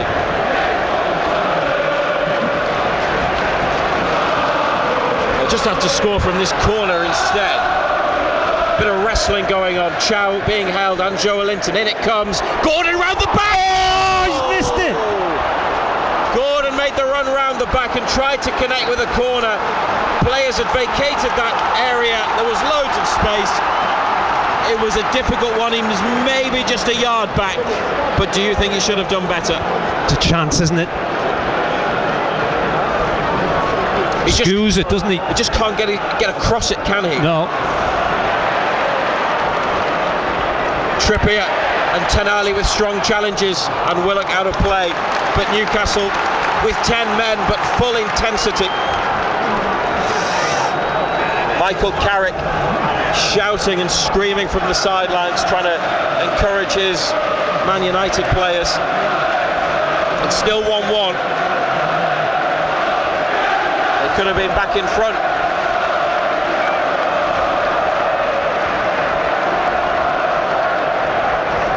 Here's Yoro up to the halfway line. Diogo Dalot left out of the team tonight in the only Man United change. Back to Maguire.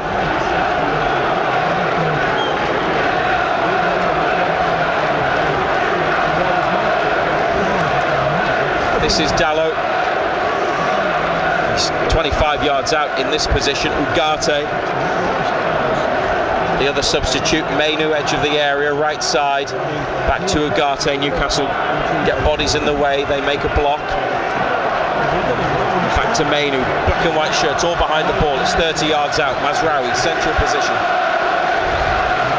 Mateus Cunha on the left. He's got it on his right. Finds Bruno Fernandes, edge of the area. Back to Cunha. Heads for the goal line. He's outside the penalty area and then forced into the corner. Trippier may have been caught by Mateus Cunha. Referee agrees and gives a free kick to Newcastle.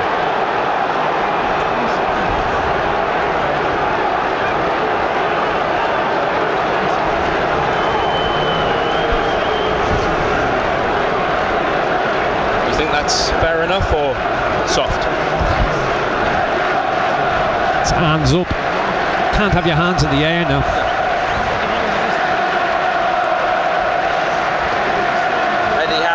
Brought Anthony Elanga across to the touchline. They have a word, and the fourth official says you can't do that. So Elanga is sent back into the middle. He might well be the key in this second half. Elanga. Ramsdale, it's not great.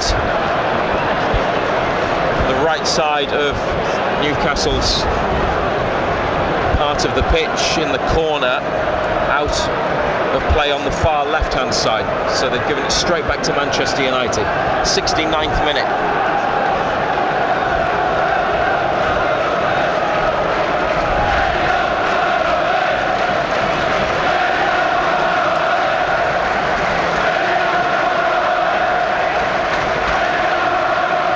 Bruno Fernandes turns at the edge of the area, brings in Mazraoui. Has he got a shot in him? Mazraoui blocked by Chow.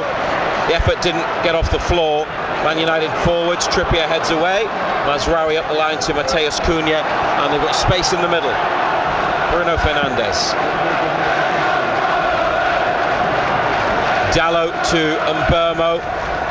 Curls it in on his left. Trippier stabs it away. Joelinton chests it. Turns at the edge of the area. It's gone backwards. It's a goal kick. It came off a Man United body.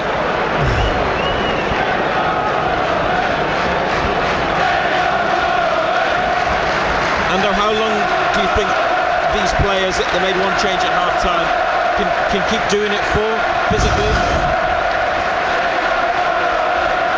They've been great. Each and every one of them have been brilliant. Their energy levels are off the map. They really are, for the amount of games that they've played and the exertions they've gone through. Ramsdale's kick. Joelinton stands his ground. It's gone backwards off Ugarte, who challenged for it with him. Dalot up the line, but out.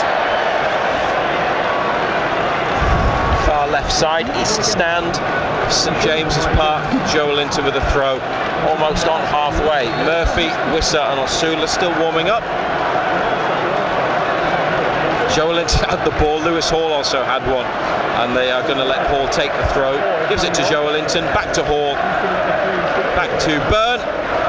Stumbles slightly, is able to release the pass and Give it to Ramsdale. Chow here with Trippier up the line. He says no, send it longer, which he does, but Mainu chests it down. Willock then with a foul on Mainu. 20-year-old midfielder. Not fancied by Ruben Amorim, but very much liked by Michael Carrick. Gets his team that free kick. Bruno Fernandes in the 72nd minute off the left wing. Eddie Howe's got some instructions for somebody as the referee penalises Joe Willock for a trip on Fernandes.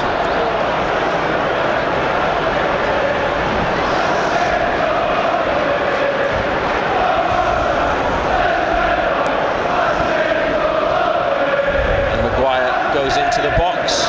Only Mazraoui stays back. Still 1-1 on BBC Radio Newcastle and BBC Sounds, despite Newcastle having 10 men at 0-0. Then they scored a penalty through Gordon. And Casemiro equalised. All of that in first half added on time. Bruno Fernandes from a short free kick, then sends it in round the back. It's half cleared. And Burmo, now Dalot, controlling it, playing it against Byrne, and then it's cleared by Tonali. Elanga chasing after it. Mazraoui's header has gone wide to Mbeumo. Then Maguire takes it and turns nicely, and his pass across midfield finds Bruno Fernandes off the outside of the right boot and behind. Maguire did well. Bruno Fernandes there didn't quite get the cross right. Yeah, it was good skill, wasn't it?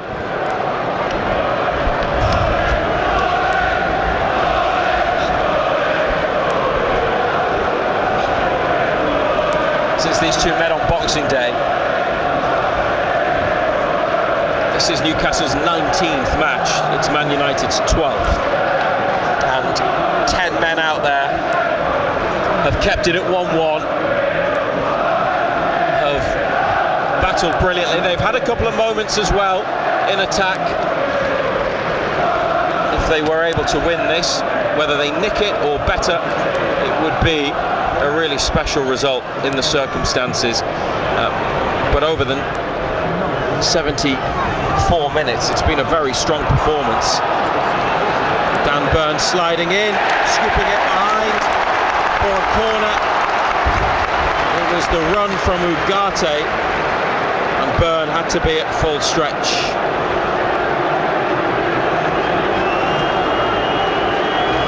Yeah, damn long legs. He celebrated the tackle like he'd scored a goal. The corner on the right from the left boot of Mbeumo. Middle of the box, Byrne gets up and heads away from in front of Ramsdale. Mazraoui's header comes to Bruno Fernandes. He scoops it up, and a big save from Ramsdale to deny Yoro with a header. Aaron Ramsdale made a good stop from Mainu in the first half.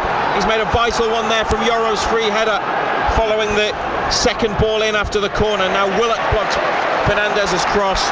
Two more Man United changes coming. It's still 1-1.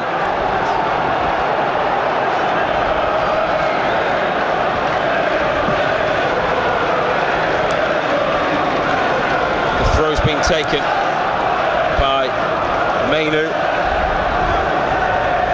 Ugarte to Yoro, just ahead of the centre circle.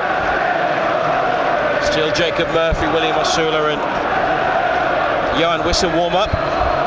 Mainu 30 yards out, right of centre, rolls a ball to Mbeumo. He finds a pass out wide to Dalot, and Mbeumo gets it back. Mainu as Ugarte makes a run into the box. Bruno Fernandes to the edge of the area to Mbeumo, lifted in now by Bruno Fernandes, who got it back. Ugarte onto the roof of the net. Goodness me. Ramsdale didn't look like he was getting there, but thankfully he didn't need to. It looked like that was dipping in, didn't it? Ramsdale has gone down and could need treatment, as Manchester United at 1-1 with 14 minutes to play take off Kobbie Mainu and replace him with the former Sunderland loanee Amad Diallo. Amad's coming on, and Joshua Zirkzee is coming on for Brian Mbeumo. Those are the two changes. Zirkzee's had Tough time against Newcastle, got taken off early at Old Trafford last season. He's getting booed by his own fans on Boxing Day after he came on, when he struggled against United. Ramsdale's receiving treatment. Is Nick Pope warming up? Don't think so. Is this a tactical timeout? Well, both teams are making use of it. Is this the dark arts again? This has become a thing, hasn't it? And clubs are getting criticised for it. More generally, more widely. A lot of players taking on fluids. 1-1.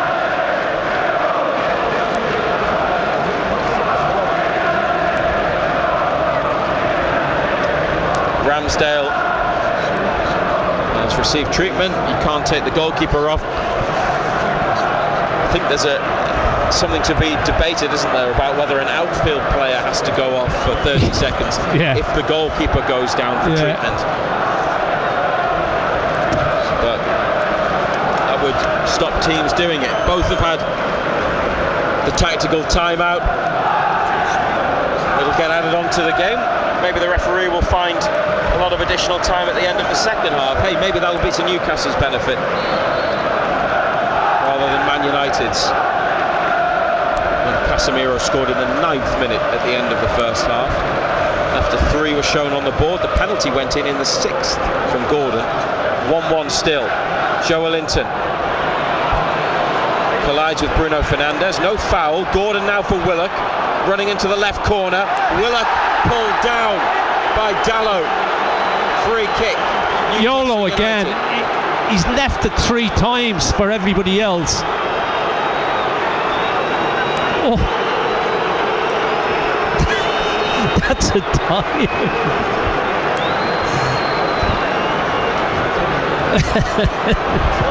They've done well to get the decision there. Oh dear.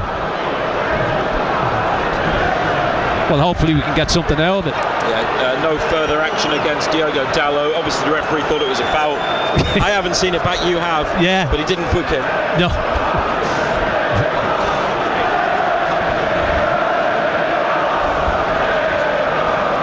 BBC Radio Newcastle and live on the BBC Sounds app. Ask your smart speaker to play BBC Radio Newcastle and listen to the conclusion there as well. We'll be with you till 10:30 tonight. 79th minute. Tonali's free kick. Chow is back post. Joelinton being held in the middle.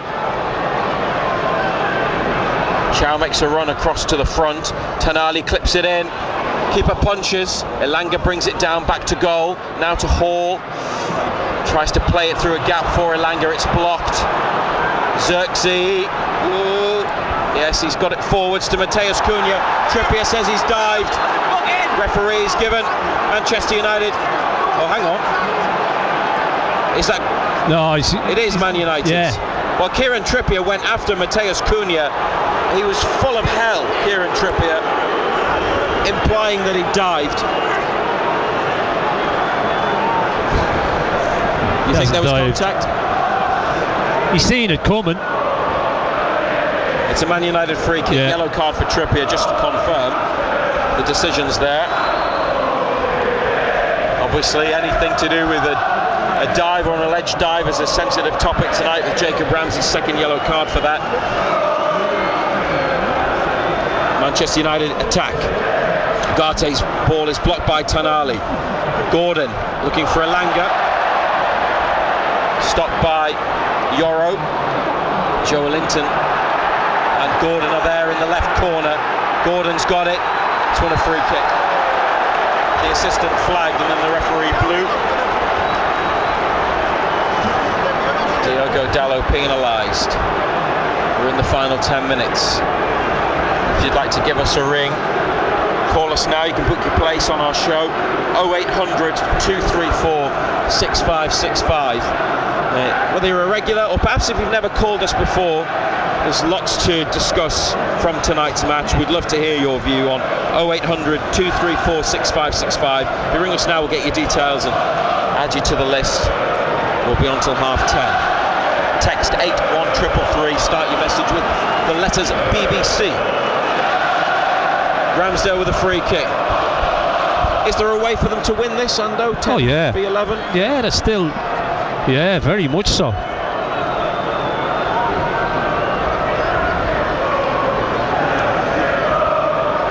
Maguire heads away, Tonali forward, Joe Linton on, Yoro clears.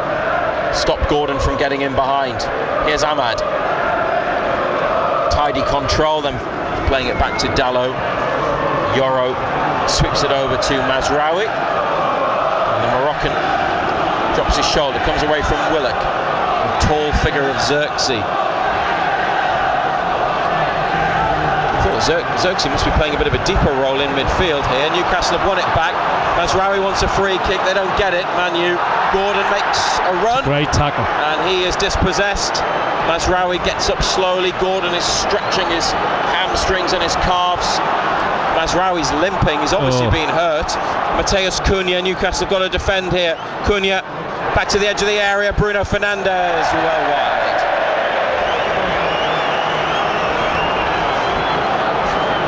Another question for you, is there a substitution they could make that you think would give them a better chance? I mean, obviously it might depend on fatigue. Jacob Murphy's coming back to the bench. Yeah, there's one or two tired legs out there now, isn't it? William Osula would get Man United turned, perhaps. Jacob Murphy is going to come on. We might see Osula, we'll let you know in a second. It remains one apiece. Instructions for Murphy from the manager.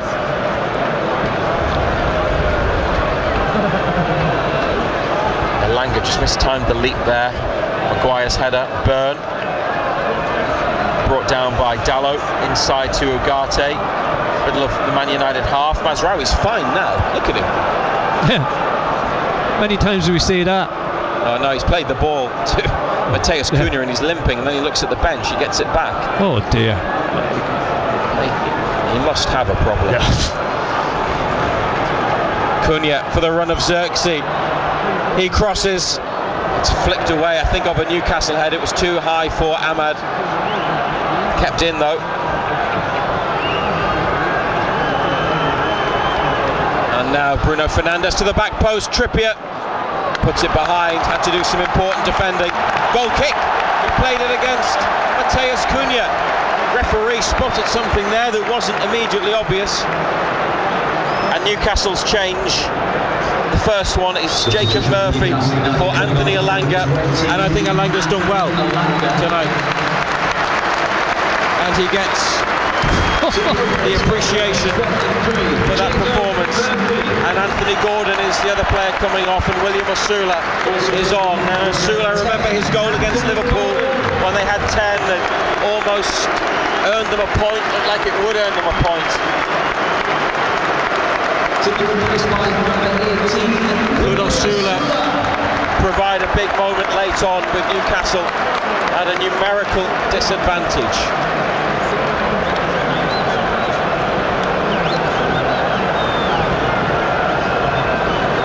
Well, they've seen Elanga go off, and now they've got Osula running around. Manchester United replaced Nusayr Mazraoui with Tyrell Malacia, whose only 2 appearances this season have been substitute appearances against Newcastle, the Dutch left back. 5 minutes to go, 1-1. Remember, we'll bring you commentary on Saturday night, the 8 o'clock match in the FA Cup here against Manchester City. You can also listen to that one on BBC Sounds. And next Tuesday night against Barcelona on BBC Radio Newcastle, as you come to expect. Hall switches the play. That's a good ball. Trippier brilliantly brought down. Murphy inside. Trippier beats his man, plays it on the outside now for Murphy's run. He goes to the line. Oh, he's overrun it, has he? Yeah.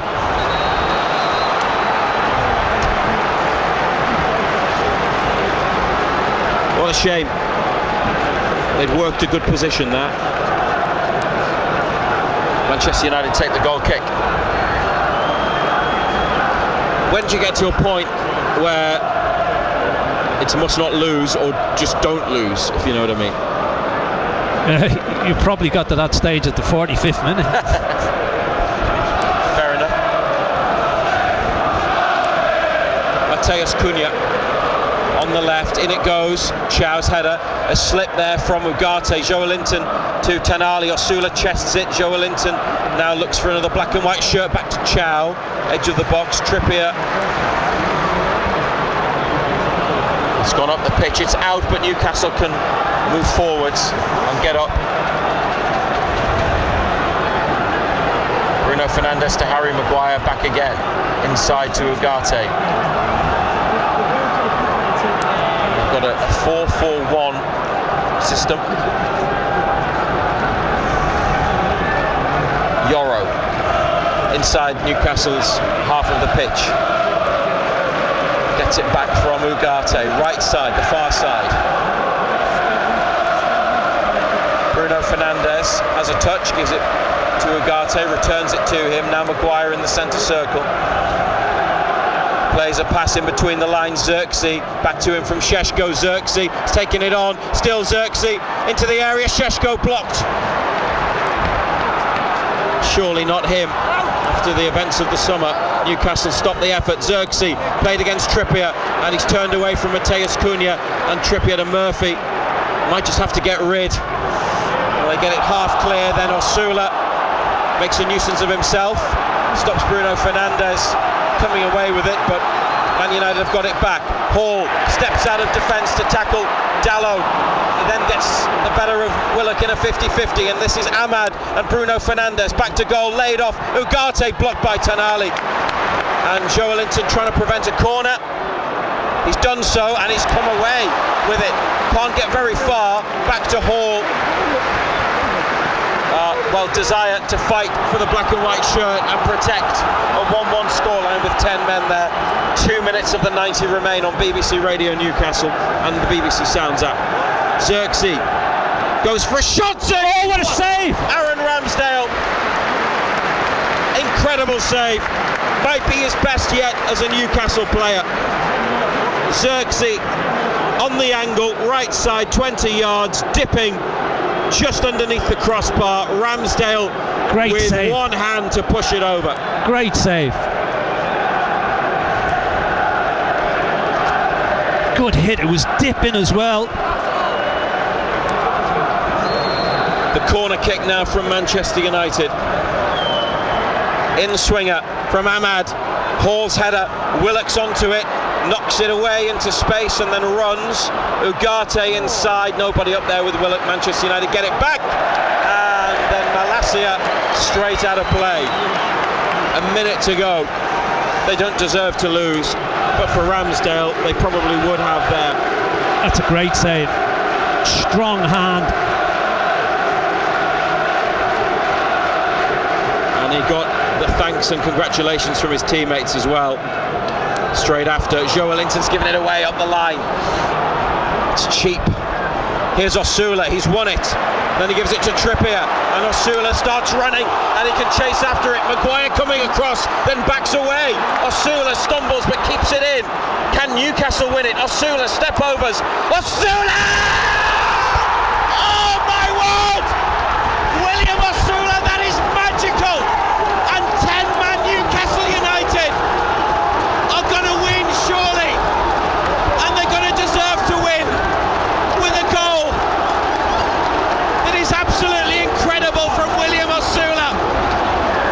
Osula is the hero at St James's Park, off the bench, up the line, inside, step overs, and a curler across Lemons, who was rooted to the spot. It's an unbelievable goal, and William Osula has come off the bench, maybe to give Newcastle United one of their biggest wins over Manchester United. It's an incredible moment, and if you think back in the years ahead, you'll remember where where you were when you saw that from Osula, what it means, the context, the manner of the goal, the way this game has gone. Osula right at the death has surely won it. Newcastle United 2, Manchester United 1. What a goal that is. I mean, he's stumbling all over the place. It looks like he's going to fall over. And then he cuts inside and he just bends it with the left foot. Keeper has got absolutely no chance whatsoever. It's an incredible strike. We said that pace that he's got is always a problem. He started the move, didn't he, by getting it out to Trippier and and he stumbled up the line. But he cut inside. He scored one against Bromley in the FA Cup last season where he cut inside onto his left. 5 minutes have been added. The clock says 91 minutes 30 seconds. 3 minutes were added to the first half and they played 10. So your guess is as good as ours. Xerxes down under a challenge from Trippier, but the ball's gone out, no foul. Newcastle throw middle of their half. Trippier thought about going quickly up the line for Osula, but decides to wait. Game management, John Anderson. Yeah, take your time. Very important. Trippier's throw. Tonali beaten to it. Joe Linton sticks it into the Milburn stand. Second ball on the pitch. Fourth official goes on to retrieve it. Manchester United, Bruno Fernandes at the back. Stunned silence from their away support, who are normally very good and very vocal. In contrast to Old Trafford sometimes. Yoro back to Lamans. Newcastle have given everything, and with 10 for most of the game. Here's Xerxes. Trippier's trying to let that run. Maguire's kept it in. Is that a goal kick? Yes, it is. Well done, referee Peter Banks. He's been brilliant tonight. Trippier's been absolutely brilliant. I thought you meant the referee. No, Trippier's been brilliant. He's captained Newcastle potentially to a major result, and he continues even at the age of 35 to perform on the biggest stage at the highest level.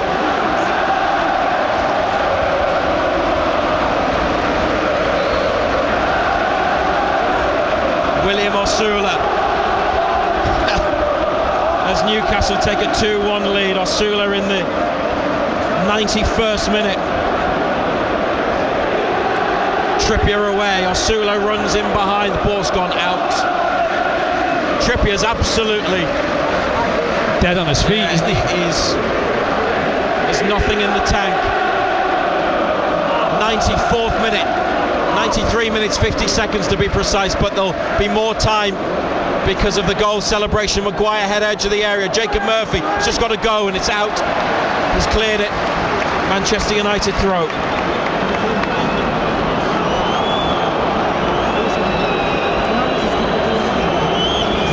Malacia to Maguire, who's left winger at the minute. 2-1 to Newcastle. Ahmad back to Bruno Fernandes. Wide right to Dalot. Willock with him.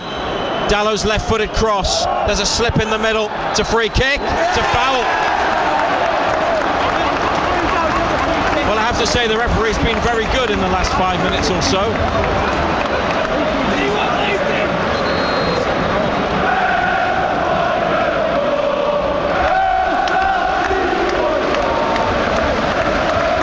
Michael Carrick hasn't lost in the Premier League with Man United.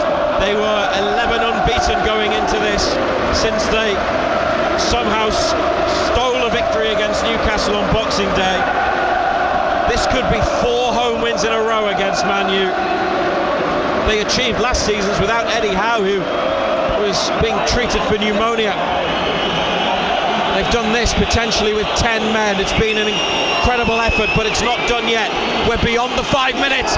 Man U have lost it to Tonali. Ugarte. Then Tonali's gone down. Looks like it's cramp. No foul. Mateus Cunha. It's up to the referee now. They've switched it across to the right. Bruno Fernandes. Tonali's out of the game. Newcastle are playing with 9. Floated cross. Trippier's header. It comes out for a throw. They'll probably... Hang on, referee, stop the game, because they need to check on Tonali. Maybe they'll just get somebody on. Sven Botman. Just get another body on. You can't play with 9. Tonali went into the challenge and had a problem immediately.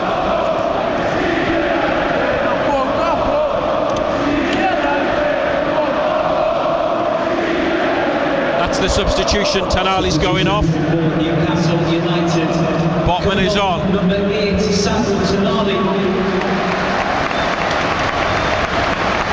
Dan Burn runs to the referee. Referee puts one finger up. I don't know if that's him saying 1 minute or just no, like wagging the finger. Tonali's going off. There'll be no Ramsey on Saturday. They'll have to hope that it's just cramp for Tonali. Another huge effort from him. Manchester United are trying to take the throw from the wrong place. It's now 97 minutes on the clock. I think there's probably about another minute if the referee gives a minute and a half for the goal celebrations. Throw's been taken. Bruno Fernandes. Willock gets out to him. He lifts it in. Burns header. Willock out left wing. He's won a free kick from the challenge on the touchline. Superb from Willock. Bruno Fernandes has conceded that foul. And Manchester United might be running out of time, but it's Manchester United, so never say never. BBC Radio Newcastle and BBC Sounds. Take this free kick and then it'll blow. To Newcastle United, who've played since the 41st minute, first of the additional minutes at the end of the first half with 10. 2 first half added on time goals, 1 for each team, and then William Osula off the bench with what is surely the winner in the 90th minute. But we're still playing. The free kick's gone up the line. It stayed in on the far left side. He's played into a 9th minute again. Joe Willock slips as Maguire comes towards him on halfway. Maguire's passes behind Euro. How much longer? No more time. Newcastle United with 10 men have just beaten Manchester United. It's a massive result for all sorts of reasons, and it was a massive performance with 11 and then with 10 in the second half to get it. They have emptied the tank and given everything for the badge and for the black and white shirt. And William Osula off the bench scored a goal against Liverpool, which nearly got them a point in August. Didn't quite happen. Tonight he's come off the bench for 10-man Newcastle and curled one across Lamons with his left and into the far corner. A wonderful finish. They deserve it, John Anderson. They thoroughly deserve it. Yeah, they battled hard, didn't they? I mean, it's an unbelievable strike by Osula. He may well score goals in his career, but he's not going to score many better than that. He just cuts inside and he hits it with his left foot, and the keeper never moves, and it hits the side net. They were running out of steam at that stage of the game as well, but they battled so hard. I mean, their work rate and the desire, especially in that second half when they were down to 10 men. We spoke about it when they played against Liverpool as well. You know, they showed so much heart and desire. It's a great win. It's an unbelievable win. And the first of these 3 home matches in this run in March, with Man City and Barcelona to come, has gone Newcastle's way, but they've made it go their way. But it's certainly taken everything out of them. But they've won 1, and now there's 2 more huge games here over the next week to come. The lift that this will give everybody after Everton, Ando, and what wasn't a great performance, and another defeat at St James's Park, which was a third in a row in the league. They've avoided 4 straight Premier League home defeats, which would have been for the first time in nearly 8 years. I mean, everybody's going to just feel so much better about Newcastle United after this, and it's been a hard season at times, but results like this just bring so much joy. Yeah, it's taken an awful lot out of them now as well. You know, they had to work so hard, especially in that second half when they were down to 10 men. They've got to reset now, they've got to recover, and then they've got to go again on Saturday night against Manchester City. So they don't get any easier, but these players, they've got a togetherness and a willingness to work for each other. That's unbelievable, really. You know, it's great to see. They worked so hard in that second half. They had to dig in, and they come up with a wonder goal. You know, the boy comes off the bench. We know that he runs around and he chases, but that's an unbelievable goal. As I say, I doubt if he'll ever score a better goal than that in the rest of his career. Newcastle players make their way off the pitch, and thousands of supporters have stayed to cheer them on. What about the Aaron Ramsdale save from Xerxes? Oh, it's an unbelievable save. You know, Xerxes hits it, it's dipping all the way, and it's an incredible save. I mean, Kieran Trippier, one of the last off, he was outstanding tonight. 35 years of age, the amount of games that he's played, he was brilliant. They all were, to be fair, but he was great. Hugs for the players from staff as they leave the pitch. Ramsdale and Osula still out there doing interviews. Our post-match chat with Eddie Howe will go on BBC Sounds. Search for Newcastle United, and there's plenty more Magpies content there that you can enjoy after the game, including I'll look back at the 4-4 with Arsenal, which was another epic with a late goal from 2011, 15 years ago last month. We've spoken to some of the people involved, and that programme's still available on BBC Sounds, remembering and reliving the 4-4.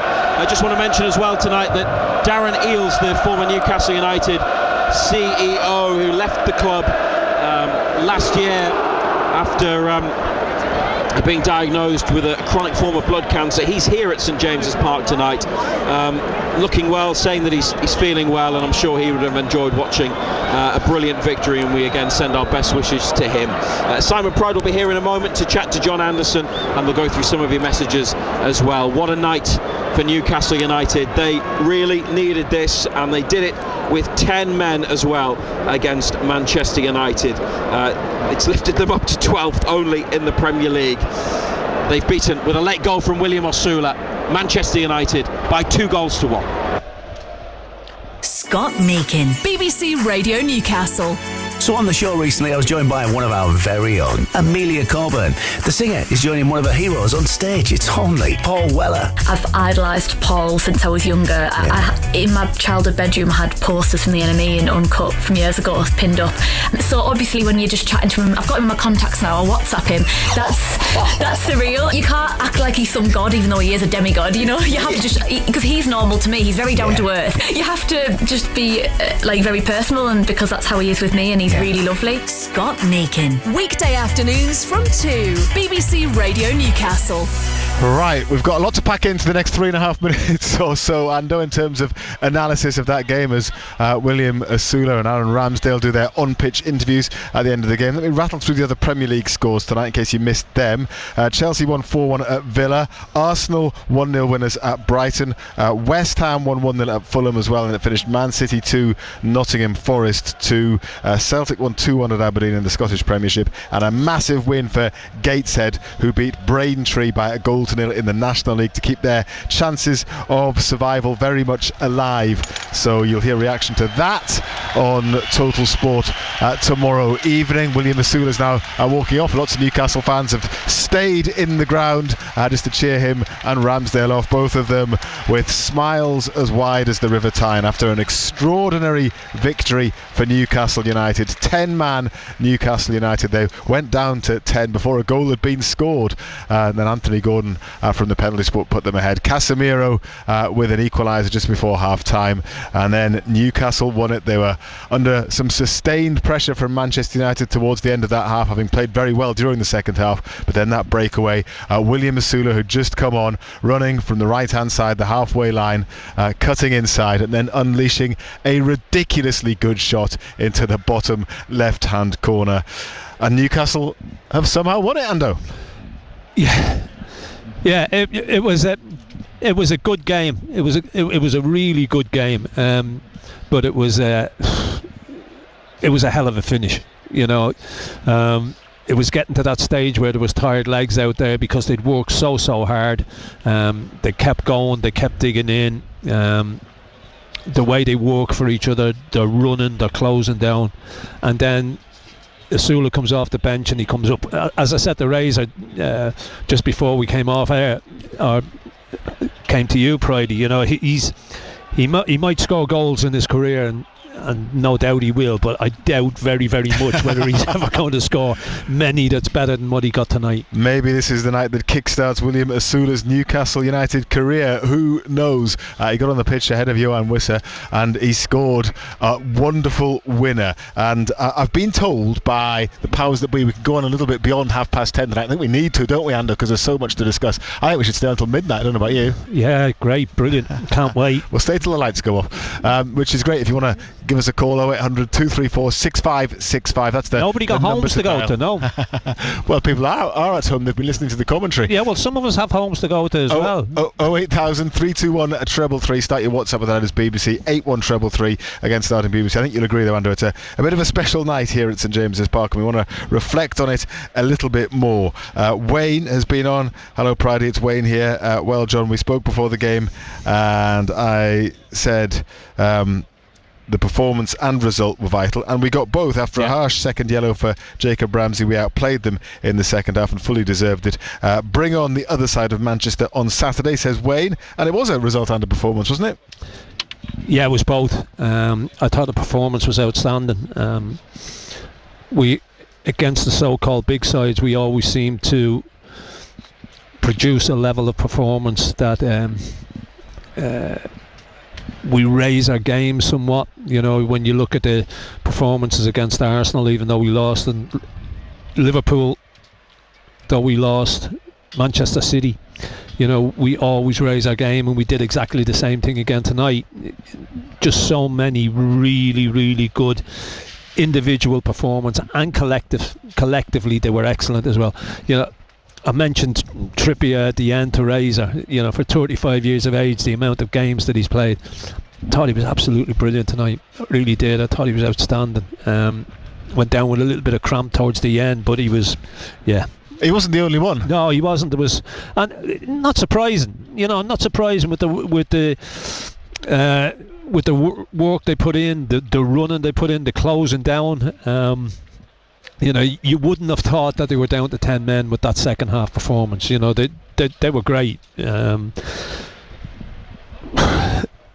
a man, Elanga ran his socks off. You know, he walked across the line. He went and played alongside Gordon, but he ran the line and he ran the channels, and that's when you want to see him do more of. But it was just so many good performances, and as I say, it was an all-round team performance. It was absolutely brilliant, and to come up with a performance like that after the disappointment of the Everton game at the weekend as well.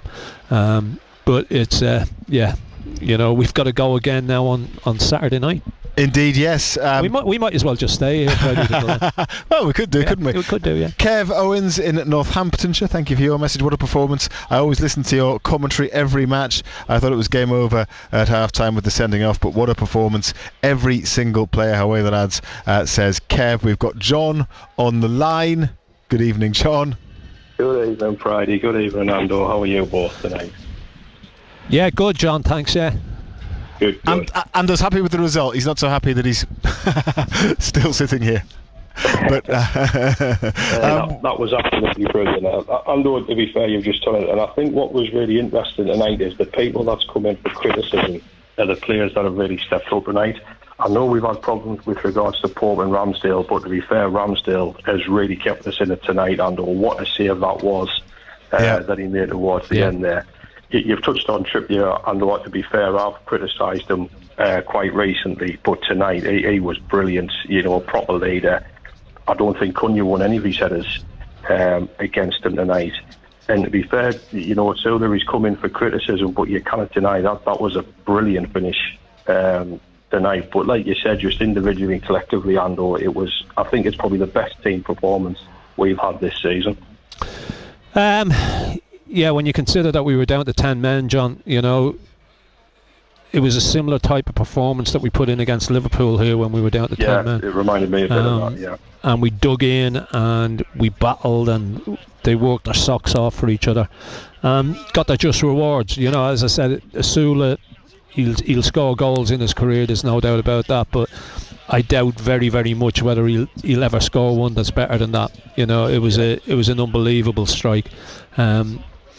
Keeper's never moved and it's just nestled in it's a great way to win it, and it came at the right time as well, right at the death. But it was look, second half they had to dig in, and with 10 men you wouldn't have known they had 10 men the way they played in that second half. I thought tonight there was an awful lot more urgency, enthusiasm. We passed the ball forward, something that we didn't do against Everton. We looked to get it into advanced areas, into forward positions. Again, something that we didn't do against Everton. And it was overall, it was an outstanding performance. It really was. No, I totally agree. And I think the important thing about tonight, Ando, is we can go into the game on Saturday with a lot more confidence than certainly what we would have had, and particularly tonight with Man City dropping points against Forest as well. Gives us a really good opportunity to go in that. The crowd will be bouncing, that the team will be up for it, and I generally think we've got a really good chance against them now. Yeah, look, the one thing about Manchester City, they always give you opportunities. They always give you chances. So it's all about taking those chances. Obviously, Forest took theirs tonight. It's a good result for them. It was a result that they badly needed. But the game on Saturday,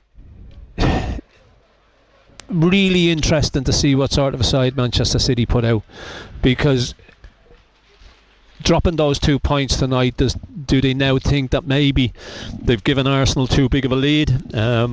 I don't think they'll think that. Probably not. So it'll be interesting to see what side. They still want the quadruple, probably. To see what type of side Manchester City put out. It'll be really interesting to see what type of side Eddie Howe puts out, because it'll be interesting to see how some of these players recover from that. I know it's only Wednesday and we don't play till 8 o'clock Saturday night, but Big William Asula gets a start, doesn't he?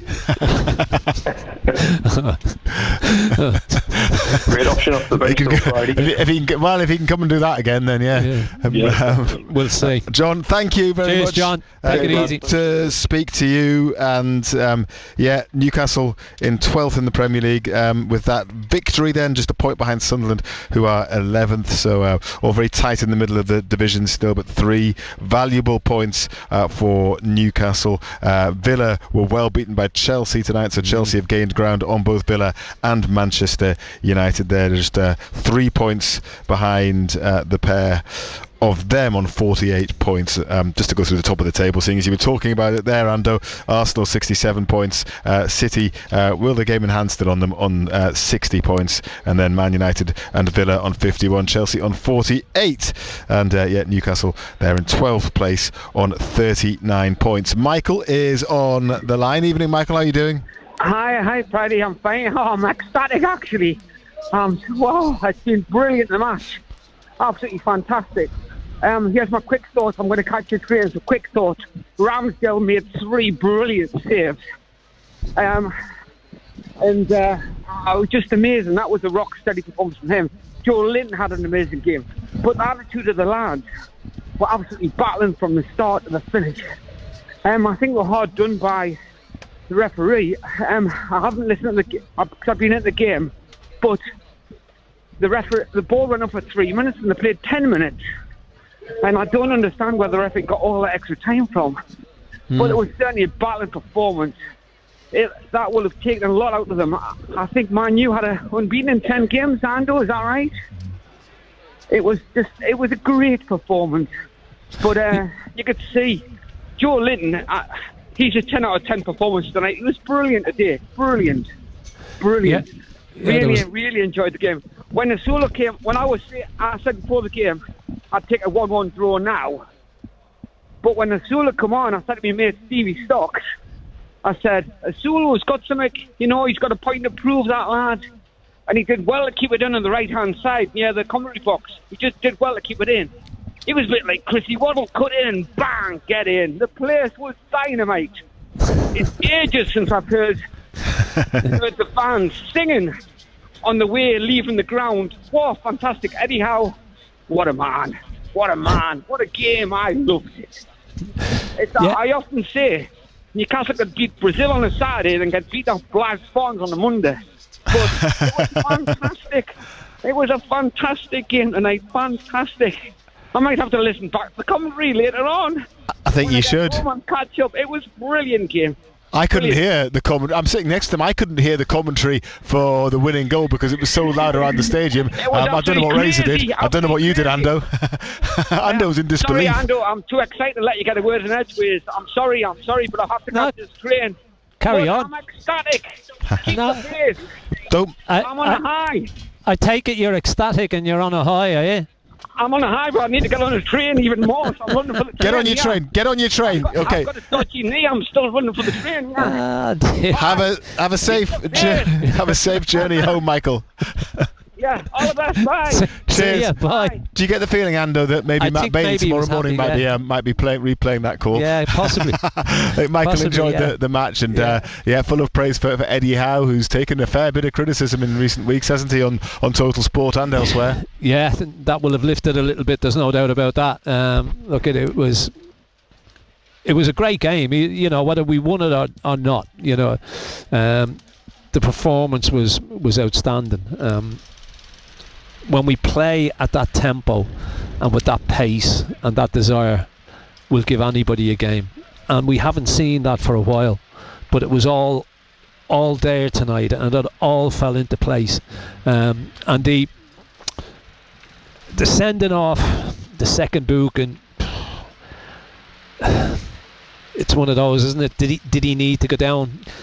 I think the linesman had a big part to play in that as well, because you could see the linesman talking to the referee headed towards the linesman as well. So look, it is what it is. It happened, but we dug in, and it was second half. They were to a man. They were outstanding. They were brilliant.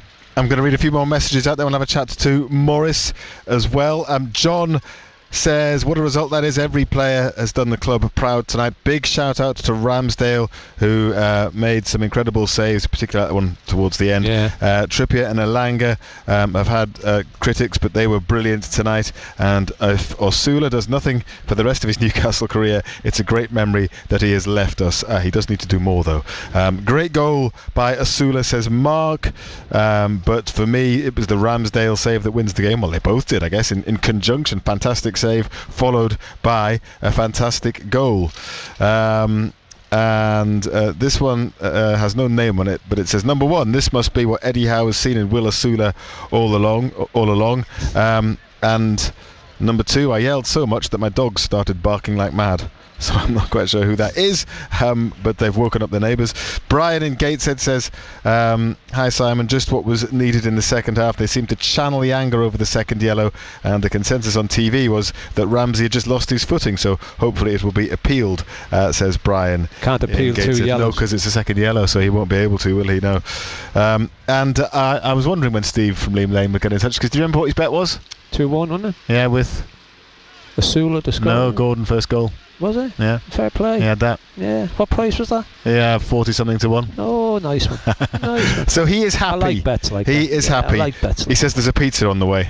Oh, thanks very much. What, to hear? Is that to hear? Yes, I'm looking forward to that, Steve. Steve, you couldn't just send breakfast, could you? Pepperoni with extra chilli. We'll be done soon, Ando. I'm being told we're on till midnight. Is that all right? No, we're on till 11, but I'll do some Gateshead before 11, so you can go earlier. That's great, if you like. Do you like that? Very kind of you. Okay, good stuff. Gateshead won tonight as well, by the way, in case you're just getting back into your car after the match and just getting your breath back. Right then, Morris, sorry to keep you waiting there. How are you doing? Hey, I can wait all night, lads. What an absolute blinding game of football that was tonight. You know, I won't be able to talk tomorrow morning. My throat's gone already. Atmosphere was just, I was going to say horrendous, absolutely amazing, and everyone to a man, they stood up for the fans and the club tonight, because, you know, we've had a lot of critics, and I was pleased he got Ramsdale in the goal, and I know you've talked about him, but honestly, absolutely, it was one of the best games I've seen for a long time. Superb. Yeah, look, right from the off, it was, the intensity in the game was great, you know. Even 11v11, the game was good. It was always in the balance. It was just a great game to watch. And the second half, I thought we were exceptional. Second half, you know, I thought. You said it was always in the balance, Ando. I thought we were the better team in the first half, and I thought we thoroughly deserved that. And you know what? For to be a little bit critical, but not of the team, it was almost spoilt by another horrible refereeing display. Again, you know, that the crowd's on his back, he's getting booed off. Some of the decisions he's making, you know, where did they get the 7 minutes from half time? No, that wasn't a 6-minute delay on the penalty. We seem to, every time we play Man United, we're waiting for Fergie time again. And you know what it was? We really stuffed it up them, and I am so pleased we did, because the fans deserved that tonight. And you know, and that, I honestly think that performance was for the fans, because it was just brilliant. And I'm buzzing, and it's put the feel-good factor in. I know one swallow doesn't make a summer, but honestly, we've got to build on that. The players were running on empty, and they just kept going. Joe Linton could hardly walk. Gordon, honestly, I'm absolutely buzzing with that team tonight. Yeah, rightly so as well. As I say, second half they were, you know, they had to dig in. They looked like they would decide with 11 players in the second half. Yeah. You know, but the Ramsdale save was unbelievable. You know, if that goes in, the way they played, that kills you. You know, that kills everybody. But he's called upon, and it's an absolutely fabulous save, because it's just dipping into that top corner, and he gets a strong hand to it. And then a couple of minutes later, Osula comes up with that. Nobody expected that when he come on, mind, did we? Let's be honest. He's been horrible the last few games, and it was made for him. And I sit in the Leazers, and I was right behind that shot, and it was going right in the top corner. And that was, you know, I know Pickford made a worldie, but that was up there, because honestly, that, as you say, that saved the game, and it lifted that extra 5%. And honestly, we deserved that tonight. You know, I think that's the first time they've been beaten since Carrick took over. And to go about with it like that, Bruno Fernandes, I mean, every supporter in the land hates that man. He's just a horrible player. He is. He's just, honestly, he tries to ref the game. I tell you. You'd have him in your team. He's not a horrible player. He's a very, very good player. He's a horrible person. You'd love him in your team, but I was going to say you'd love him in your team. I don't even necessarily think he's a horrible person, because if you hear him interviewed and stuff, he comes across really well. But I think he's got that horrible nature on the pitch that basically he'll do anything to win a game, Morris, and sometimes comes across as I've discussed that before the match. We don't have dirty players like that. We genuinely don't. Yes, everybody time wastes, but we don't go down pretending we're hurt. And like trying to referee the game. But honestly, I can't get away with how I've never seen everybody celebrate in the Leazers tonight like we did, because obviously right underneath the Man United fans, and you know they need to change their songs as well, because I'm sick of hearing. Well, do you know what? We had a message before the game saying, I wonder what time the first Shearer song will be sung by the Man United fans. I'm guessing 10 minutes, said the person who texted it, and sure enough, I timed it. It was 10 minutes in that they started singing about Alan Shearer.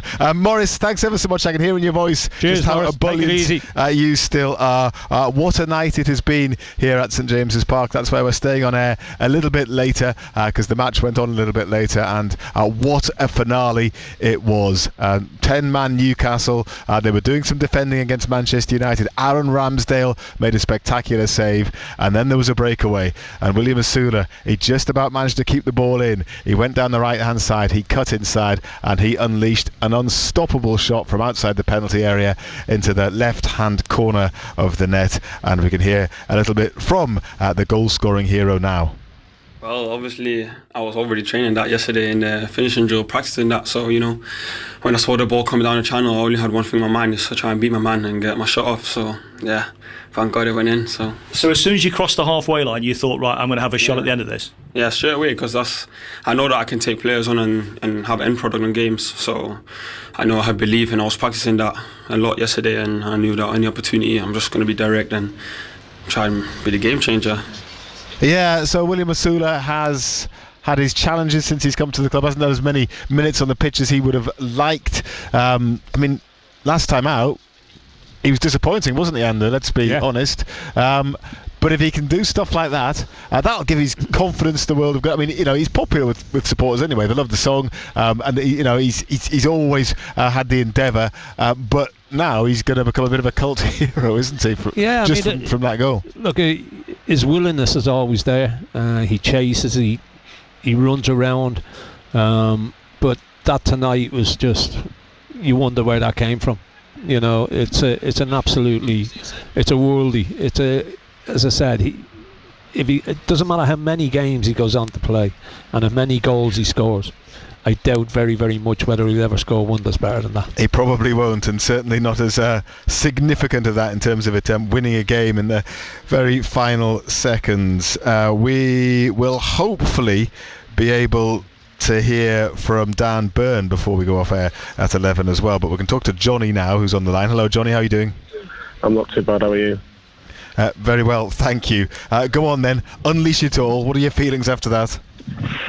Do you know this? Before the game, when I was saying to Andy, I said I'm not too sure about Alanga. I was probably a bit over the top with him, but I thought he was brilliant. I thought he was absolutely great. Ate my words today, really did. And, you know, you've got to give credit to the players that you know, maybe don't get the limelight as much as the likes of Asula, and you know, he deserves that today. He deserves just from, you know, probably what he puts in, you know, when he does come on occasionally. But yeah, what a moment for him, and obviously it's something that he'll remember for a very, very long time. But it was just the togetherness of the team that got us through got us over the line today. That second half, you know, it didn't really look like it were against, you know, 11v10. I actually felt comfortable at times, which was, you got to give credit to the manager for the way it was set up as well. It wasn't really like completely backs against the wall. It was actually, we're still going to have a go, which is a credit to him. Yeah, look, at second half I thought we were great, to a man. You know, I thought we were the ones that looked like we had 11 and they only had 10. You know, they found it difficult to get out Manchester United because of the pressure that was being put on them. You know, we chased down everything. The aggression that we've associated with this side and the pace that they play at was all there tonight. Something that hasn't been there for a while, Johnny. You know, you look at the Everton performance and you compare it to this. It's like chalk and cheese. Yeah. You know, we were so pedestrian, so lackluster against Everton, and then they come out tonight and they put a performance like that in. It was brilliant. And look, at the end of it, there was an awful lot of tired legs, tired bodies out there, and they don't get any. Games don't get any easier, do they? You know, when you look at the games that we've got coming up. But look, they'll take an awful lot out of this tonight. You know, I thought Alanga he walked the line so well that in that second half. Joe Linton in midfield was a beast in there, and Trippier at right back was brilliant. He was absolutely outstanding. 35 years of age, given the amount of games that he's played in such a short space of time, he's absolutely outstanding. Yeah, it really was, and you've got to give him credit because Cunha's been one of Man United's best players, if not their best player this season. He never gave Cunha a kick. Never gave him a kick all game. Yeah, it was a good battle, and I think we know who won it, basically. Yeah. Okay. Anything else you'd like to say, Johnny? I just go very quickly. What a save by Ramsdale before the goal! It was an unbelievable. Like I was right behind it. It looked like it was top corner. And do you know what? You couldn't do anything about the goal. He's coming in at a high pressure game. Under the lights, St James's against Man United, where they haven't lost the game in God knows how long.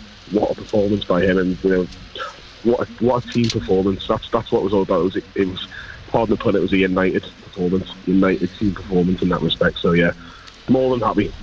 Thank you very much indeed, Johnny. Good to speak to you. The Newcastle fans were repeating back to the Manchester United fans. You know the chant that they have, "You've seen United, now off you go home." Not quite like that. They were singing that almost as one in the stadium to their Man United fans up there in the top tier as the final seconds were ticking down. They were enjoying themselves, the Newcastle fans, weren't they? Jack says, hello Pridey, what a result, and we played well tonight. What does Ando think about City? He says they'll make changes. What do you think he will do for the game against City on Saturday night? Yeah, it's an interesting one, isn't it? I think it's something that he's going to have to think about. Does he rest players? He hasn't got a great deal that he can juggle with, to be quite honest, Brady. I think he's got to go to the well with an awful lot of the same players again. But we seem to raise a game for these so-called big clubs, and hopefully that'll be the case again on Saturday night. Big Dan Burn was a rock at the heart of Newcastle's defence again. He has been talking to Razor. I think we spoke about it at half time and said we could sort of make this one of the best results we've had in sort of the gaffer's tenure here. And to a man, I thought were brilliant. I think we've shown that resilience, which we haven't shown as much as we would have liked to in sort of previous weeks. And obviously buzzing that Will comes on and scores an absolute worldie. So. Can I ask for your reflections on the sending off in the first half, which clearly changed the state of the game, but what did you make of the second yellow? Yeah, tough. Listen, I've not seen it again, so I didn't see it. I thought JJ got up pretty quickly, so I was hoping that we might have gotten away with it, but I think the ref sort of set the tone really by booking players so early, so I think it was one of those, once he'd booked one person, he was just going to keep booking people. So tough one to take, especially for JJ, because I think he's been brilliant last few weeks, showing real quality, and probably didn't deserve that. But as I said, I think it's shown sort of great resilience from us as a team and great character, which I think we've shown countless times in the last sort of 4 years, to pick up a big result. Did the manager use that sort of sense of injustice at half time? I think so. I think we've always sort of had that mentality where it's like us against the world. Very early on, the gaffer brought that in, and I felt we had that tonight. And I think playing sort of under the lights on a weekday night at St James's always seems to have that little bit more bite about it. And I've said it before, but I don't know if it's just me personally or Newcastle fans. I don't particularly like Man United, so it's always nice to beat them. Obviously they're doing so well at the minute as well, so it's a very good result for us. And can I just ask, when you saw Will Osula set off on his run down the right, what were you thinking at that point? Were you expecting what happened next? No, probably run at the corner.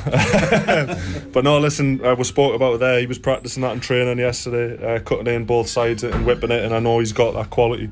So it was nice that he could pull it off on such a special night, and I think that's probably the quickest I've ran all season, trying to run to celebrate with him as well. Really, really happy. Dan, how pleased were you with the overall performance, beginning kind of in the Newcastle way from the off in the first half, 11v11? Yeah, definitely. I think like me and Sven were watching before the game when we won 2-0 a couple of years ago, and just like seeing just how good the press was and how like ferocious we were. Like it just sort of made me want to do that again. And I think in previous games we've probably not been as resilient in getting the results we wanted. Maybe a little bit of bad luck, but I think tonight showed that we've still got the quality to do it. And you've touched on it there, but it's a massive month, but a big week at home as well. Man City next, then Barcelona. You've already got one big result. It sets the other two up nicely, doesn't it? Yeah, definitely. And listen, we're full of confidence. We believe that we can get results in those games. We've beaten City at St James's before. I thought we'll give Barcelona a really good game. So yeah, we're looking forward to it. We've got a lot of games and we'll have played a lot of games this season, but we're excited. That was Dan Byrne speaking to Matthew Raisbeck and also to Gary Flintoff as well of BBC Radio 5 Live. Obviously very happy after tonight's game. Sven Botman's just gone off the pitch after doing his vigorous warm down, having just come on right at the very end of the game. I can see Joe Linton emerging from the tunnel. He was a beast again tonight. Yeah, he was busy in there, wasn't he? He put himself about. You could see that he was well wound up for it, and he was excellent in that midfield. He got in about them, got close to them, and he used the ball well. Yes. Sometimes he can be sloppy on the ball, but tonight he used the ball really well. And there was a cuddle there for Joe Linton Jr., who I'm sure enjoyed watching Daddy's performance tonight, and yeah, we'll sum things up in just a tick, and I'm just going to go through the other scores because I know there'll be some people who are at the game tonight probably getting in their cars and have been so absorbed in what's been going on the pitch here at St James's Park they won't be aware of what else has happened tonight. So yes, Chelsea 4-1 winners at Aston Villa. What's happened to Aston Villa, Ando? Blown up, haven't they? Yes, sorry, since we beat them in the cup. Didn't realise you had your mouth full. They haven't won a game. Haven't breakfast. Yeah. Arsenal won 1-0 at Brighton. West Ham were 1-0 winners at Fulham as well, so their fight to stay in the Premier League goes on apace. And Manchester City 2, Nottingham Forest 2. Excellent point for Forest there. Man City will see that as a couple of points dropped. So that's how it looks in terms of the other Premier League scores this evening.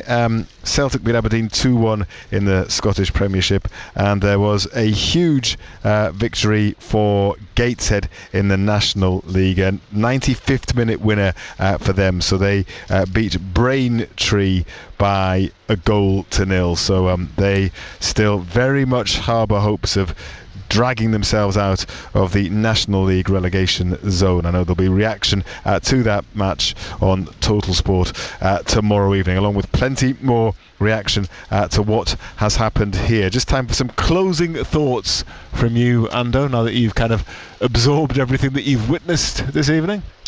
It was a great game from start to finish. It was a great game, great tempo to it, great atmosphere around the place.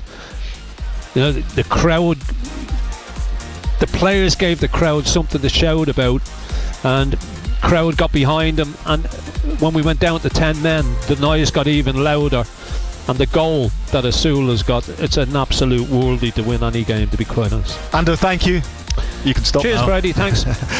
Razor sent a message to say he's waiting to speak to Eddie Howe, but there are 12 overseas broadcasters, and Eddie Howe is currently speaking to a TV channel from Finland. Everybody wants to speak to the Newcastle United manager, and why not? It's been an extraordinary night. Newcastle down to 10 men. It looked like Aaron Ramsdale had saved them a point with a wonderful save near the end, but no one had reckoned with William Asula. Newcastle United are awarded a penalty, but VAR will surely be taking a look. Was it inside the box, the foul? Yes. Gordon from the penalty spot. Here we go. It's in! Gordon down the middle. Lemons dived out of the way to his left. And Anthony Gordon is just so reliable from 12 yards. And he has delivered in a huge moment for 10-man Newcastle United, who've been the better team, but have had Jacob Ramsey sent off, and in first half added on time, they've opened up a lead. Newcastle United 1, Manchester United 0. Bruno Fernandes in line with the penalty box, sends it in. It's an equaliser. Newcastle's lead in first half added on time didn't last long. How long are we playing on for? We are now into the 54th minute of the first half, and Bruno Fernandes clicked in the free kick, and it's Casemiro who scores with the header. He made the mistake leading to the goal. Ramsdale is beaten, and Newcastle's advantage on the scoreboard has gone. It's Newcastle United 1, Manchester United 1. Here's Osula, he's won it. Then he gives it to Trippier, and Osula starts running, and he can chase after it. Maguire coming across, then backs away. Osula stumbles but keeps it in. Can Newcastle win it? Osula step overs. Osula! Oh my word! William Osula, that is magical! And 10-man Newcastle United are going to win, surely. And they're going to deserve to win. Total Sport North East. On the station with Newcastle and Sunderland commentary exclusively live. BBC Radio Newcastle. On the BBC Sounds app, on your smart speaker, Play BBC Radio Newcastle. and on your radio. The sound of the North East is BBC Radio Newcastle. BBC News at 11 o'clock. This is Cassie Galpin.